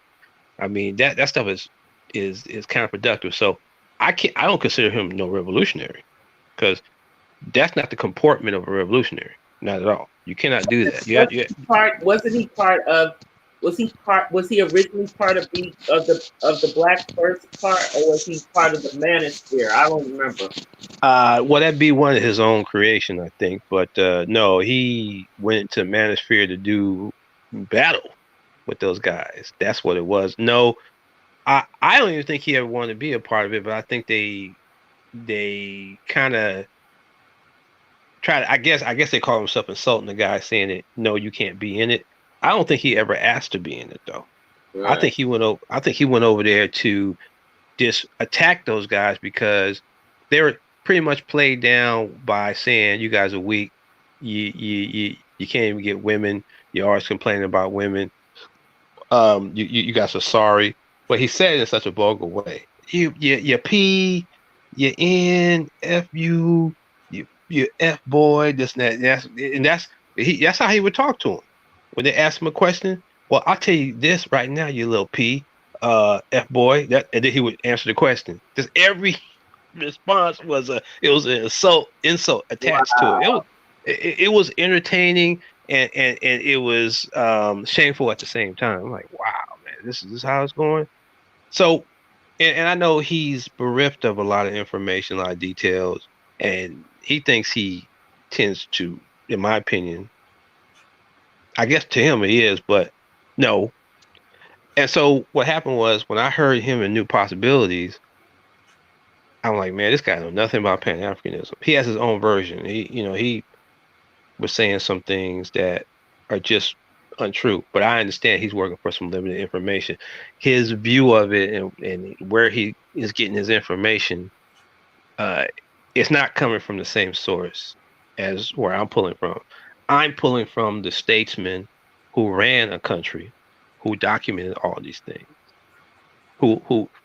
these were his policies, Nkrumah's policies. So all this stuff is in his books. Those are my references right there. Who better knows than the head of state himself what he means by Pan-Africanism? So perfect sense to me. I mean, yeah, but that was the thing, because when I was listening, I was just like, okay, well, but this don't sound like the same thing to me. No, it isn't. No. And so that's why I said, that's what I was saying. I'm like, I can't really explain. I said, just go peruse the conversation. I said it's a real long one, but I knew you didn't have to listen to the whole thing because I didn't listen to the whole thing to get a gist of what they were talking about.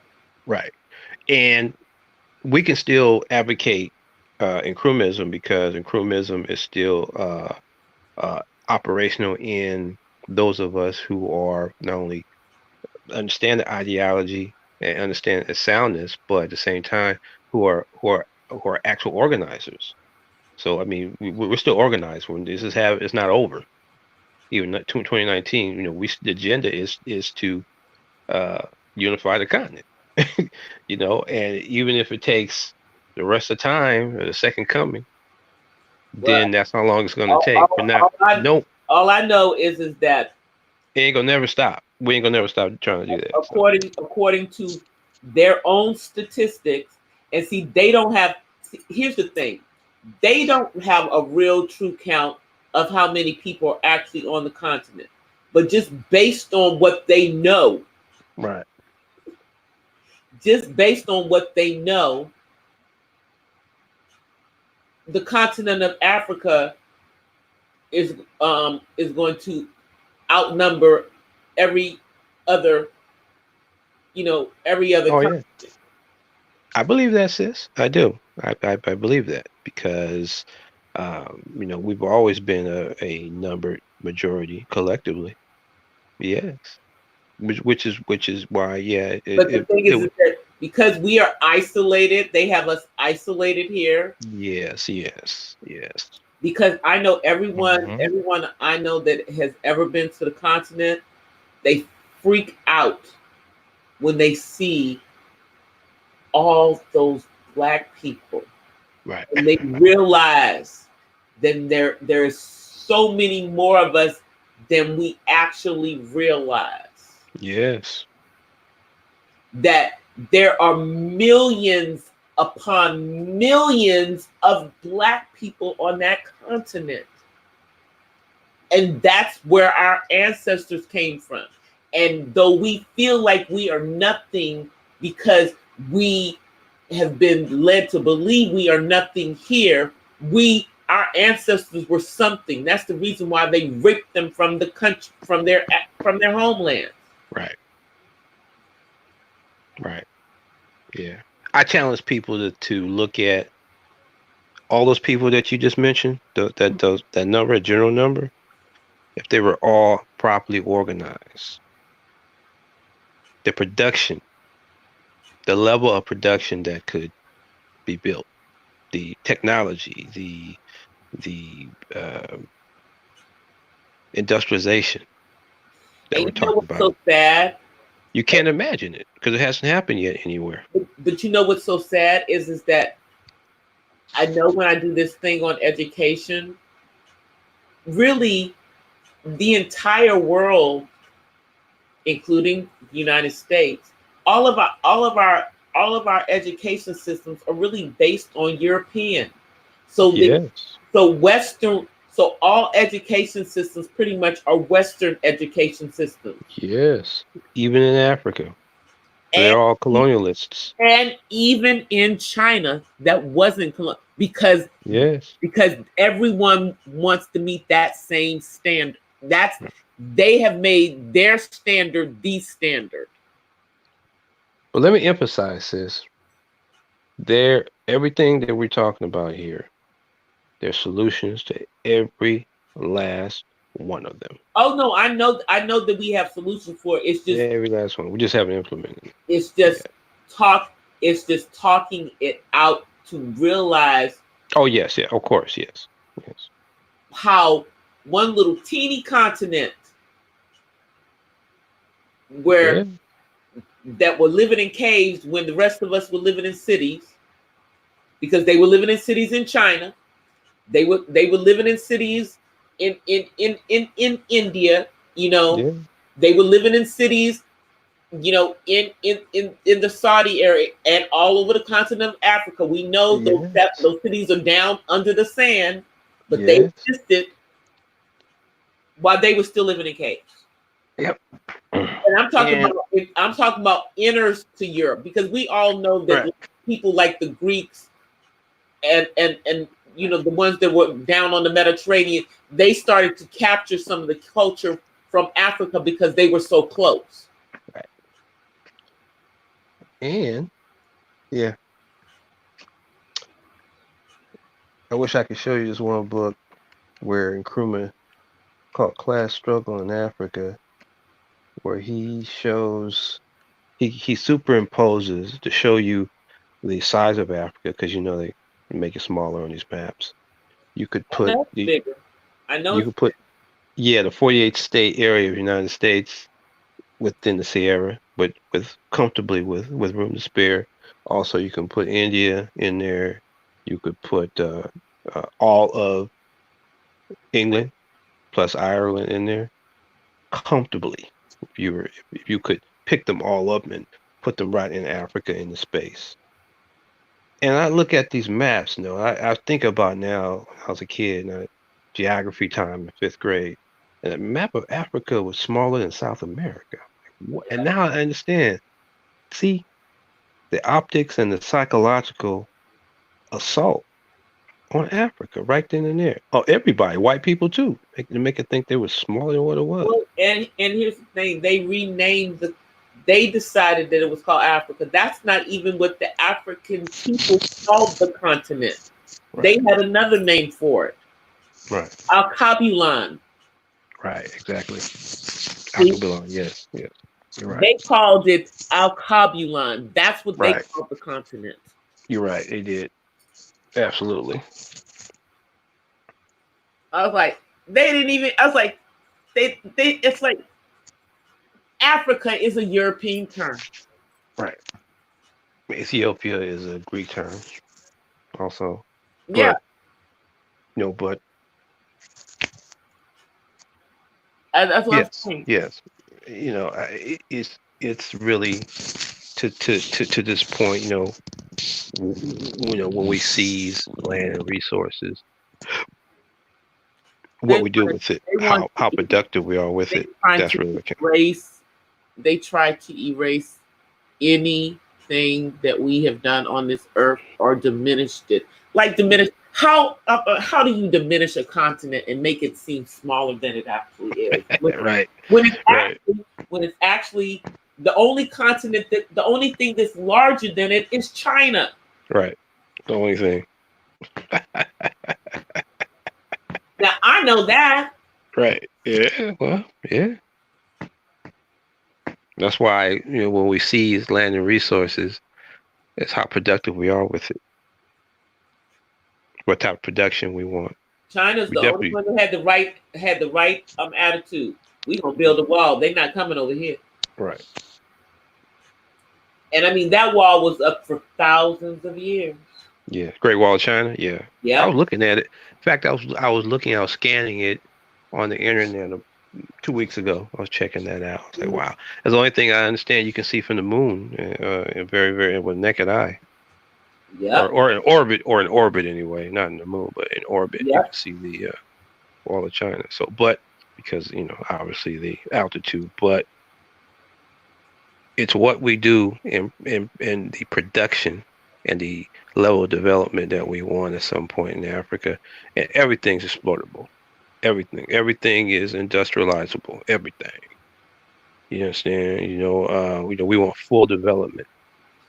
And for it's so Africa. sad because it's like when you dig up the history, you know that Africa was industrialized. They Yes, stole of course. Yes. all of that. Yes, you're right. Not many people know that. Yes. Yes, true. Mining took place. Metallurgy. Yeah. Oh, yeah. We can go. Yeah. Yeah. Those things are definitely accessible knowledge. Yeah, I'm intrigued. because we're talking about before Christ. Right. Exactly. They had huge cities. They had irrigation cities. They Right. had running water. They Right. had plumbing. Right. They had figured all this out. Yep. The only thing they had weaving industries too. how to harness electricity yet. Right. They hadn't figured that one out, but they figured out almost everything else. Right.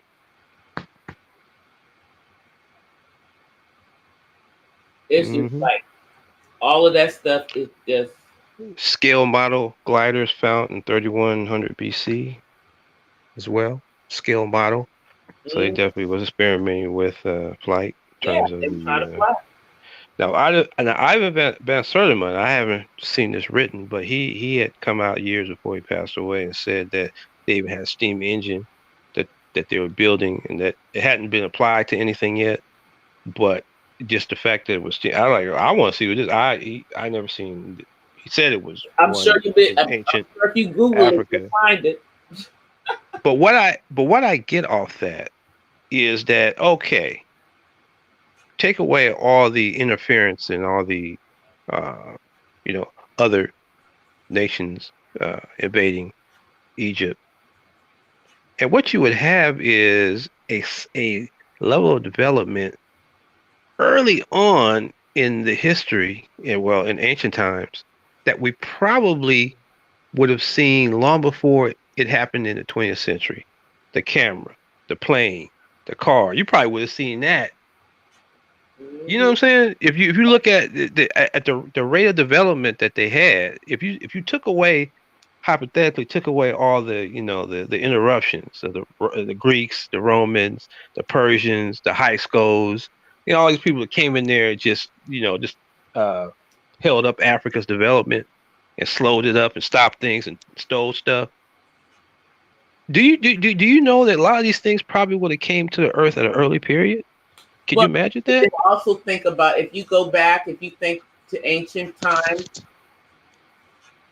with to the time of Babylon, that was because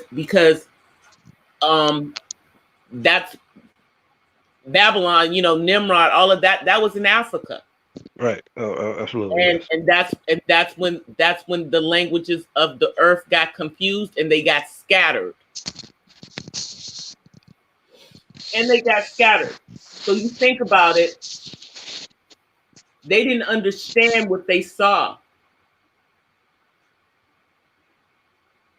They didn't understand what they had there, and what they and since they didn't understand it, they destroyed it so it couldn't be used or found.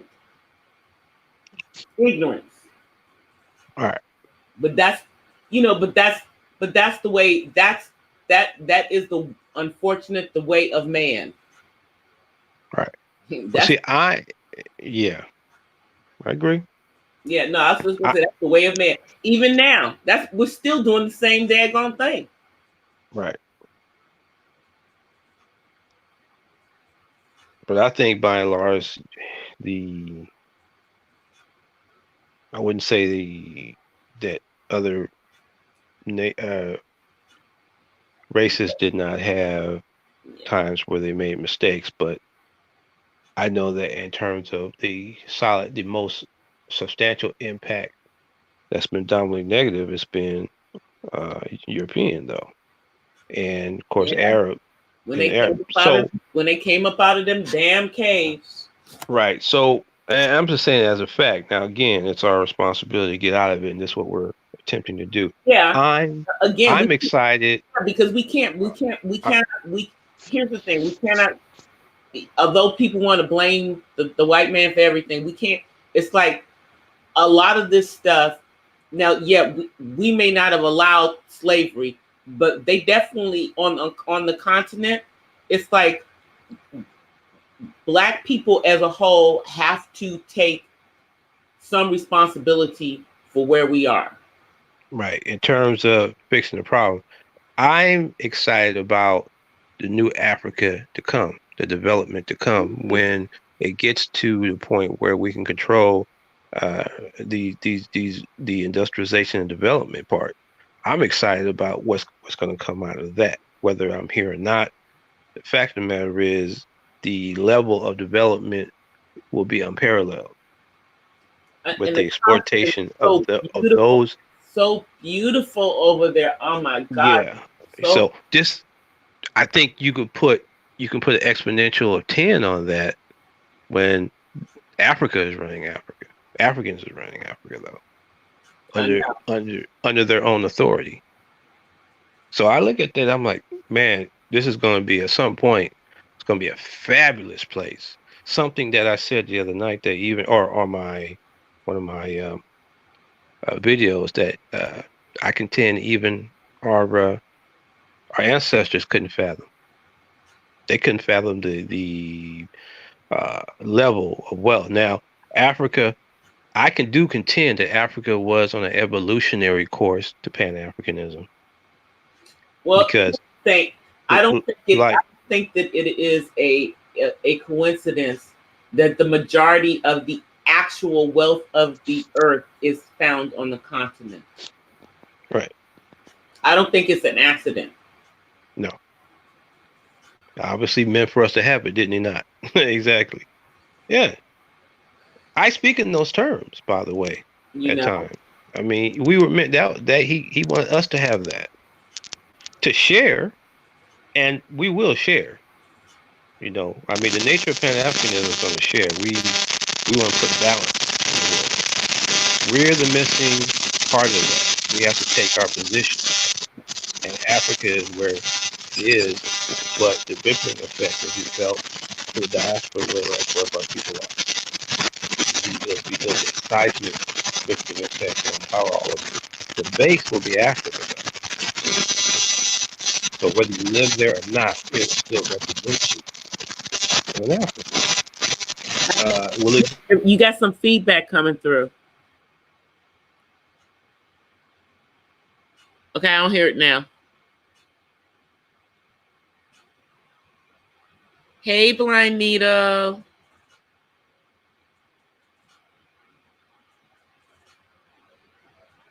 No, I'm on extra long tonight, girl. I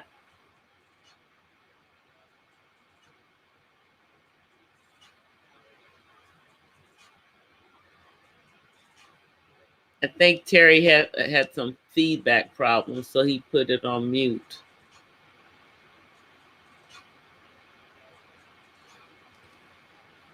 Well, you're still connected, Terry. Yep, he dropped. He dropped. I like my new purple angel. I don't know if Terry's going to be able to come back up. We may be ending it. Ooh, we're almost at 5 hours in like less than 30 seconds.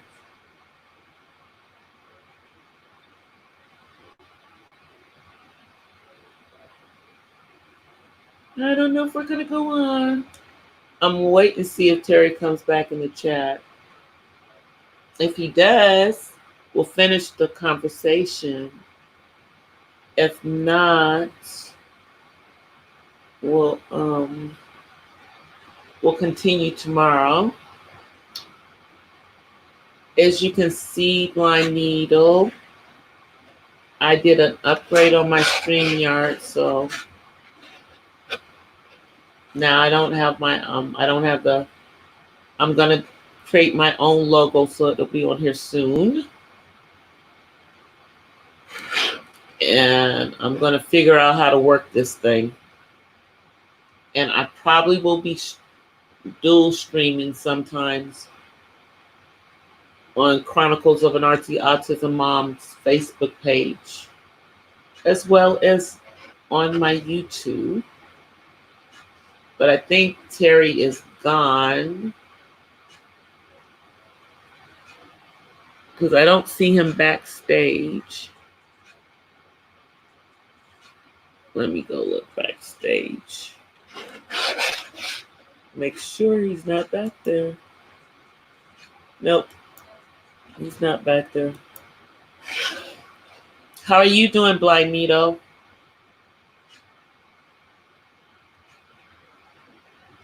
Yeah, we've been on here for like 5 hours. This has been a long one. We've talked about a whole bunch of different things. Trust me. We've gone all around the mulberry bush tonight. But I think I'm going to go ahead and end it. I wanted to try to wait for Terry, but I think I'm going to go ahead and end it for tonight. And I will be back on tomorrow. I am going to pop on during the day. I'm not going to just do my nighttime tomorrow. I promise. I'm still waiting for an answer from YouTube on why I'm not able to live stream from my mobile app. But we'll see what happens. But in the interim, I'm going to go ahead and end this. Just turning the music up so that it can take us out of here. I'm so glad you came through, even if it was for a minute, Blind Needle. But my voice is like almost gone after 5 hours. So anyway, thank you, Terry. I know you're out there in the clouds somewhere. And thank you, everyone else. Thank you, Reigning Woman. Thank you, Uppity Unicorn. Thank you, AK James. Thank you, Silent Army. Oh, so many. T Million, Mela. Thank you for coming up. Queen B, Queen Mayada. Thank all of you guys. And Mr. Fulton, I'm gonna come find your Special Olympics bowling today. But thank you guys all for coming through. I really, really appreciate it. So as always, in leaving you guys, this was a great one. I offer you guys peace and blessings from the West Side. Bye, everybody. Happy Saturday. See y'all later today.